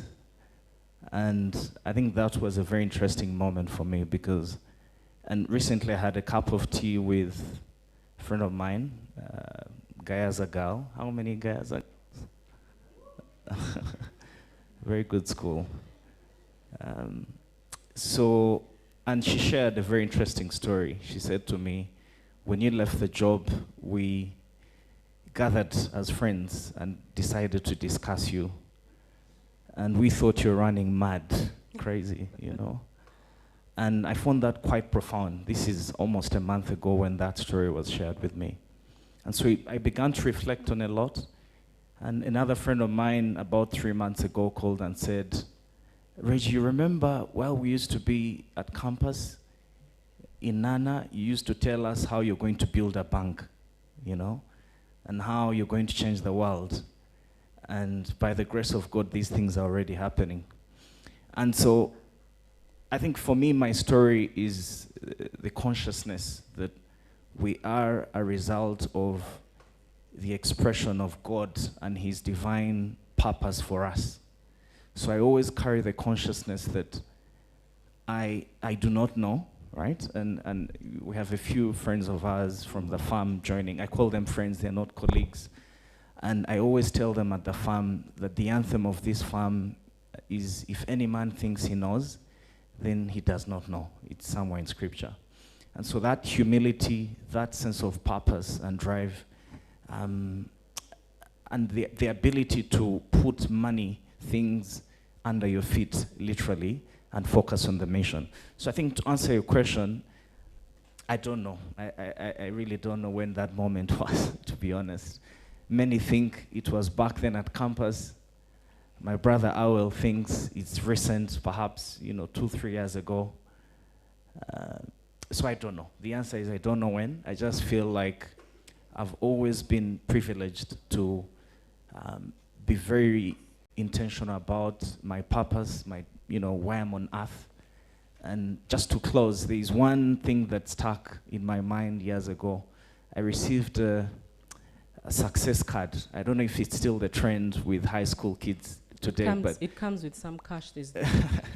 But literally would post these cards via post, And a friend of mine, I actually need to find out where she is, this time in Amagonga Gal, wrote to me and said, I wish you all the best in your exams, and my advice is leave no room for regret. So I've always worn that consciousness that everything that I do, I've got to make sure is ordained by God, and that I have absolutely no regret. And now we're on a very bigger mission, which is to build Africa. And that's the mission we're carrying at the farm. And the goal is to spread across Africa and sort of in the work we do, finance and technology. And so there's a lot more I could share, but I think for now that's enough to mention. Thank you. Okay, thank you, Reginald. From your narration, I've been engaged in several meetings and discussions where the role of spirituality is being emphasized. If you say this dream started way back at campus, then that was it. It's just sometimes the campus, you take a different route, but once the spirit, once it's imprinted, it will lead you back. So well done on that. Would like to hear from Mr. Silaji. Yes, if you could tell us that moment for you. Thank you so much for that question. Good evening, ladies and gentlemen. I don't know why it is. Me, I'm a village boy. So I'm not a town-raised person. And I lost my parents when I was 20 and became head of the family of 16. But I thank the Almighty that I'm here. And the one who follows me is the professor. So it's, we give thanks to the Almighty. But what for me, money is never a driver. I think what drives is to see that you, whether your neighbor, whether your sibling, is doing something that makes them get that dignity. Because I always say, if you have $1 million in your house and your neighbor is very poor, you have to build a high-raised wall to ensure that your $1 million is not stolen.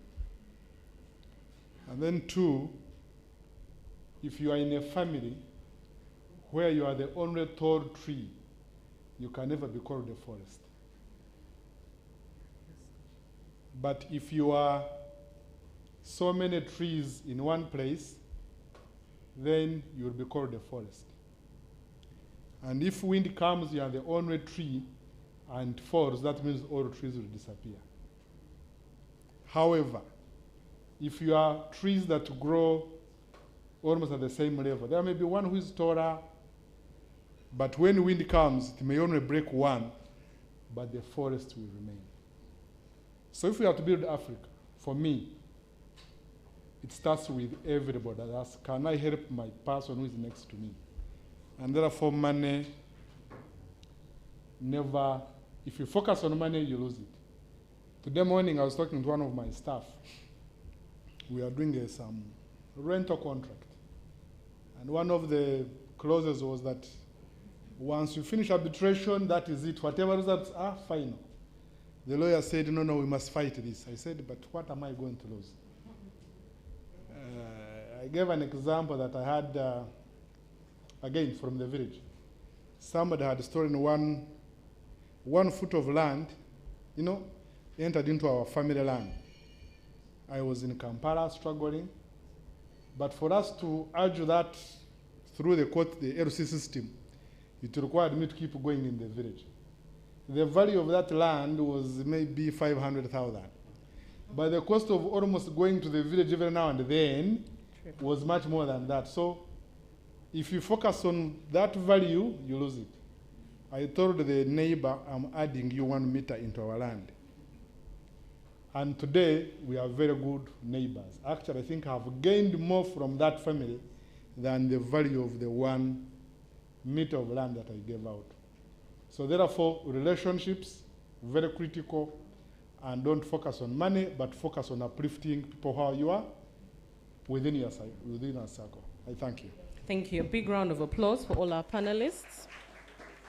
What an apt description of community and the sense of community, forests and all that. Catherine Rose, would like to hear from you. That moment of realization when you moved from just business growth to significance. You have the floor. Thank you, Diana. And just to share, I'm based in Dar es Salaam, Media team, the sound.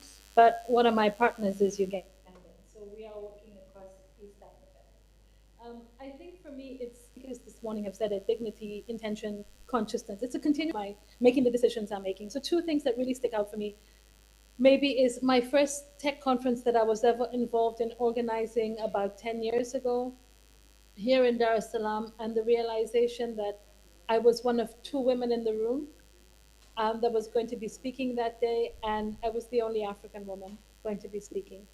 And that was a wake-up call for me to really think about what am I doing and why am I doing what I'm doing, and how can I create spaces for more women to be working in the tech and engineering fields, and what am I doing to intentionally do that? How am I not just creating spaces, but creating talent pipelines and then supporting women in this space? So that was one. The second one for me, again, it's continuous. I straddle the tech world and then I straddle the development world. And when I'm in the development world and I am told that, under a tree is a classroom, or I get told, this structure is meant to be a toilet, it's a continuous reminder for me that I have to do better and I have to do more. And it's not just about doing it alone, it's about how can I bring other people onto this journey with me, so that we are having more impact in the communities around us and we are leveling the playing field. Whether it's a child that's coming out of a private school and a child coming out of a government school, it can really can walk into a room with dignity and say, I belong here. And I think that's the important thing for me. So for me, it's a continuous reminder that I need to do more, but it's also this recognition over the years that it cannot be done alone and that we have to bring other people onto this journey with us. Thank you. Thank you, Catherine. Thank you, Catherine Rose.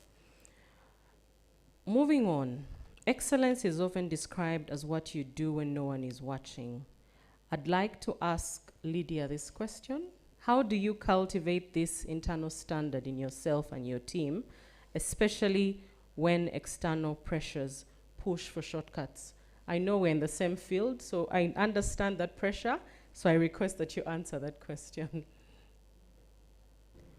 Thank you, Diana. So, of course, as you mentioned, our field is very complex because of different demands from investors, from stakeholders, internally, externally, and investors. Generally, the pressure is real to deliver on so many things. But what keeps us grounded, or what keeps me grounded, me and my team, is to really focus on the impact we are creating at the end of the day. So sustainability and ESG at large, even CSI at the end of the day, usually can seem like a tick box or a feel-good exercise. But usually when you shift the focus to look at the impact you're creating at the end of the day, when you go to, you've done work with Stanbic and the schools championship, the money that the different teams win at the end of the day. When you measure and put specific metrics at the end of the day of what impact you're creating, what value are you creating, that gives you buy-in easily from the different investors or different stakeholders that you have. But also having the gravitas to still stick to being ethical when delivering, speaking the truth. So usually, I'm sure we've all seen reports that are glossy, that look good. Yes, they tell you we have invested this amount of money, we've done this in this area, but when you actually are authentic to the different nuances that are around you and still being able to deliver and being also transparent to disclose the different challenges that are there when delivering. So I think those two things, really speak out to how we navigate it. Okay, thank you. Impact and transparency.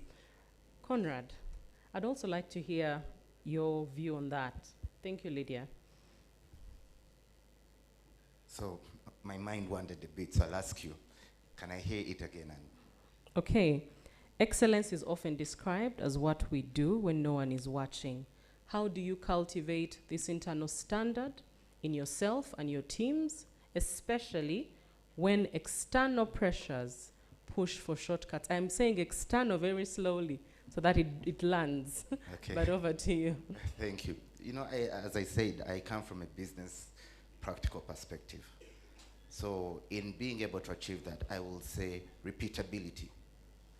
The very small thing that you ingrain from the very beginning and you hold it as a standard and you keep repeating it.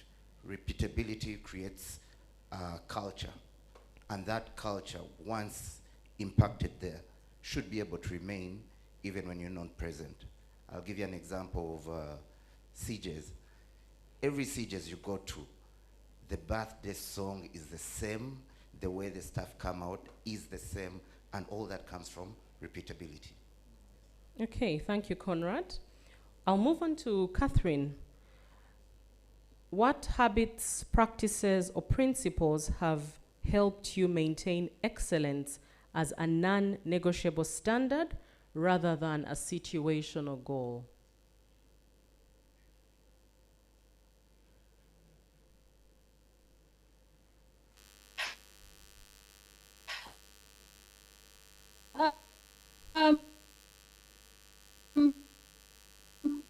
Catherine, we lost you there a bit.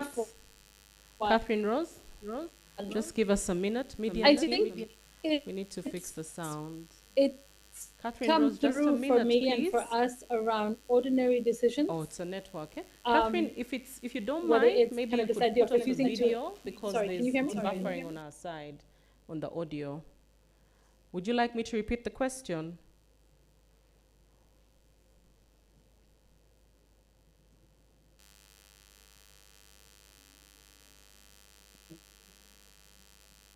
Catherine, Should can I you hear go? me?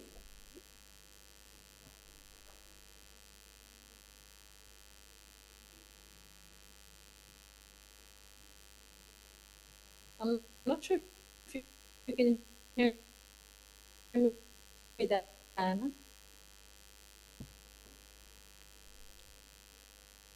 Okay.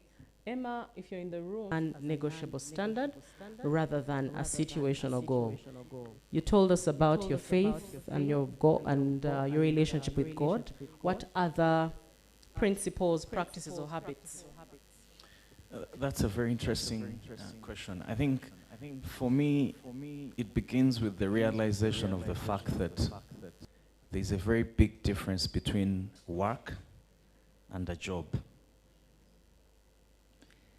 So if you then are privileged to find the work,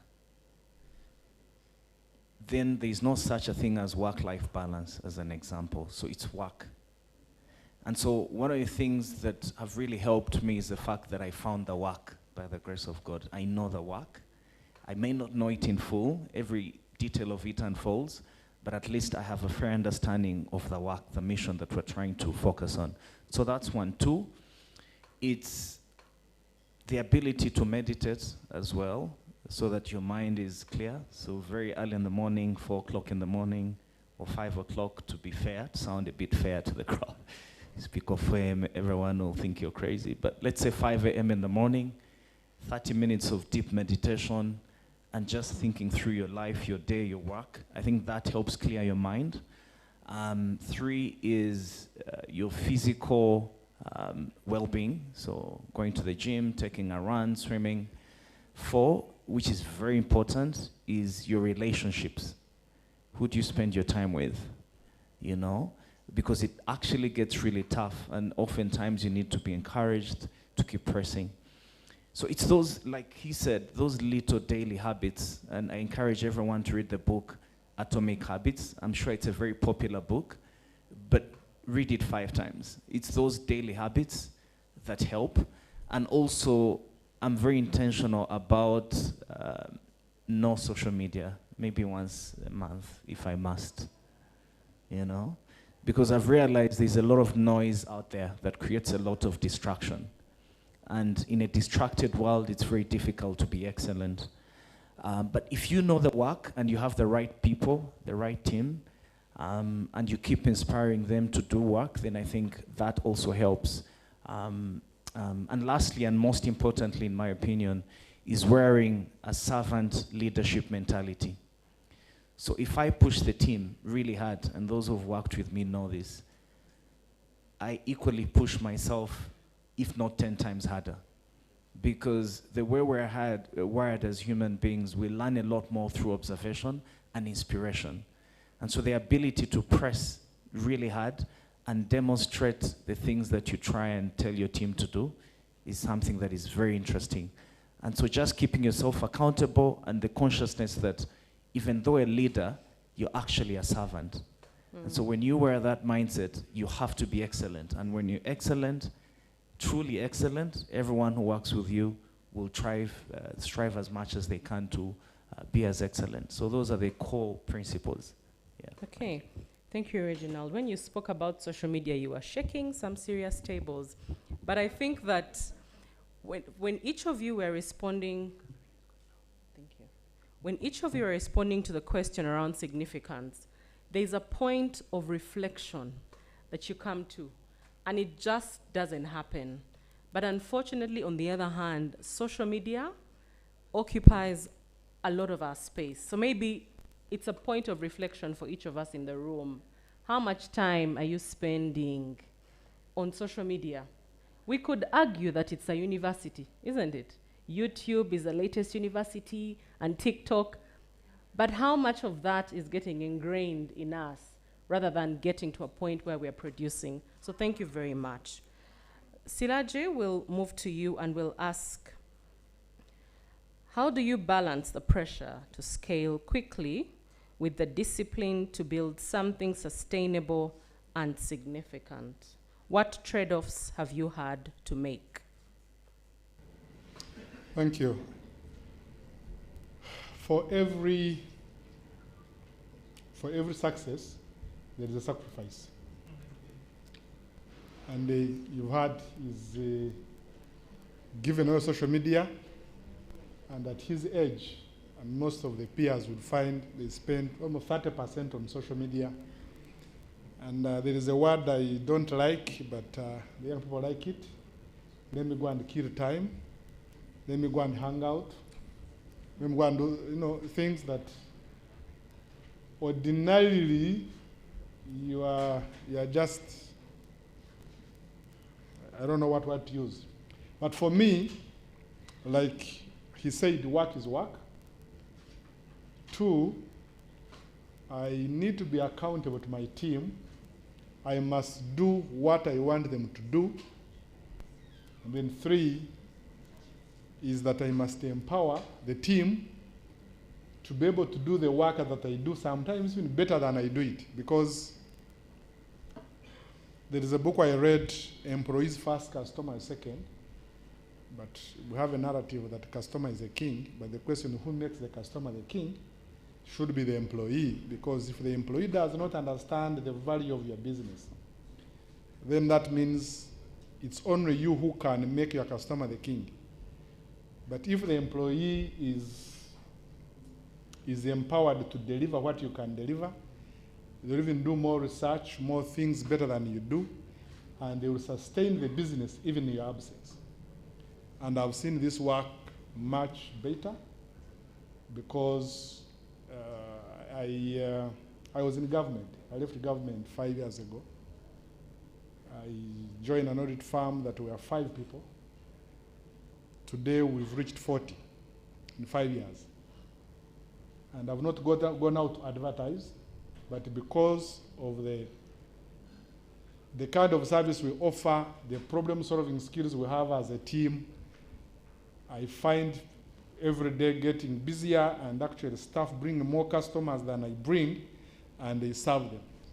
So for me, success comes through teamwork, empowerment, and being accountable to the team so that they can deliver what you may not even deliver, but to the satisfaction of the client. Thank you. Thank you. That's a true entrepreneurial spirit among the team, because I know that for many founders, because it's your baby, you want to hold on to it.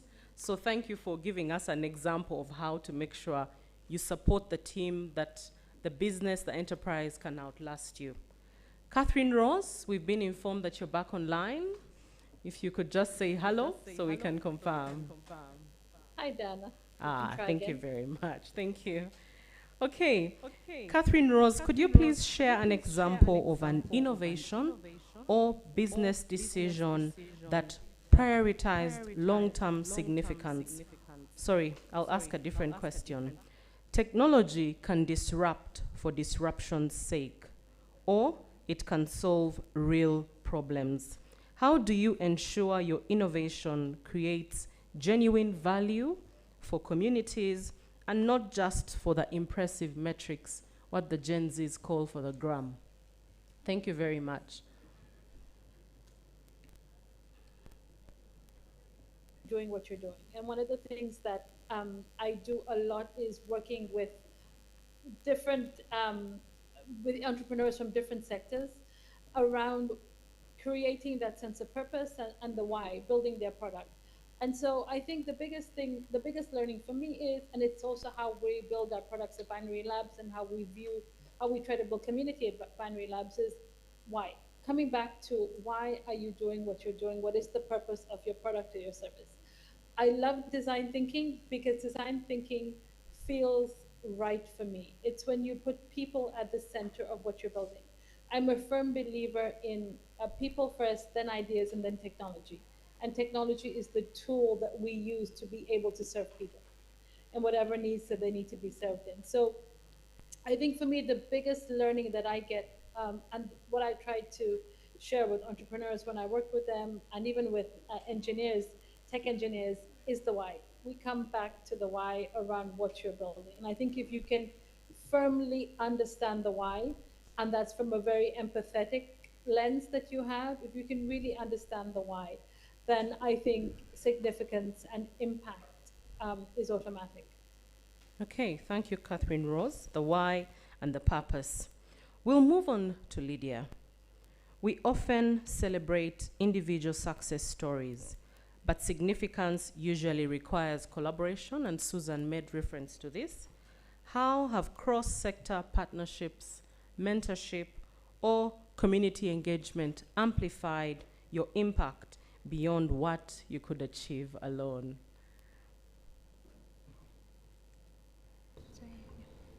So I'll start with a saying that says that when you move with people, you go far. Yeah? I'll start with that. When we speak about the different challenges that Africa has, this is not something that can be tackled by one person. For example, if we say climate change in this case, when the floods, for example, or if a landslide happens, it does not only affect or even what triggered it to happen. It could not even be here because different studies show that most of the effects of climate change in Africa are not necessarily birthed by Africans, it's by the global north and all that. So this also calls upon the place of collaboration, and collaboration comes from the breadth that everyone brings in their strength. Yeah. So there is a project that I was working on some time back around early warning systems and leveraging technology around it. So we may not necessarily, for example, if it's a tech company, in this case MTN, we may not be the most savvy people in meteorology or in reading climate data, but we have the tech. Someone else may have more expertise in data analysis or things like that. So bringing together all these aspects at the end of the day helps us to shape an Africa that we want to see. So that's where collaboration really comes in for us. Yeah. I know that MTN as a company has partnered on the 22 Days of Yellow Care. And when you think of SDG 17, it speaks to strategic partnerships. Amidst the funding cuts in January this year, it's critical that as Africa and as Uganda, we start to think about collaboration more than ever so that we can mobilize local resources. Thank you very much. Reginald, would you like to respond to that question as well? How have cross-sector partnerships or community engagement amplified your impact? I think more on the cross-sector part, and this became very vivid when I took up leadership of the Blockchain Association of Uganda, which to me was an opportunity to serve for impact and sort of help the community develop regulation, working very closely with policymakers, entrepreneurs. And so for me, that's really one of the things that I've observed, especially getting into nascent areas, areas that have never been explored, and even your own growth as a firm, as an individual. It's important to gather a team that looks at things differently. And at the board of that association, we have different people from different backgrounds to give different perspectives. So I think for me, it's more vivid, both on the association as well as the private firm, where we've had to also engage different stakeholders, such as investors. You have to understand how to speak their language. You know, what do they understand? How do they feel about Africa? And recently, I was at the Africa Investment Conference in Nairobi by the CFA Society, and I learned of how important the Africa risk premium is. So if you're in the business of raising money for any African country or enterprise, investors have added what they call an Africa risk premium, which means they are pricing their risk by virtue of the investee being in Africa. You can imagine. And so, do you cry, do you complain, or you want to understand where they're coming from? So just the idea of opening up your mind to different, you know, ideas, opinions, and even stronger recently when I joined the Aspen UK Africa Catalyst program, as in a room of 20 people, and it's poetry for the first session, and I don't remember the last time I read a poem. You know, all I know is numbers, finance, tech, leadership, perhaps still learning a lot. But there I was in a room full of strange people and strange perspectives that have since helped give me different perspectives. So I'm becoming a lot more open to learning different things. Sports, I used to run and love football. Now I want to do a lot more of that. Perhaps not wrestling. But the point is just opening up to different ideas is always useful. Okay, thank you. If you are at Leo Africa Institute, there's a lot of poetry, so you're in the right place. Yeah, okay. So Conrad, we'll come to you.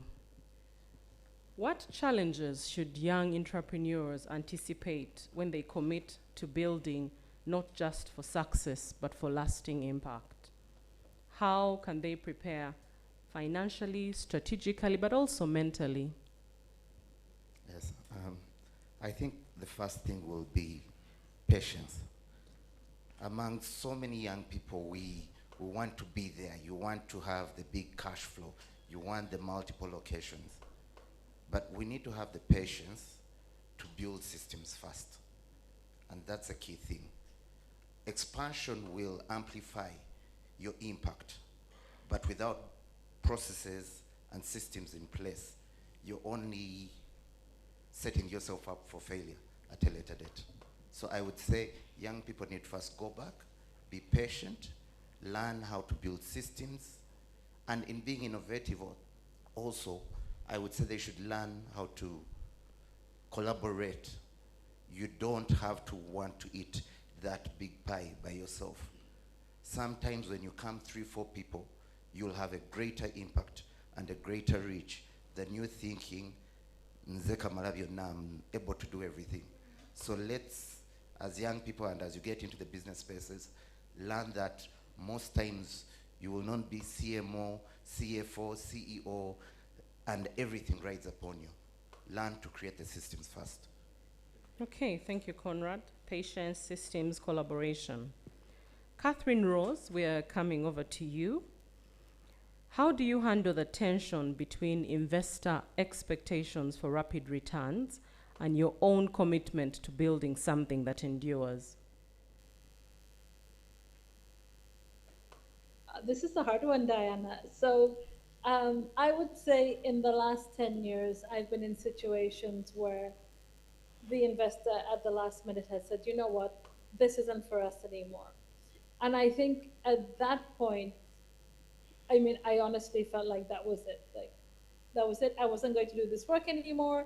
I was going to go out and get a normal job, an 8 to 5, and that was going to be my life. I think when it comes to managing investor expectations, I think it's also about you as an entrepreneur. How do you see yourself when you walk into that room? You know, the speaker said earlier, this whole idea of the risk premium for being an entrepreneur on our continent. I think that's something you need to think about. So from a personal point of view, I think it's about communicating the trade-offs early, like just as a team and internally knowing what they are. Understanding the alignment up front. So kind of like, what is your alignment with that investor?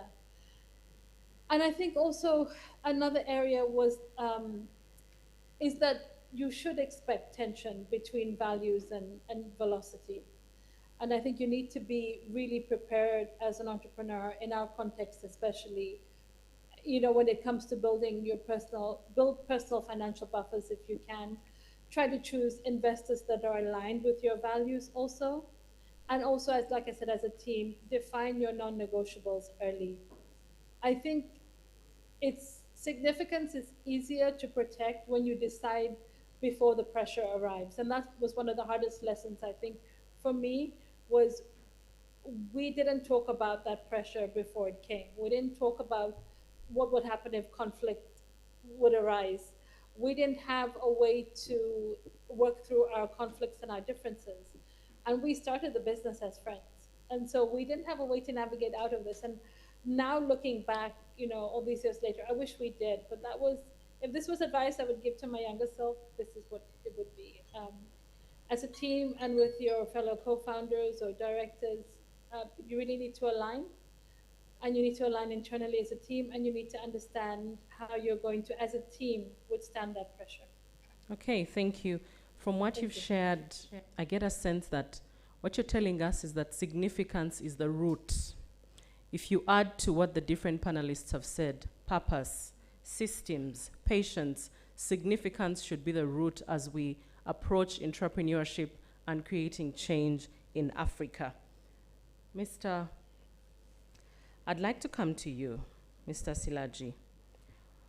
I know from the stories you've shared, you're leading in the community, you're leading in office like the rest of the panelists, but what role has giving back through mentorship, capacity building, or community initiative played in your own growth as a leader?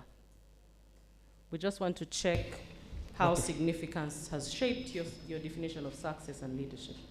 Okay, thank you so much. Before I go to that, I just want to pick something on what Conrad raised. This thing called patience, especially for the young people. But me, I want to take it to the living within your means in that patience. Because many times when you're starting a business, capital is one of the limited resources available. But then you want to live a life that is for an entrepreneur who has been in business for the last 10 years. Therefore, it's important to the patience not only to be on time, but also the kind of life you need to live to fit within the money that you have to enable you save before you consume, so that you raise capital that is required. And the biggest capital is trust, so that people can trust you and give you credit facilities and other things that will enable you move. Now come back to your question. Give back to the community, for me it's one of the most important things that has caused significance in a sense. That one, when we are skilling the young people, we don't know that we are skilling our next saviors, we are skilling our next leaders, we are skilling our next CEOs, we are skilling, and even the people we give internships. I'll tell you that at my farm, every year we go to the university, pick at least 5, 10 people who come and do internship. And one thing I've learned is that out of those 10, I normally pick out 2 who are excellent, who become my staff. Then next, the other 8 who go, some of them I help them get jobs elsewhere. They become my ambassadors and start getting me business. I have really, in other words, when you help someone, intentionally you are creating a brand for yourself. And it is the cheapest way of marketing, referral network, but much more importantly, impacting somebody's life to become, to have that dignified life, but also to say, I picked my seed from Siraj. And that for me makes me more happier, more satisfied than picking money out of the pocket and giving to a person. Because I believe that person can sustain his or her own life and even his family. I thank you. Okay, thank you, Silaji. We're very mindful of time, but just listening to all the panelists, Silaji, Conrad, Reginald, Lydia, and Catherine Rose, I am thinking of the stone soup theory. Who knows that story? The stone soup theory, by show of hands. Yes? I'd like to see some hands. Okay, there are few, but I'll tell the story quickly because time. In the stone soup theory, strangers walked into a village and they were feeling hungry. And when they went knocking at people's doors for some soup, they were turned down. So they thought of something, an idea. They put a pot. I don't know how they got the pot, but they had a pot. They put it upon fire, and they threw in some stones. And the neighbors got curious. These are strangers in our village. What are they cooking? And they said, we are preparing some soup.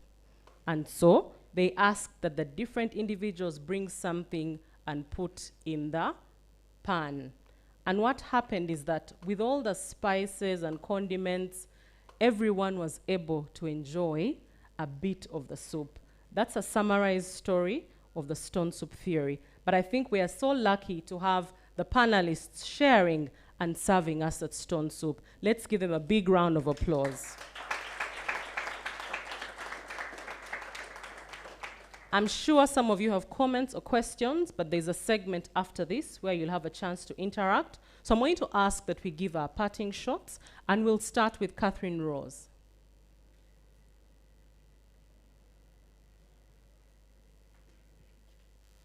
Okay, Diana, do you have a question for me, or? Parting shots, please, Catherine. If any, we're taking any parting shots, any last shots from you. Okay, so maybe just a couple of things that I think I try to stay true to when I'm building, when I'm thinking about products and services and trying to make my corner of the world a little bit safer and better, is to design for context and not for convenience, to build institutions and not personalities. And that really, and I think just personally, as a leader, to measure what matters, even when it's extremely uncomfortable for you as an individual. Thank you, Catherine. Lydia, you're the lady in the room, so we'll start with you. Thank you. My parting shots would be for everyone. Okay, if there's anything that you haven't heard from me today, or what you would want to go with, is to really be authentic in any sphere that you're in, whether you're in your business or at home, to be authentic, and authenticity, linking it to creating the change that you want to see. So while at our different job stations, me at MTN, you in whatever business you're doing, to be that change, and at the end of the day, to make someone feel like they're worth living. If I could put it that way. Heartwarming, worth living. Eh, Thank yeah. you very much. Okay, Silaji, we'll come to you now. Thank you so much. I think for me, my parting shot is just simple. That in this world we are transiting.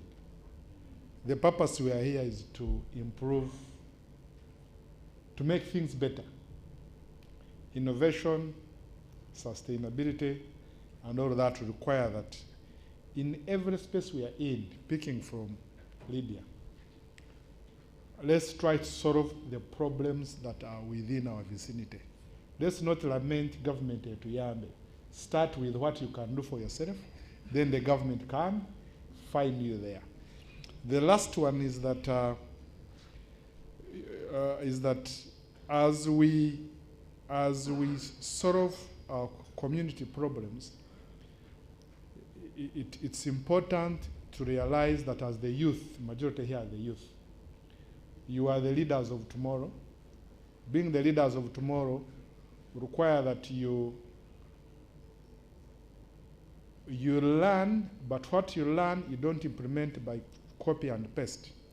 Copy, customize, and apply.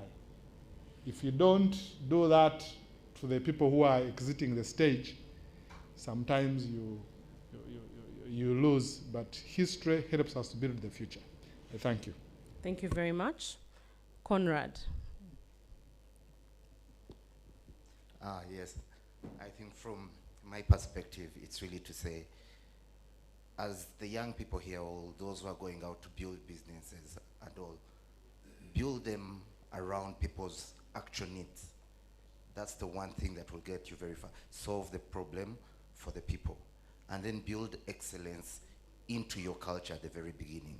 Excellence is the biggest comparative advantage you will find. It's better than marketing. It's better than everything. Build excellence, and that's the trust that will elevate your business. Thank you. Thank you. And if I may complement that, from the conversations earlier, it's the fact that to drive transformation, you need a mass of a certain quality. So if there's 200 of us in this room and each of us is excellent, it means that there'll be a ripple effect on our community, on our country, and on Africa and the world at large. So thank you very much. Yes, Reginald. Maybe three. One, mindful of the crowd in the room, is focus on the currency that buys money, or the currencies that buy money. So the pursuit for money is, and one of the currencies I want to emphasize is wisdom.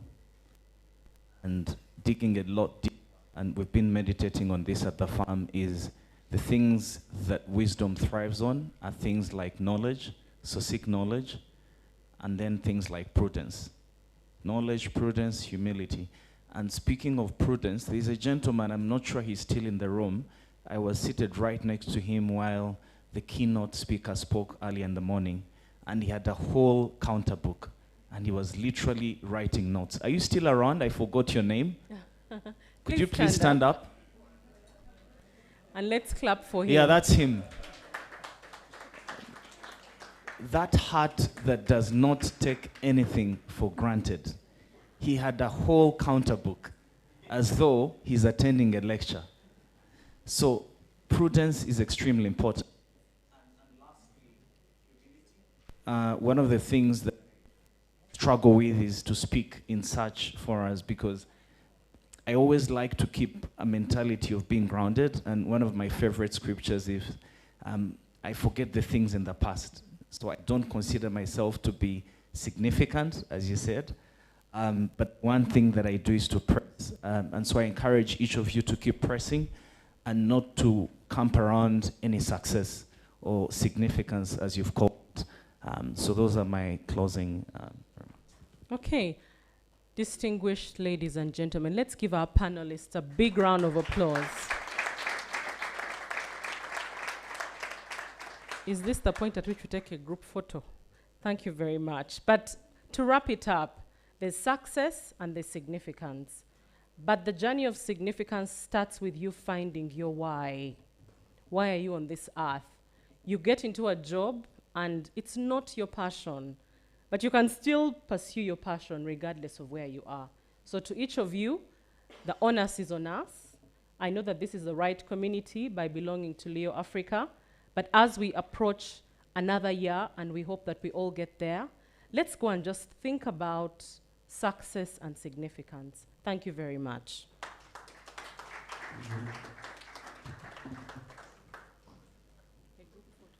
Thank you very much, Diana. I will ask you to join your panelists and take a photo with them as we get the tech ready for the closing remarks or closing note by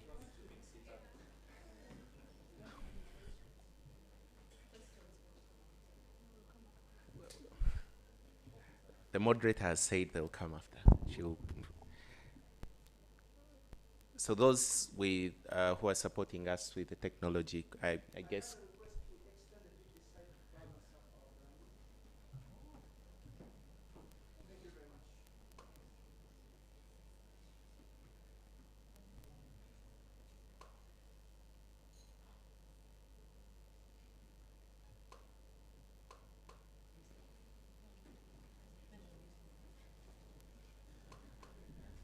Thank you very much once again, Diana. May you give them a round of applause as they take their seats.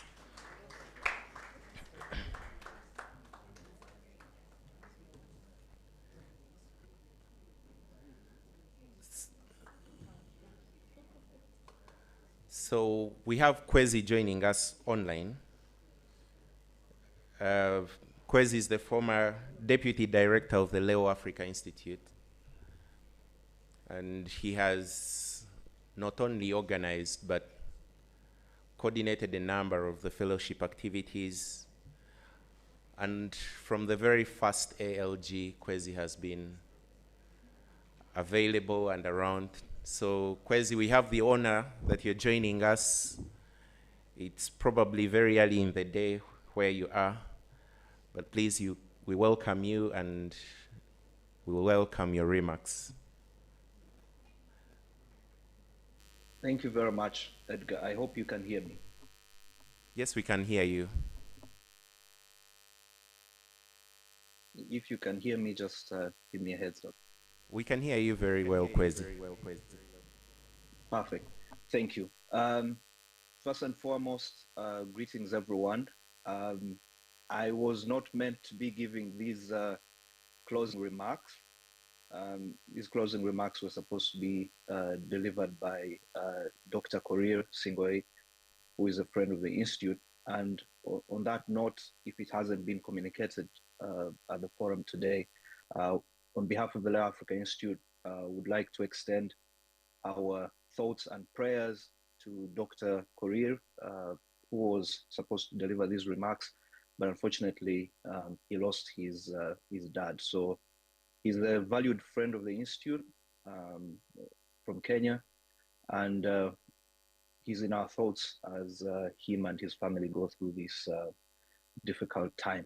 So with that out of the way, my fellow members of faculty, fellows of the Leo Africa Institute, Awel and the team, fellow builders, we've come to the end of a remarkable day, of which I've only been able to take part in the last 3 hours, owing to the time difference. And I say end, but I really mean beginning, because as someone who has worked at the Leo Africa Institute for years now, first as the communications coordinator and later on going to become the deputy director, I've had the privilege of seeing this organization and this network grow over time, go through so many challenges up to the moment where we are today. I saw very many new faces on the panels, but also in the audience in the room. And I think this is what the Institute was always meant to be, as a convening space for all kinds of people from different walks of life who share one commitment, which is what we can do through leadership to change lives and impact our communities, especially in Africa. So today you've been part of something great, and you can consider yourselves lucky for having been part of this moment. For some of you, the day started as early as 7:30 a.m. at the Champions Breakfast, which was joined by one of the key pillars of the Institute, our co-founder from Tanzania, Magnus. And you've networked, I believe, over breakfast, over lunch, and over coffee, and you've had all these amazing conversations, some of which I have been privileged to take part in, especially beginning the conversation with Susan and Severa. But the question I think I want to leave with you is now what? So we've had all these conversations, what follows? And I think that's what the breakfast this morning made clear, which is the launch of a movement of champions. And I will share the numbers, so I'll not go into them. But I think the vision that the Leo Africa Institute wants to achieve right now is very clear. And the question is, what are you willing to commit as an individual? So what is going to be your leadership commitment following this annual leaders gathering? Many institutions were represented, our partners, the Sigo Family Foundation, CAS, Stanbic Bank, DFCU Bank, Nation Media Group. At the institutional level, what can we do? Because we all share a deep commitment for Africa and trying to do something positive with the continent. But beyond commitment, we need to start thinking about action, and action will come through following through on our commitments. So what I want to leave with you today is a very simple exercise. Find at least 3 people you didn't know before today. Exchange real contact information, not just business cards. Discuss one concrete way you can collaborate. Set a follow-up date. This could be a follow-up date with an in-person meeting, follow-up date with a virtual call over the next 30 days. And why this matters is because networks are built through deliberate connections and not accidental encounters. So I hope you turn, for many of you, what is an accidental encounter with your neighbor today into a deliberate connection that you'll come back to when we convene again next year.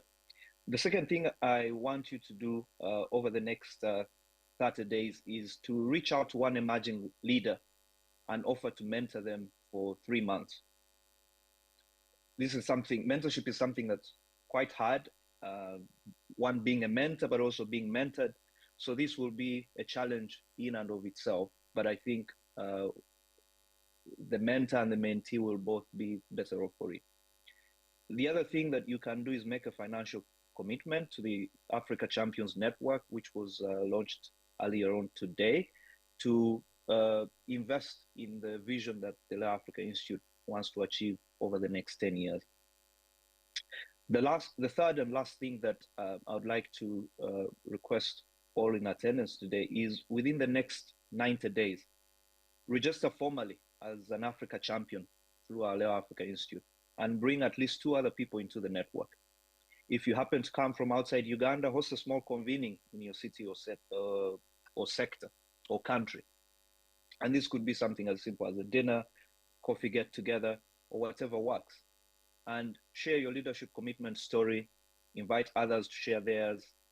Why this matters is because movements grow through champions who recruit champions. And I happen to belong to a different leadership network, the Hubert Humphrey Fellowship, which is a global network of mid-career professionals spanning, I think the fellowship has been in existence since 1978. So I know a thing or two about the power of networks and the opportunities that they bring. Now, I want to end with something that was shared with me by our dean here at the Humphrey School last evening.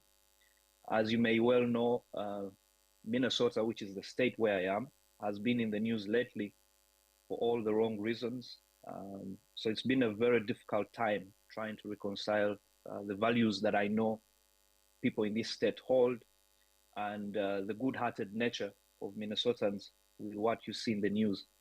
But I digress. Dean Botre in that email talks about active hope. And in this concept of active hope, hope is seen not as just wishful thinking, but as something we practice together through compassion, courage, and connection. So compassion, courage, and connection. I leave you with this message. Let us all be agents of active hope. Thank you. Happy holidays, and see you at the 2026 ALG.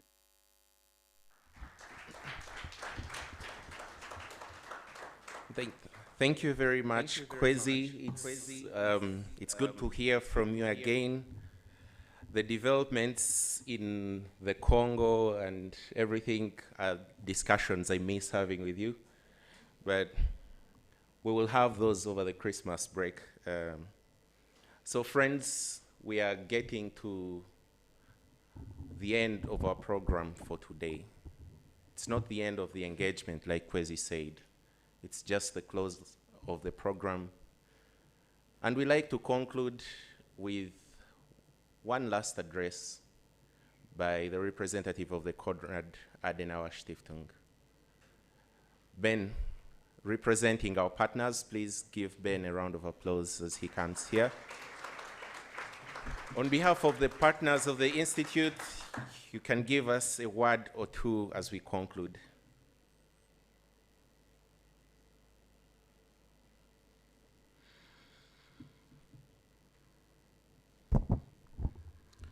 Thank you very much, Edgar. I will definitely not be the one to stand in between you and your much coveted weekend, so I'll be very brief. Allow me read my remarks. Distinguished leaders, partners, ladies and gentlemen, as we wind down this annual Leaders Gathering 2025, I am profoundly honored to speak on behalf of the Konrad Adenauer Stiftung, Uganda and South Sudan. Today has reminded me of a very powerful truth. And the truth is, meaningful impact is never built alone. It's shaped through collaboration, guided by shared values, and sustained by leaders who are willing to listen, learn, and act together. The exchanges we have had today and witnessed reflect the strength of partnership and the potential that emerges when purpose-driven leaders come together. We extend our sincere appreciation to the Leo Africa Institute for convening such an important gathering, and to the SIGO Foundation for being a committed partner in nurturing leaders that are ethical, inclusive, and forward-looking. Your dedication continues to create spaces where ideas translate into action. For the Konrad Adenauer Stiftung, this gathering is important because it aligns with our mission to promote democratic values, responsible leadership, and sustainable development. We see this forum not just as an event, but as a growing community of leaders committed to building institutions and societies that work for all. It is for this reason that CAS reaffirms its commitment to continue supporting this annual leaders gathering.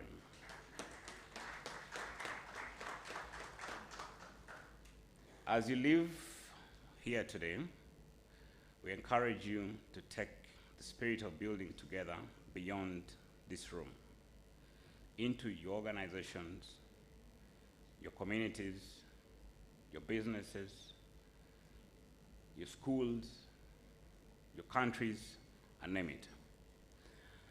Let the connections formed today become partnerships, and let the ideas shared become actions that create real and lasting impact.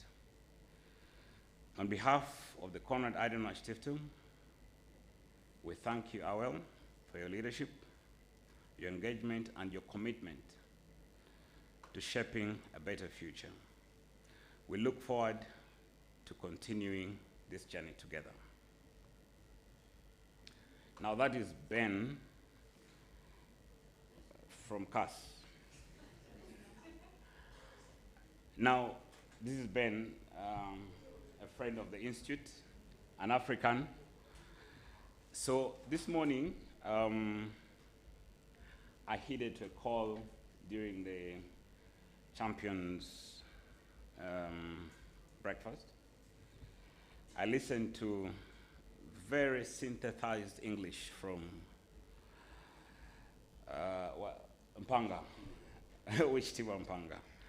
And by the time he concluded his remarks, I mean, it was a no-brainer.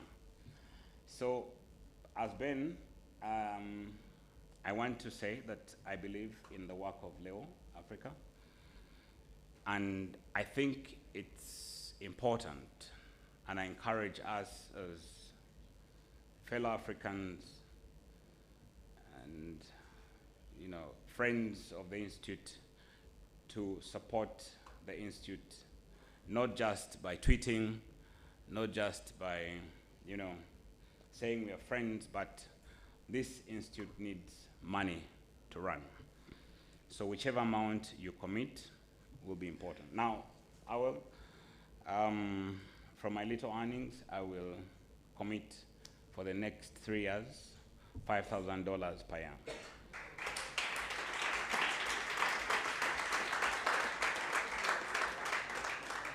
And I would like to challenge each one of us to make a contribution to the Institute according to what you can be able to contribute.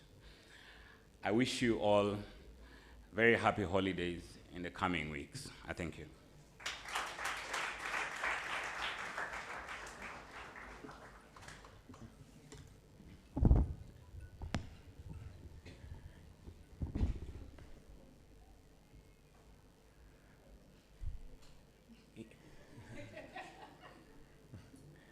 In principle, I shouldn't be speaking after Ben, not because of the commitment he has made,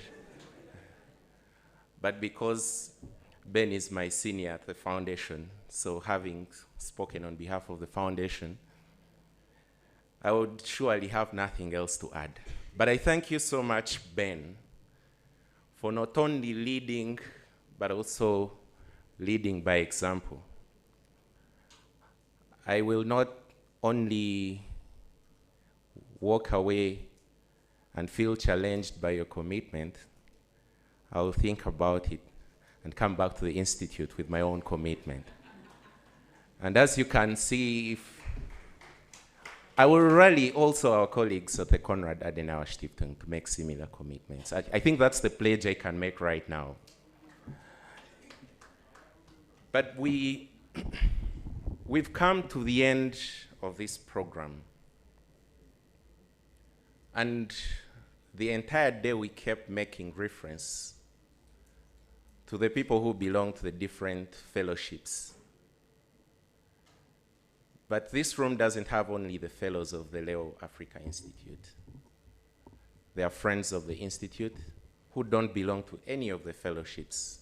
And I want to take this moment to say thank you very much for coming to the annual leaders gathering. You may seem unnoticed. You may walk away feeling you came to this place and it didn't mean much. Surely it means much. The connections we've made, the friends we'll make along the way. We don't take it for granted that you left everything to join us today. And surely this is what comes out of synergies that are built both in principle and on purpose. The Leo Africa Institute, in its founding documents, and it's 13 years, a lot has changed. But there is this tagline that I always make reference to, that everything said and done, whatever the Institute can do, the founding aim of the Institute has always been to nurture a community of people who live fulfilled and high impact lives. Fulfilled and high impact lives. As you live today, you can think about how you're going to live a fulfilled and high impact life. Thank you very much to my co-host. Please give her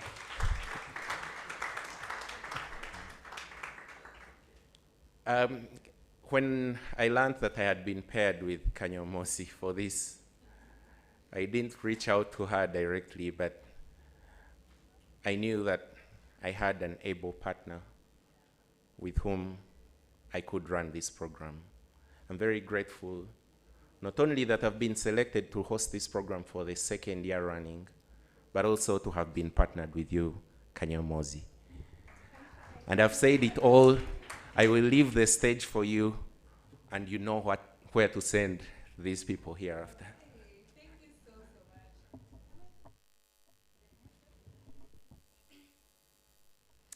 Thank you so much. Thank you so much. I'll say the same. Thank you so much for pairing me with Edgar. He was the right mentor to guide me through the entire process. I've truly had a fantastic Saturday. I know many of you would say the same. Thank you. Thank you to everyone who has sat through from the start of this to the finish of this. And I know we've asked you to give a round of applause to everyone who's come here, but I'd like you to give one to yourself. Thank you so much.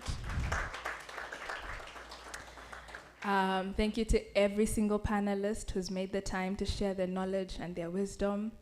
I like how Kwesi ended saying that get 3 numbers and speak with someone within the next 30 days. I want to thank the Leo Africa Institute team. Planning an event and executing it to this magnitude is not easy, especially having the caliber of people that are in this room. So thank you to the Leo Africa Institute team. All right. I wanted to check your temperatures, but my mic for walking is not working.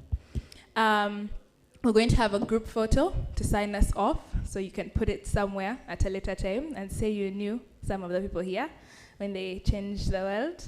But as the camera team is setting up and doing that, I'm going to get into the crowd and ask how we're feeling, okay?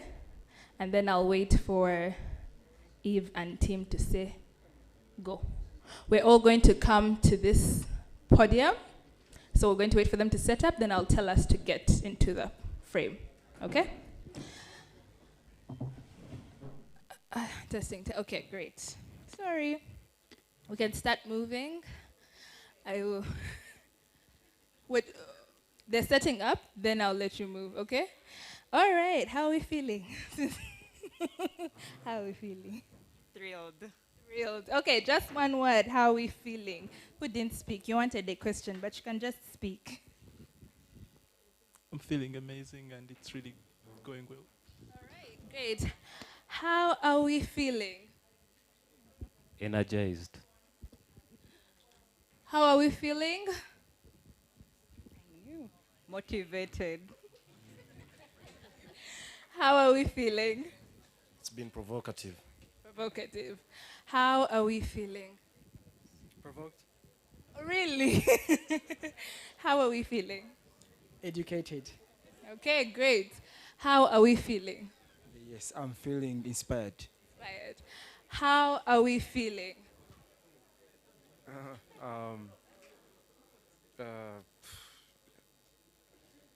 Yeah. Out of words, eh? How are we feeling? I'm feeling like a leader. Guys, please don't leave my picture behind. You want me to stand alone? Look. Hello? Move to the front, please. Starting with the backbenchers who are walking out. Don't leave my picture. Have you seen those pictures? I need them. Please move to the front. Thank you. You look very nice. How are we feeling? I feel amazing. Guys, please feel free to stand up and move to the front. Feel free to stand and move to the front.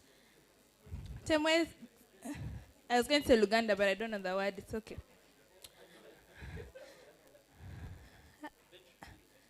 Ben is our guest of honor as per next year. Please, let's, the quicker we do, the more we network, the better for your things. Please move to the front. Hi, do you want to move to the front? Thank you. There are people outside. Please move to the front. Where are you going?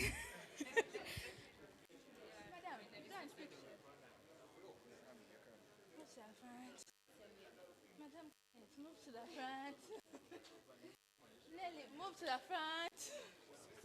Guys, please move to the front.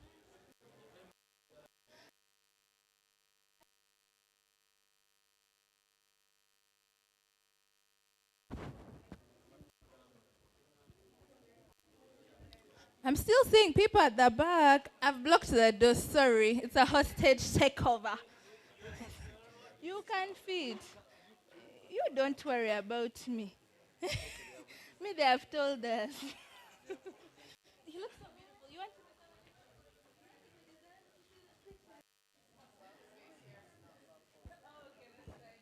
That's okay.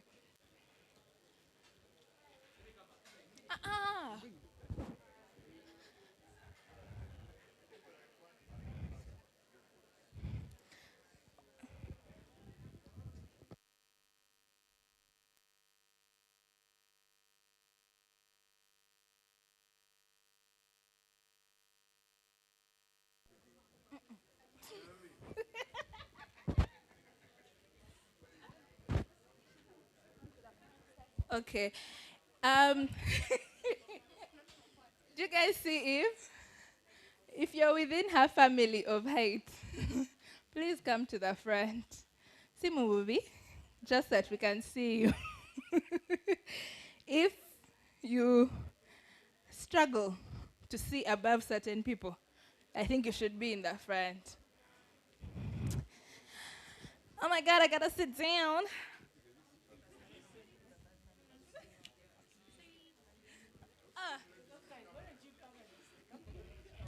Guys, come and sit.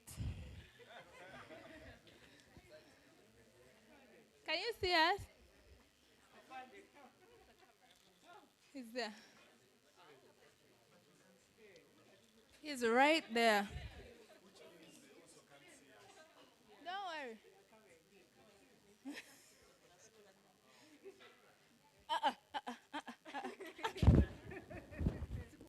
Thank you so much for entering the photo. I'm grateful.